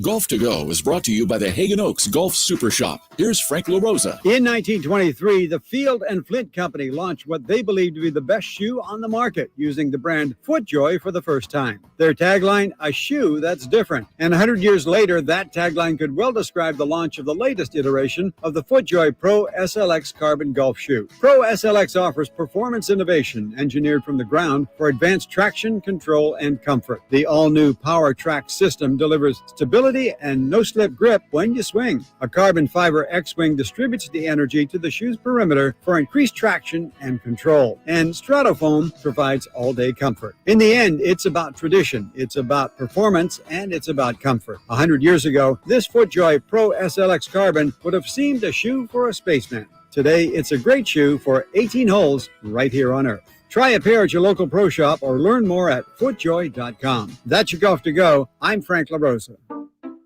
At Fisher Investments, we may seem like other money managers, but we're different. Are you really that different than the rest of us? We are. As a fiduciary, we always focus on what's best for our clients. What services do you offer besides investing? We have a team of specialists in financial planning, estate planning, and more. Your clients rely on you for all that? Yes, we ensure clients receive unparalleled service at every step of the relationship. Okay, but you still sell commission-based products, right? No, because we believe that's a conflict of interest. We prioritize service over sales goals. So then how do your fees work? We have a simple and transparent fee that's a percentage of our clients' portfolios. So we do better when our clients do better. Wow, we're more different than I thought. At Fisher Investments, we're clearly different. Learn more at FisherInvestments.com. Investing in securities involves the risk of loss. The Febreze. Fabric Talk. Hey, it's me, your couch. Today's my favorite day of the week. Febreze Fabric Spray Day. The occasional deep cleanse are nice, but in between, you know I'm needing a refresh. Ooh, here she comes with the Febreze Fabric Spray. Oh yeah, spritz them armrests. Don't be shy. Nothing like a good spray down to get me smelling so fresh and clean. Don't forget my back. Nice. Febreze Fabric Spray. It's just that easy. Now we can both breathe happy. Febreze. La la la la la. What's keeping you from learning the language you've always wanted to speak? Too hard. Takes too long. Not with Babbel. Babbel's interactive lessons, podcasts, games, and more make learning fun. Fun isn't hard. Right. And in 10 minutes a day, Babbel's bite-sized lessons are designed to get you having real conversations in as little as 3 weeks. That's not long. It's not hard. It's perfect. It starts here. Go to Babbel.com to try for free. That's BABBEL.com. Babbel.com. Hey, Sacramento, get ready for a lineup that's not just hitting home runs, but delivering laughs and legendary tunes. It's the Sactown Sports live events calendar, where entertainment takes center stage. First up, on March 22nd, get ready for a night of hilarity as the comic genius Hannibal Buress takes the spotlight at the historic Crest Theater. And on March 23rd, the laughs keep coming with the one and only Dimitri Martin at the Crest Theater. It's a comedy doubleheader that's sure to score big with your funny bone. Visit livenation.com or Ticketmaster to score your tickets. And don't miss the Jacksons with Jackie, Tito, and Jermaine with all your favorite hits, plus Sister Sledge and the Tramps, all March 30th at Thunder Valley. But wait, sports fans, the excitement doesn't end there. On August 4th, the Outlaw Music Festival rides into the Toyota Amphitheater, featuring legends like Willie Nelson, Bob Dylan, and John Mellencamp. It's a musical grand slam you won't want to miss. Keep the adrenaline pumping, Sacramento. Visit SactownSports.com for all the details and ticket information. What's the missing piece for the 49ers? Which names will they add during free agency? Whether it's in season or off season, the coverage never stops. Get the latest 49ers news on Sactown Sports at SactownSports.com. Financial Group is not a law firm. Are you a victim of the timeshare trap and think there's no way out? I'm Chuck McDowell, founder of Wesley Financial Group, the original timeshare cancellation expert. And I'm here to tell you that there is a way out. We've helped over 30,000 families out of financial hardship by getting them out of bad timeshares. If your timeshare agreement goes on forever, if you were told timeshares are a great investment, or your maintenance fees will never go up, you have questions, we have the answer. At Ashton & Price, we get injury victims to yes. Experience, yes. Ashton & Price has been around for over 25 years. No more insurance companies? Yes. Our clients focus on getting better, and we handle all the rest. Results? Yes. We've collected over $100 million for injury victims. No fee until we win? Yes. Our clients pay nothing until we win. Ashton & Price, the best at getting to yes. Remember, for the best advice, don't think twice. Call Ashton & Price. At aimyourdigital.com, we'll help you target the right audience, build your leads, and crush your quota. Take your business to the next level. Our digital marketing strategies help grow awareness of your product or service, all while building trust in your business. Our approach involves leveraging multiple tools and strategies to deliver exceptional results that are customized to your unique business needs. Don't wait to run out of sales leads. Keep your business growing. Get started with aimyourdigital.com today. Whether you prefer thrills or serenity, the 2024 Accord from Elk Grove Honda delivers both. With Honda Sensing Standard, the 2024 Accord is once again a winner of the 2024 Car and Driver's 10 Best Cars, making Honda the winningest brand in car and driver award history. Drive a 2024 Accord Hybrid and see for yourself what the fuss is all about.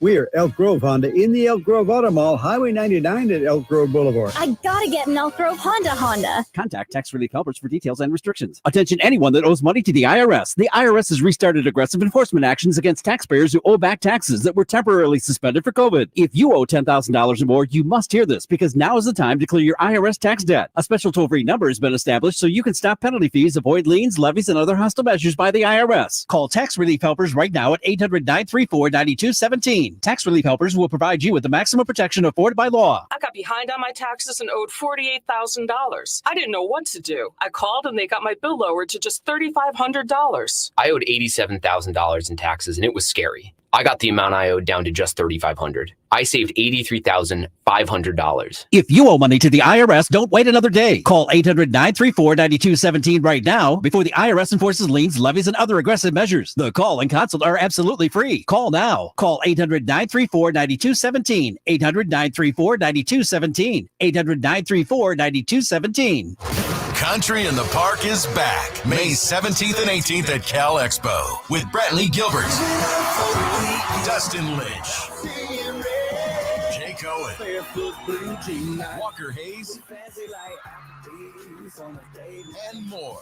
Tickets start at just $46. Country in the Park May 17th and 18th at Cal Expo. For more information, visit CITPFest.com. Brought to you by California Army National Guard, Naturewood Home Furnishings, and RVs of Sacramento.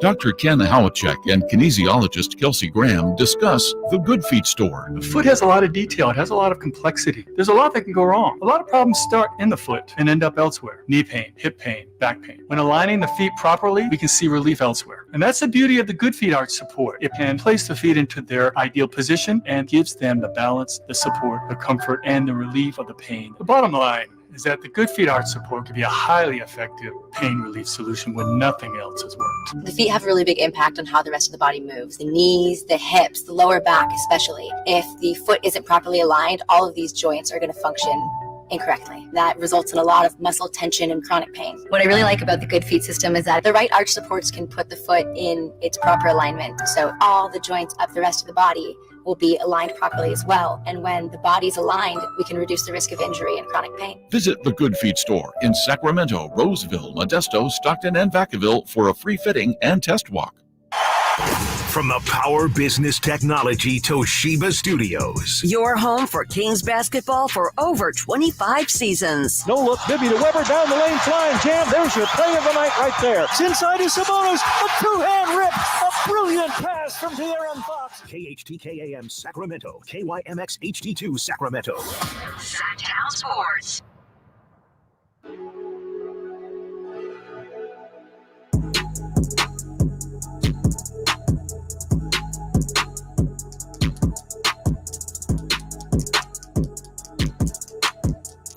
Live and local, 6 a.m. to 6 p.m., Monday through Friday. Sactown Sports. Hey, thanks for being with us. Want to thank Rick Camla for joining us. And I want to apologize because Rick Camla did say something there that we should have corrected him on. And somebody pointed this out here on the text line, 339-1140, 1-800-920-1140. Remember, he was talking about how, hey, I got to be honest, your team basically treading water this year, this and that. He said something about Davion not working out. Yeah, and somebody on the text line here is Johnny K. From Hey Johnny K. This guy's wrong about Davion Mitchell. His game has been better. Yes. And you're right, Johnny K. We should have called him out. We should have, yeah. And I just told him, hey, keep an eye on the Kings, but you're right, Johnny K. We should have mentioned to him. That's actually not correct. Yeah, it's especially as of late. Like Davion, we talk about Keon, and yes, Keon's in the rotation. Davion as well. I mean, that two-headed monster. If you're Mike Brown to be able to go to two guards off the bench that plays defense like that. So, yeah, Davion's playing extremely well right now. From the 916, Cousins was never mature enough to be a leader. The culture was toxic. That's from Allen. Mature, I don't know, but he wasn't established enough in a lot of ways to be the piece that you could build on. He just wasn't. I think for Cousins, and I don't know him as well as a lot of people around here, but he was at Kentucky when I was at Louisville. He would play for John Calipari, so I got to cover him a little bit. I think having the right head coach is so important for him, or was so important. And as I think about it now here in 2024, and you guys tell me, George Karl and DeMarcus Cousins does not seem like they would coexist okay and it be was good. The same thing with opposite of Rondo coexist. too. Like it's like especially now we know what we know about George Karl and some of the stuff he's saying about Carmelo and the way like it that seems like no wonder that didn't work out. Right, like right. That's oil and water trying to mix. Well, then on top of that, and you're right, you got that to begin with, and then George Karl trying to get rid of DeMarcus. And then they decide, no, we're not doing that. So, you two have to coexist now on top of that. So that had no chance None whatsoever. And I think now, in today's NBA especially, the relationship between your star player and your head coach has to be on point. And so as a team, an organization, when you go out there and you hire a coach, it can't just be, oh, let's find the best coach. No, it has to be, can this coach coexist and work with this player? I think that's extremely important. And I think that's why when you look at the success of the Sacramento Kings, Mike Brown and his humility and his ability to communicate, being a military guy like he was, grew up all around, Germany, Ohio, he's been around. So he's been in many different situations. His ability to communicate to the guys, I think, is extremely important. Whereas you look like a guy like George Karl back then, I would imagine Cousins wasn't trying to hear that. He wasn't trying to hear what George Karl was saying. A couple of examples of that. Last night, Mike Brown was asked after the game how Malik was doing. Because Malik had whatever that was happened. And even Coach Brown didn't seem exactly sure what happened. But he said, I think Malik is fine, because after the game, Malik said, we're now 3-0 when we don't have shoot around, and I hope the coach hears me. And he said, I was standing right next to him when he said it. So as Malik being Malik, I think he's fine. But George Karl, I remember one time they were training in La Jolla, and I was down there and had a workout, and then talking to George Karl afterwards, and he's saying, Willie Cauley-Stein looks good or whatever. And he said, Cuz is crazy. And, the media's like, he's like, no, Cuz is crazy. He said that? Yeah, he wasn't kidding. He was like, this guy is crazy. And he wasn't joking. He wasn't. Well, I don't know. People thought he was. I saw that. Oh, I'm not sure he's joking. But somebody, the one coach here that kind of got through to DeMarcus a little bit was Michael Malone. Michael Malone. Yeah. And a player who was on that team told me, like, Michael Malone wouldn't take anything. Michael Malone would throw him out of practice. And, there was also, before that, it was like, the organization would, like, you have to give him his way. You coddle him. And Michael was like, no, get out of here.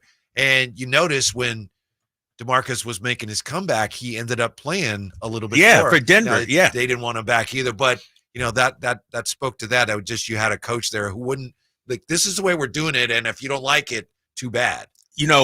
As I sit here and hear you tell these stories, if you were to do a Kings 30 for 30, like just a different era, that the DeMarcus Cousins era would have to be one, right? Yeah. Like a guy that's so supremely talented, how come it didn't work out? Well, he'd be a great 30 for 30 himself. Right, himself, right? Yeah. Exactly. I mean, this guy had all the tools in the world, all the gifts, and it just didn't work out. And when it did look like it was going to work out, whether it was with Michael Malone or with Anthony Davis down there in New Orleans, he gets hurt. Yeah. It's like a terrible story. And did I ever tell you the story about when I saw DeMarcus Cousins in Denver? Remember, he was in Denver playing for Michael Malone. And he walked past, and I said, DeMarcus, what's up, man? Kyle Draper, I do play-by-play for the Sacramento Kings.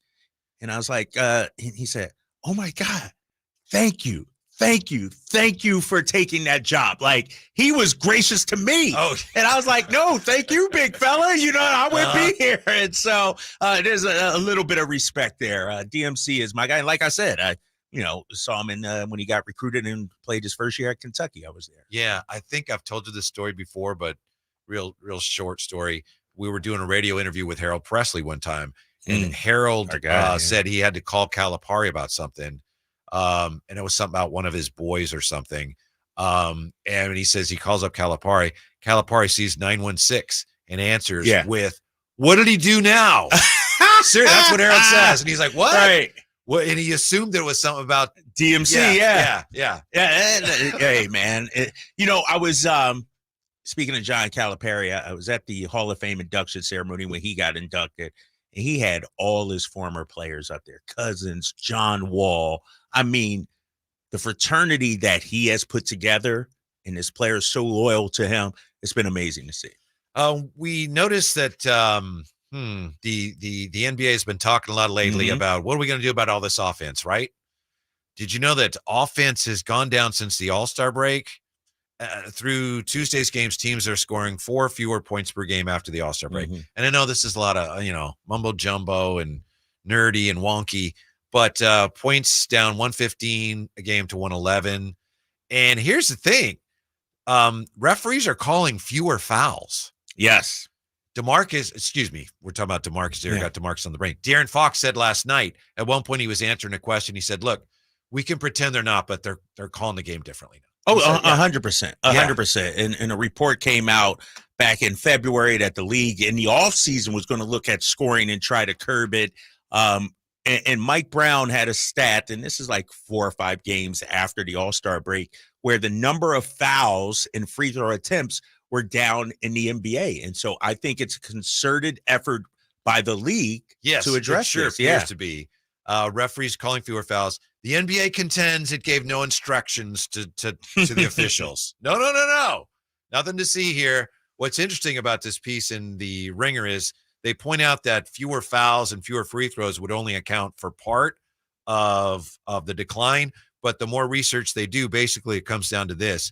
Fewer free throws affects the game in other ways. The pace is slowed down as well. And that also contributes to the lack of scoring. So fewer fouls called is slowing down the game, and it actually is driving down. It's slowing down the game. Yeah. I would think it would be opposite. Like like the more fouls you call, the slower the game is because guys aren't in rhythm. They aren't, it's stopping and starting as much. But you're saying it's the other way. That's what they're saying. That's what they're saying. Yeah, and we can, I don't want to bore everybody or you by breaking down all the numbers. The dynamic, bottom line, dynamic shows the ripple effects of fewer whistles and more defensive physicality. Officiating, fouls, defense, pace, and scoring are all intertwined. So have you noticed it when you watch the game? Has it affected your viewing pleasure at all? I haven't noticed that scoring's down. Right. But I notice, guys are just getting hammered now. Yeah. But to me, there's way too many instances where a player, and I don't care what team it is, sometimes it seems to favor this team or that team, but overall, just watching games, there's too many times to me that I see that and go, how are they supposed to play basketball when you're getting just wailed on like that and you're letting it go? Yeah, Domas got whacked across the arms, De'Aaron Fox. But then conversely, you get LeBron James getting a touch foul and Harrison Barnes is looking like, and so I think officiating in the NBA is at an all-time difficulty level. It's extremely hard right now, and it's hard for a fan or a viewer, and it's frustrating as well because, and we talked about it before, what's marginal contact? One guy's definition and view of marginal contact is different. And so you got 3 referees out there who are all kind of, calling a different game, if you will. Mm-hmm. And so and the old rule was, players got to adjust, but you got 3 referees who one guy views it as marginal, another guy doesn't. It's frustrating to watch at times. This is easier said than done, but to me, no matter where scoring is, if it's up, if it's down, it doesn't matter. A foul's a foul. You're not playing basketball. Right. One more thing. In addition, I'm in favor of, finding guys for flops and all that, but you should also find guys for we'll just call it the LeBron, which is you go to the basket and then grab your head, like somebody smoked you in the head. And there was one last night where I think he did that. I don't know if anyone touched him. Yeah. He gets to the basket, then it's like, that's like I think that might have been the HB one. I think so. Yeah. It's, I think guys, and you see it all the time, are more interested in drawing the foul than actually scoring the basket. And these guys are actors right now. Yeah. They are highly trained actors right there. They are great at drawing the fouls. Shai Gilgeous-Alexander, we look at my guy Joel Embiid out there in Philly, LeBron James, all these guys, the art of drawing the foul, James Harden, it's a real thing. Mm-hmm. Let's see here. Alex says Lillard pulled Malik's jersey with a Monk foul. So it's hard to understand. That's the bottom line. It must be crazy for the players because what is a foul again? That was just a foul a minute ago, and now it's not. And it's one of those things where, man, maybe you see what you can get away with and then pull it back. You know what I mean? Yeah, but that could be really harmful for the product going forward. Yes. So, okay, scoring's down. Is the product better since the All-Star break? Is it noticeable? No, but how would this affect the Kings if this trend continues? Do you think it would be beneficial to them? Is it 6 of one, half dozen of the other? I don't think it would be. I think the Kings would benefit from a tighter whistle, more fouls being called, because unless this new version of the Kings we saw the last couple of days is how they're going to be, then okay, let's play it that way. But otherwise, I think, De'Aaron Fox, because of his slight of frame, his size, I want a tight whistle when he goes to I don't want him to have to play through contact every time. I don't want him to get whacked and go through it. Now, Domas can play through it, but I would like to see De'Aaron Fox, in my opinion, get to the line eight times a game. How many free throws would Domas shoot a game if he was wearing a Laker jersey? Oh, my gosh. Easy 10, right? Easy 10. Automatic 10. He gets whacked. So you mentioned whack across the arm. Like, he's the poster boy for getting whacked across the arms. Uh-huh. Yeah. Sometimes I think Katie's going to run down from the booth. Oh, my God. Katie be on one floor. sometimes, man. Yeah. She is like, I'm like, Katie, it's 10 minutes to go in the first quarter. Like, the officials, can we at least save that to the second half or something? Yeah, that's funny. Is first round home court, is there any way that's still in play for the Kings? I like Next with the Drive Guys, Sactown Sports. Last season, the Sacramento Kings gave us a little bit of everything. A Pacific Division title, GM of the Year, Coach of the Year, Clutch Player of the Year, All-Stars and all NBA performers. Plus, we got to light the beam. Here's a steal by Fox, the breakaway. He's got the rip with the left hand. What does this season have in store? Find out. Each and every Sacramento Kings game can be heard right here on your proud home of the Beam team, Sactown Sports and SactownSports.com. Hello, saver. Whether you're saving for that trip to the tropics or saving for an emergency, now is the time to take advantage of Wells Fargo's savings options. Wells Fargo offers savings accounts that can help you save towards your goals. So, what are you saving for? Visit a Wells Fargo branch or wellsfargo.com/save to open a savings account today. Wells Fargo Bank, N.A., member FDIC. Ever since we got Xfinity, Yeah, we have Wi-Fi but all over the house, even in my hiding spots. Ha! Found you. How?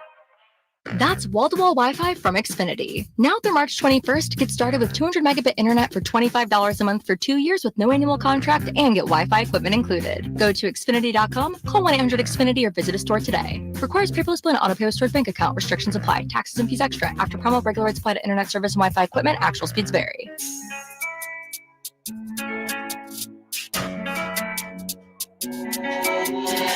Your flagship station for the Beam team, Sactown Sports. How about this comment here on the YouTube chat from BCH Custom Cabinetry? Firing Malone set us back 10 years. I don't know about 10 years. Let's do the math. 2014 or so? Yeah, maybe, almost. Okay. About 9 3/4 or whatever the math works out to be. Given that he went on to coach a team to the NBA championship. And Campio's got another story here, Drapes. And, he's given to fibbing. I'm not sure if I can take this to the bank. Campio says, I invented fantasy high lie. And he did not say. He did. You're not buying that one? That might be one I believe. Campio's my guy, man. I might believe that one. A little skeptical. That's awesome. That's awesome. You look at the standings here, and I know I have been all over the place with the Kings. They're this, they're that. They'll never do this, never do that. But in your professional opinion, the Kings right now, is home court in the first round still in play? They got 38 wins. They're 6th. The Clippers are 4th. They got 41 wins. So the Kings are 3.5 back of the Clippers, and then you got the Pelicans in between you there. I mean, mathematically, it's possible. It's but that's, possible, right? The homer in me wants to say yes, because the Clippers, I think, are reeling right now. They've lost 2 in a row. They got some injury issues they're dealing with. Right now, they're a game behind the Pelicans, but really 2 because of the tiebreaker. I think it is, Whitey. I think it is. We're just saying reasonably possible. Yeah, I think reasonably. I mean, they'd have to go on one of those 7-game win streaks right now. And when you look at the schedule, I believe it is possible right now, because you got the Knicks, good team, solid team, but they're banged up. Then you got Memphis, Toronto, Washington. So this could be a critical stretch. Right now, the Kings on a 2-game winning streak. I just mentioned 4 games. 2 could go to 6 or 7 pretty, I don't want to say easily, but it's plausible. It's realistic. It's a possibility. And like I said before, I think the Clippers, I think they're we did stock up, stock down. Their stock is down. Hurt, yeah. Kawhi's hurt right now. He's banged up. I think Minnesota, there's a little bit of a wild card factor with them as well, but they're further ahead. They already got 45 wins. Right. They're a little out of reach. I think it's going to, the Pelicans is a tricky one because nobody's talking about them. I want to pull up the NBA strength of schedule also. And I know we've done this exercise 1,000 times this season, but when you look at the NBA strength of schedule right now, the Kings have the 8th most difficult schedule remaining.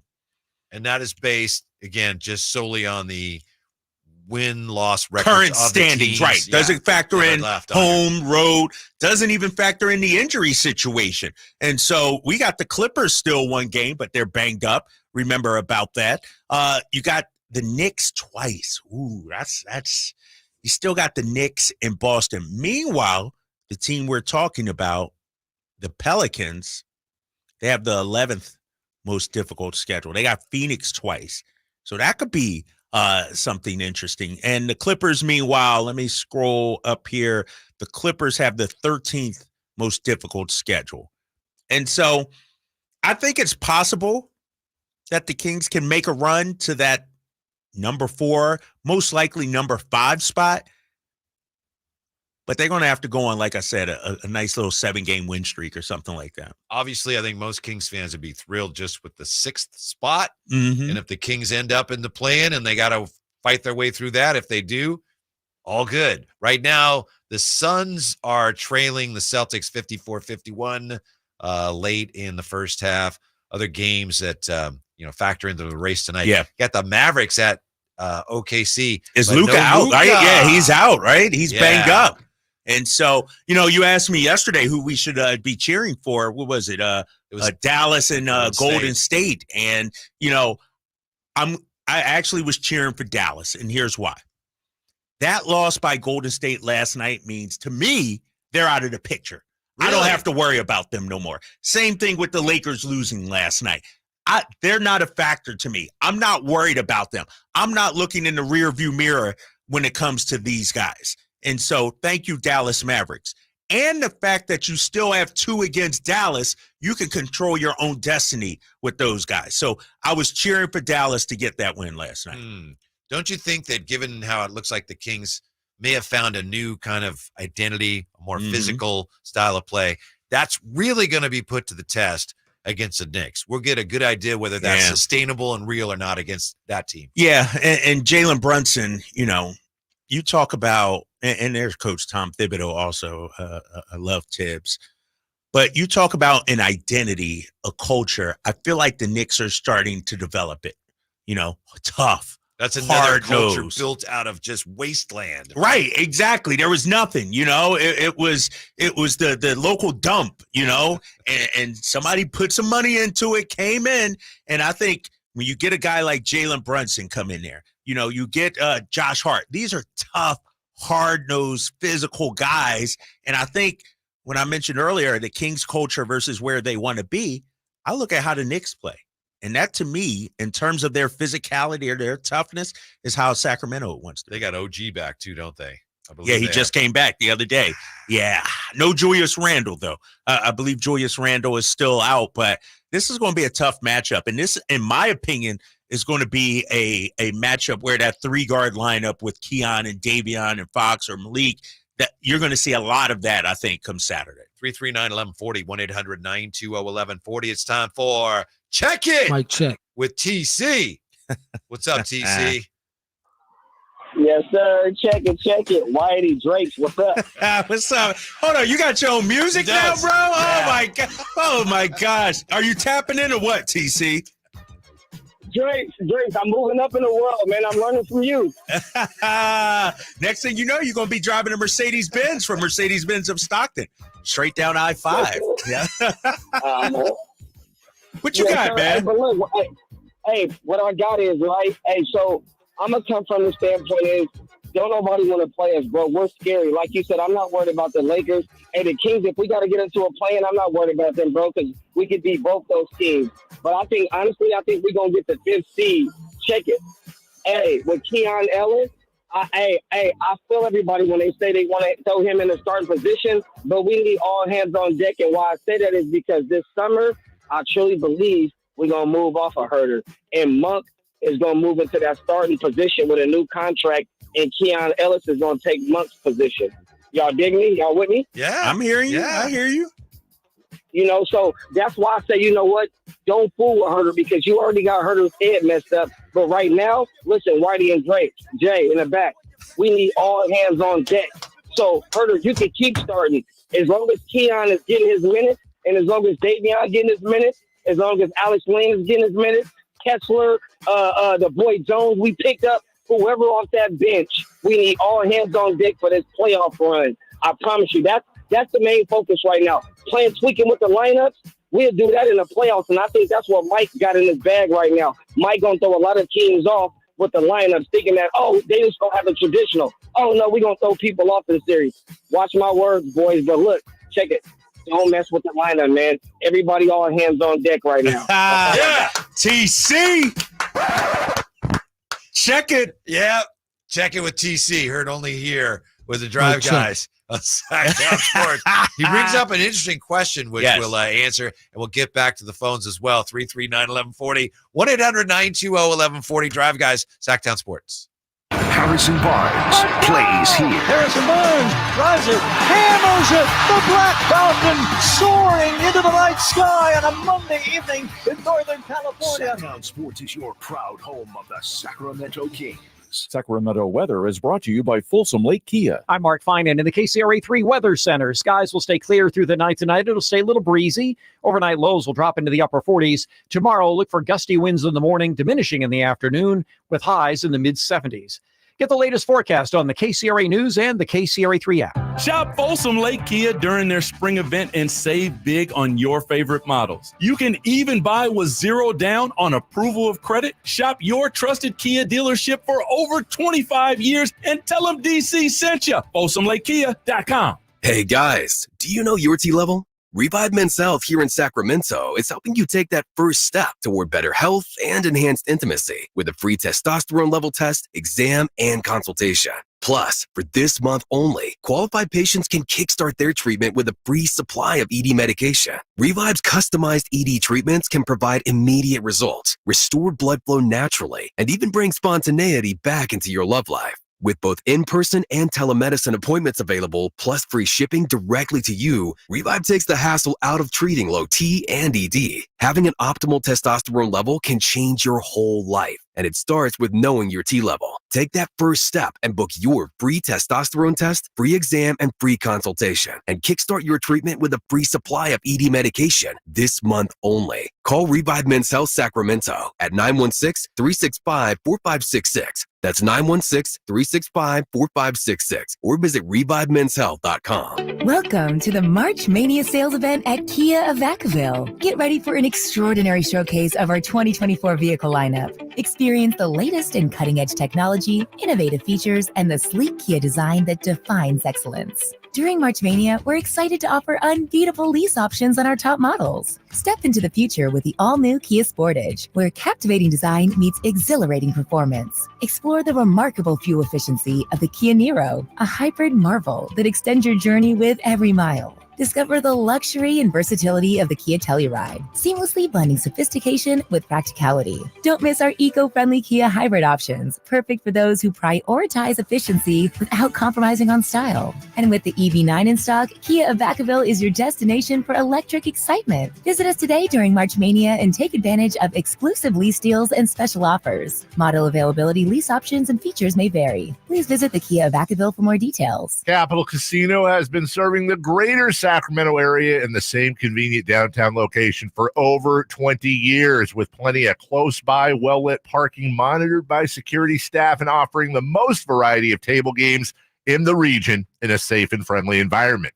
Best food, best service, and the best action.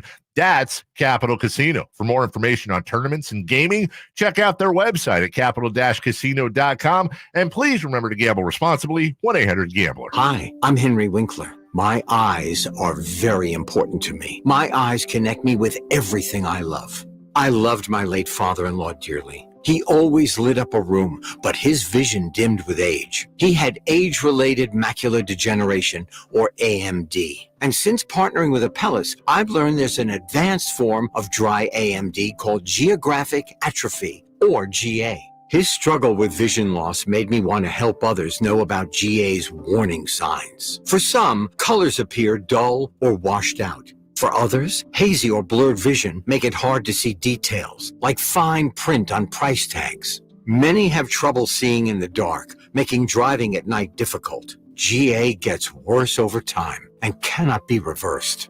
If you think you have GA, don't wait. Treatments are available. Ask a retina specialist about FDA-approved treatments for GA and go to GAWon'tWait.com.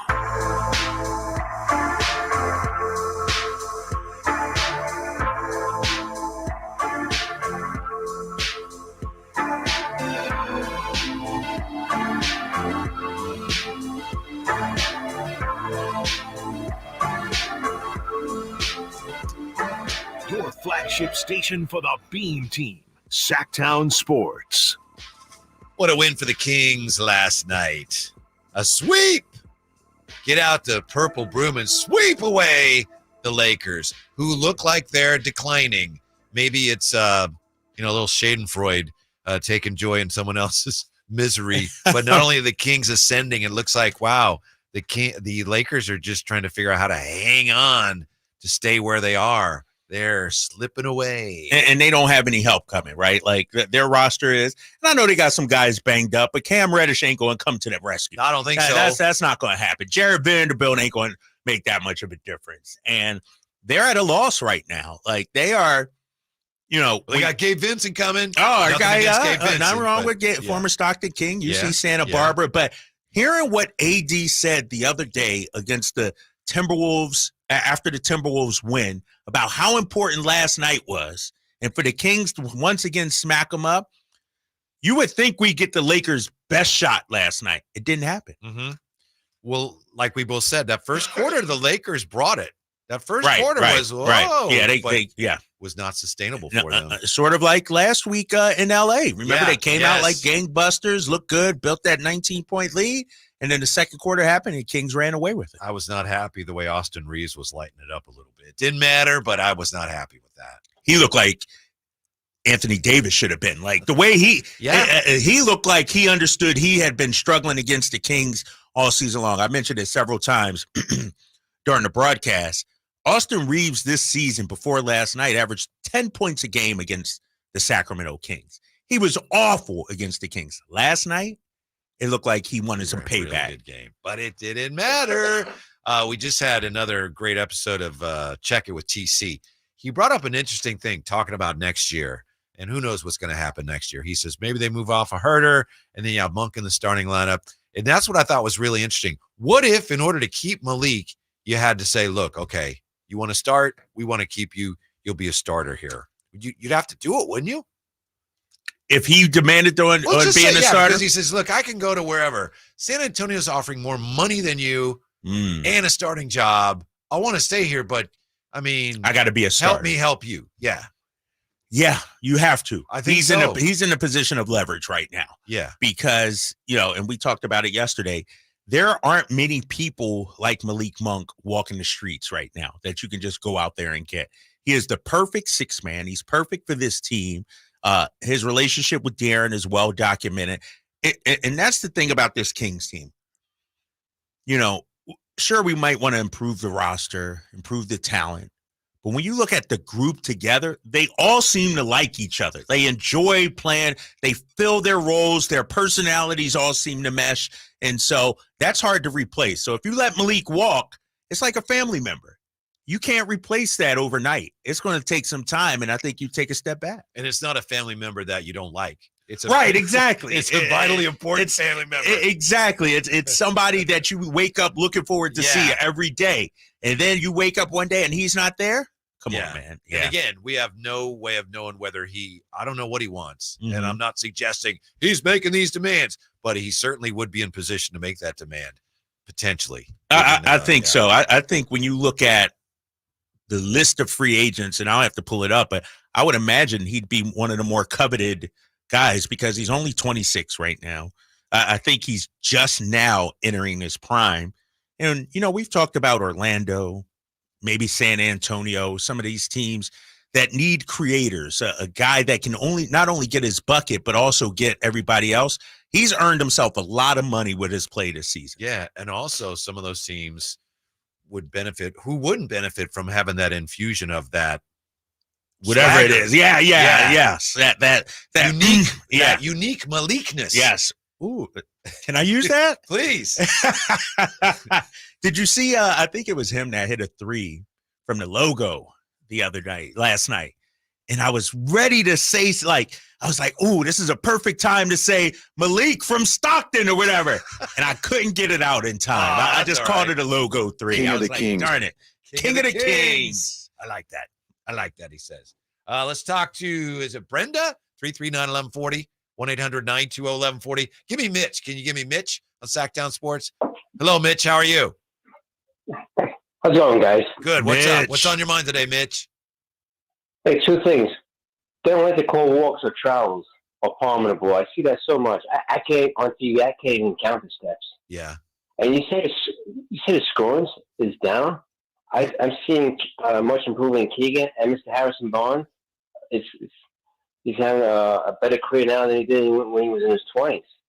Harrison I Barnes? like it. Yeah. HB? Yeah. I'm happy with Barnes. Glad we kept him. Yeah. And I like this Keon Mr. Ellis there. We're looking good, I think. Yes. You really gave it to the Lakers, right? Yes. I'm sorry. Yeah. Thank you. All right, Mitch. Yeah, Mitch, appreciate that. Mitch Yeah, been on hold, thanks. The thing about traveling, and a lot of us that have watched basketball a long time watch the NBA and go, that's traveling. And the rules are changed. There's a lot of time it's not actually a travel.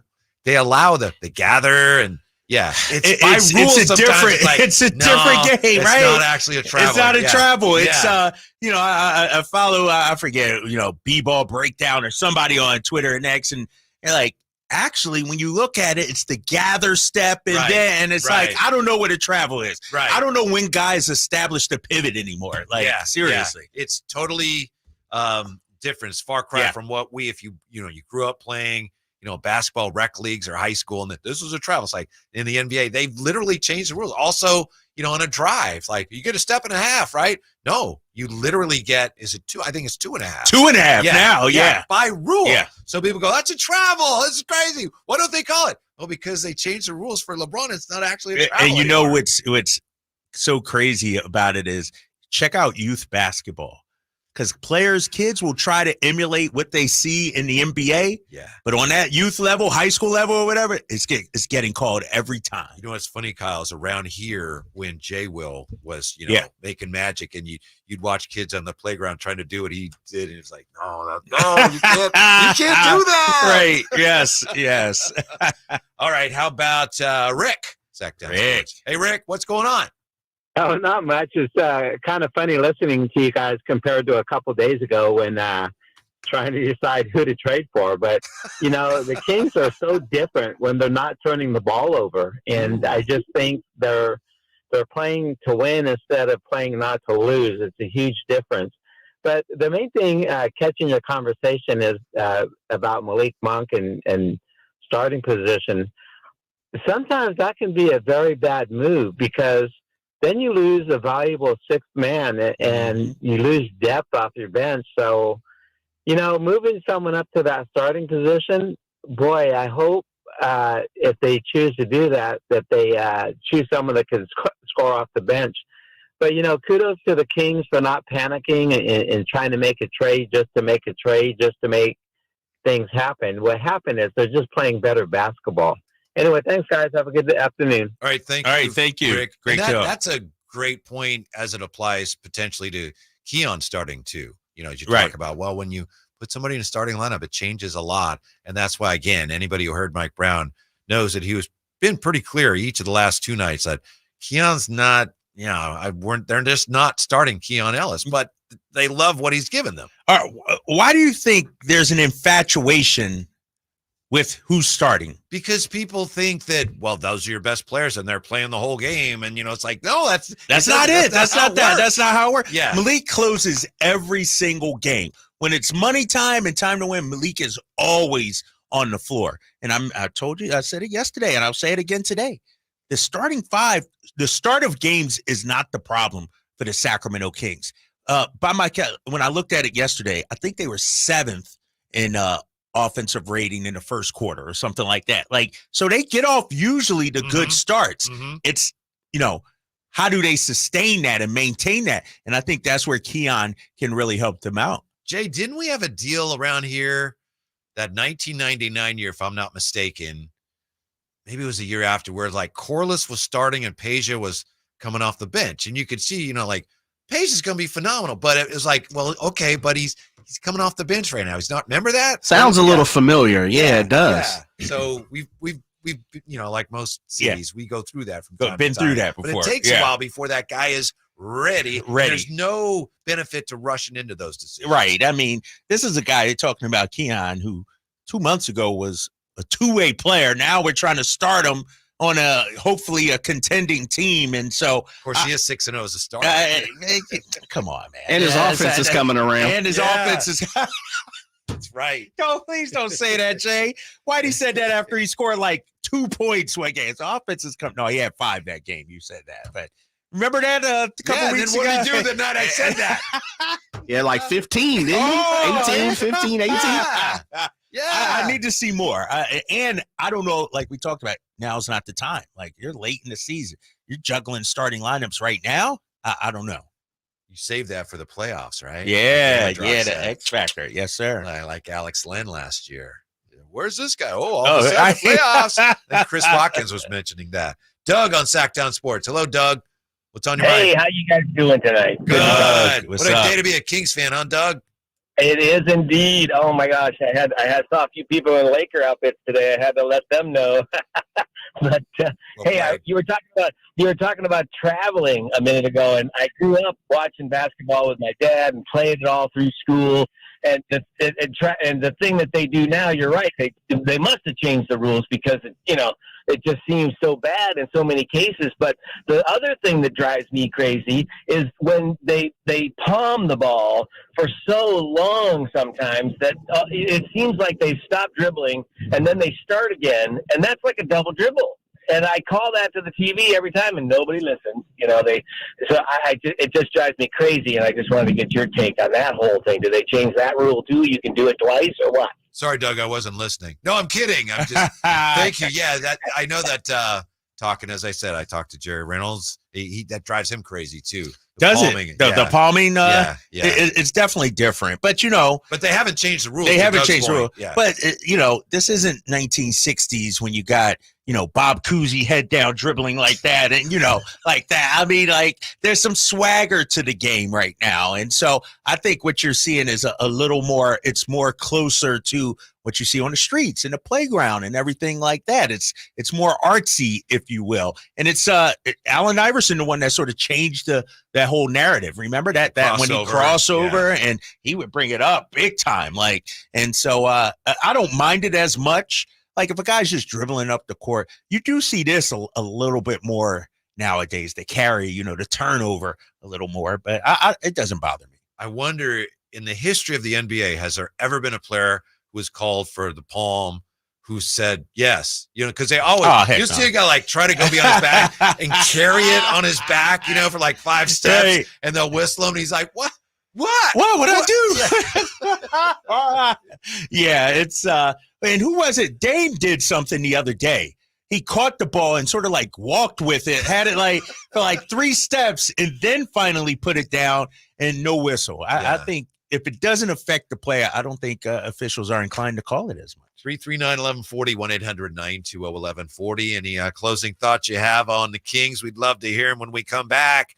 Did KD save the legacies of Steph, Clay, and Dre? One Hall of Famer says that's exactly what happened. We'll have the story when we come back. Drive Guys, Sactown Sports.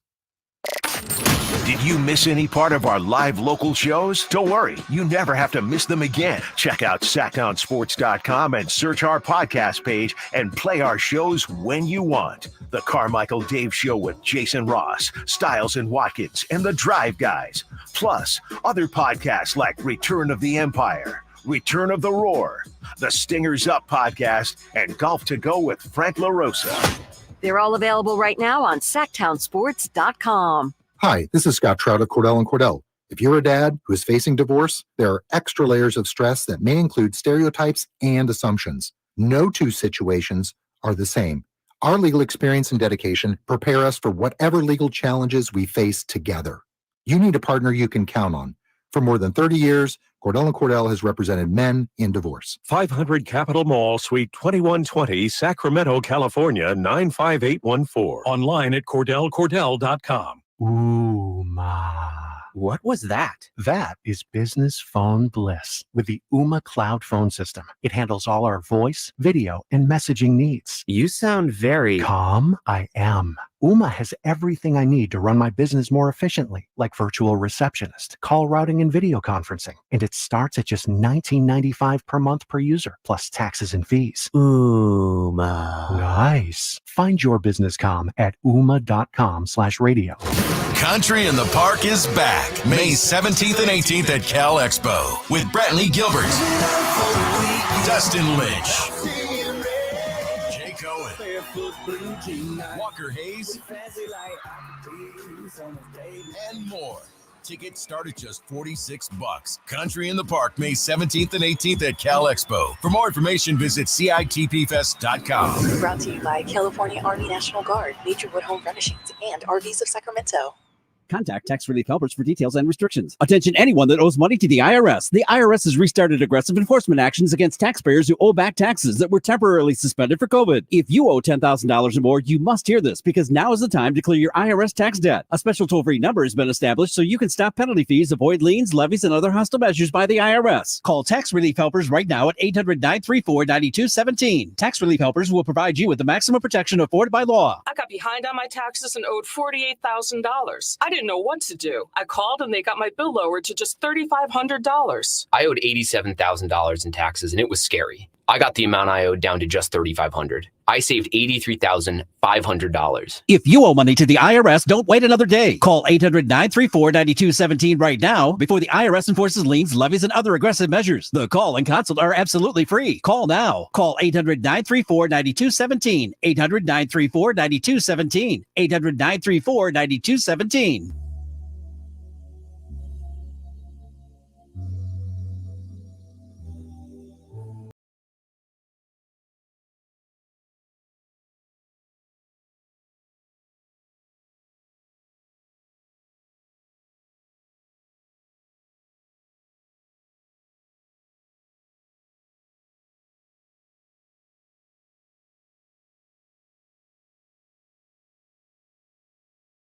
And they're tied with the Suns, but the Suns, the Kings have the tiebreaker on them. So I know you got the Suns on. I don't want to look. The Suns have this brutal schedule, and they keep winning these games. I know they're in Boston. Yeah. So please tell me they're losing by 20 in Boston. They are losing, but it's not 20. Right now it's 10:44 left to go in the third. Still early. Hanging in there in some of these games. That, they got the second most difficult schedule, and you knew that.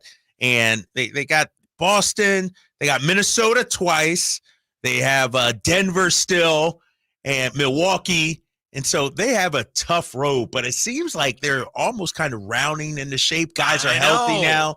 Booker's back. Beal's out there. KD is doing his thing. And so the pesky Suns, yes. I'll feel a lot better once they start sinking, once those suns start setting in the West. The Kings, it's a great point you made too.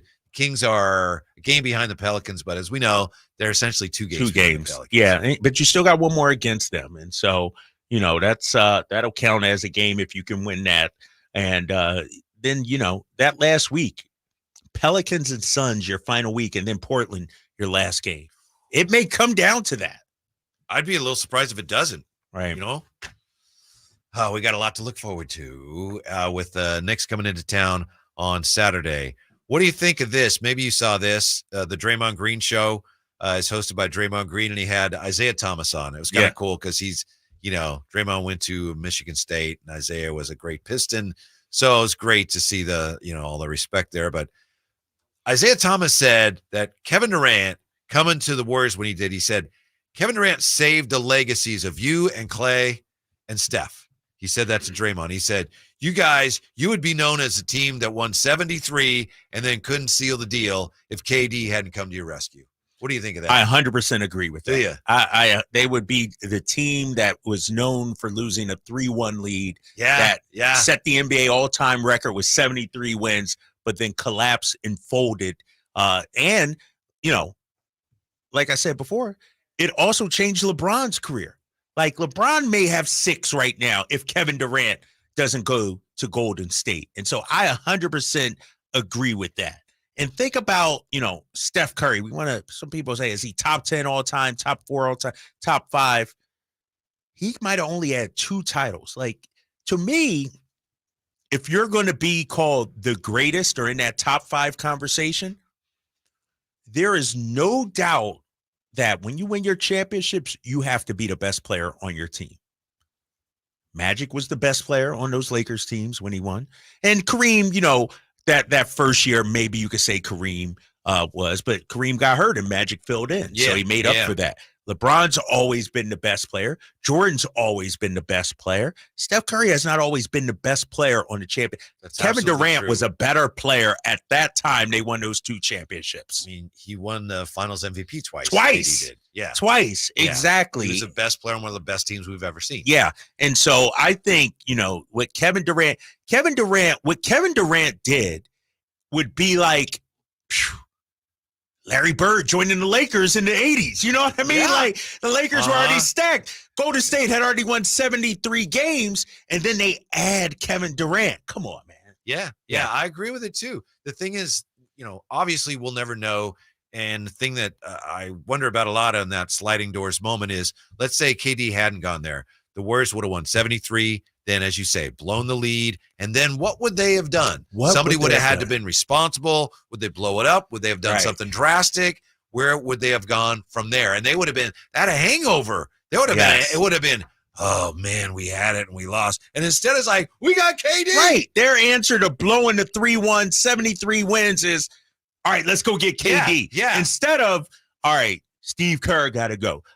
You got to get rid of Klay Thompson, whatever it may have been. Draymond Green, remember, he was a big reason why they lost that championship. And so I think Kevin Durant, in my opinion, and I think you might agree because we've talked about, he's probably one of the most underrated players. I agree. In the NBA history. Like this guy, 25-plus points per game, his entire career basically, led the Warriors to 2 titles. He actually not single-handedly, but he looked LeBron eye to eye and defeated him. And so that says something to me. Once KD joined them when he did, and give them credit for having the wherewithal to bring KD in. They deserve credit for that as an organization. But there were no consequences. There was no accountability because it didn't matter what happened. We lost, but it doesn't matter now because we got him. Right. So it's like you say, we fire the coach, get rid of the players, we have to change things. No, it didn't. Yeah, we're good. And think about it. And you didn't have to answer an off season of what ifs. Why did you collapse? Even into the next season. No, you get Kevin Durant. That changes the entire narrative about the Warriors. Like, you're right. I don't think enough is being made about that collapse. Like, you're talking about an all-time great in Steph Curry. You're talking about the best regular season team in NBA history, and they collapsed on the biggest of stages. Game 7 at home. Game 7 at home. Think about that. You got a 3-1 lead, a Game 7 at home, and you lose that? Man. I also think KD was ultimately very foolish for leaving there. Really? Don't you? I mean, what it could have, it could have done wonders for his career even more. Maybe another couple championships for him. But it sounds like the whole Draymond situation was untenable. Like, the organization maybe would have had to make a decision. Like, it doesn't seem like those two could have coexisted going forward. I thought from where I sat that what happened there, KD didn't leave because Draymond got mad at him during that Clipper game. Draymond got mad at him because he was leaving. They knew he was leaving. Yeah, he was leaving. because he was already kind of. Why do you think he left, though? Ultimately, why do you think he left? Just the grass is always greener, and I think he felt like he didn't, he wanted to play with his guys. Once I win a guys? championship, I'm good. Right. So he wins a championship, and then what it is like, oh, yeah, well, yeah, but you didn't do it. I think that really surprised him. And then it's like, I'm not getting the respect I deserve because I'm on this team with Steph and these guys. I got to go find my own. Maybe he doesn't regret that. But then he goes to Brooklyn with Kyrie and James Harden, too, though. Yeah, I know. Yeah, I don't know why you would want to hitch your wagon to Kyrie at that point. Could have worked out. It can still work out for him, but he's got to win one more title, doesn't he, to cement his legacy? I think so. And I just, as much, we're watching Phoenix right now get hammered by Boston 14, make it 12 after that. After that Beal bucket. I look at what happened in Brooklyn, and what's going on in Phoenix is entirely different, but they're good, but just still not good enough to win a championship. And they've had some injuries, obviously, and maybe they can go on a run, but they're not in a top 3 betting favorite in my book to win a title. Right. There he goes. But man, he's so good. Yeah. He got weary of Kerr too. He said some really stupid things about Kerr. And do you remember when they were playing in the conference finals one year and Kerr was talking to KD? I think it was his first year with them. And they mic'd it and played it on TV where Kerr's going, Michael had to learn to trust his teammates too. And he was like lecturing KD, and they played it on TV. They played it on air. Your KD's like, what? Right. Why they're doing that to me? Yeah. Yeah. There was a little bit of that, right? Yeah, yes. I think so. KD didn't feel like the organization backed him or had his back. And no, even with the Draymond situation too. And I know that was after the fact. And maybe they, like you said, they thought that he was leaving anyway, but the organization didn't back him in that Draymond situation either. Where you headed for dinner tonight? Anywhere you can share? No, I just had a sandwich, bro. I had not had anything to eat all day. Got some DoorDash delivered, so I'm good. I'm about to go get the kids and hang out. Awesome. Have a great evening. Thanks for being with us. Back with you tomorrow. Drive, guys. Sactown Sports. Our first year as the radio home of the San Francisco 49ers is one we will never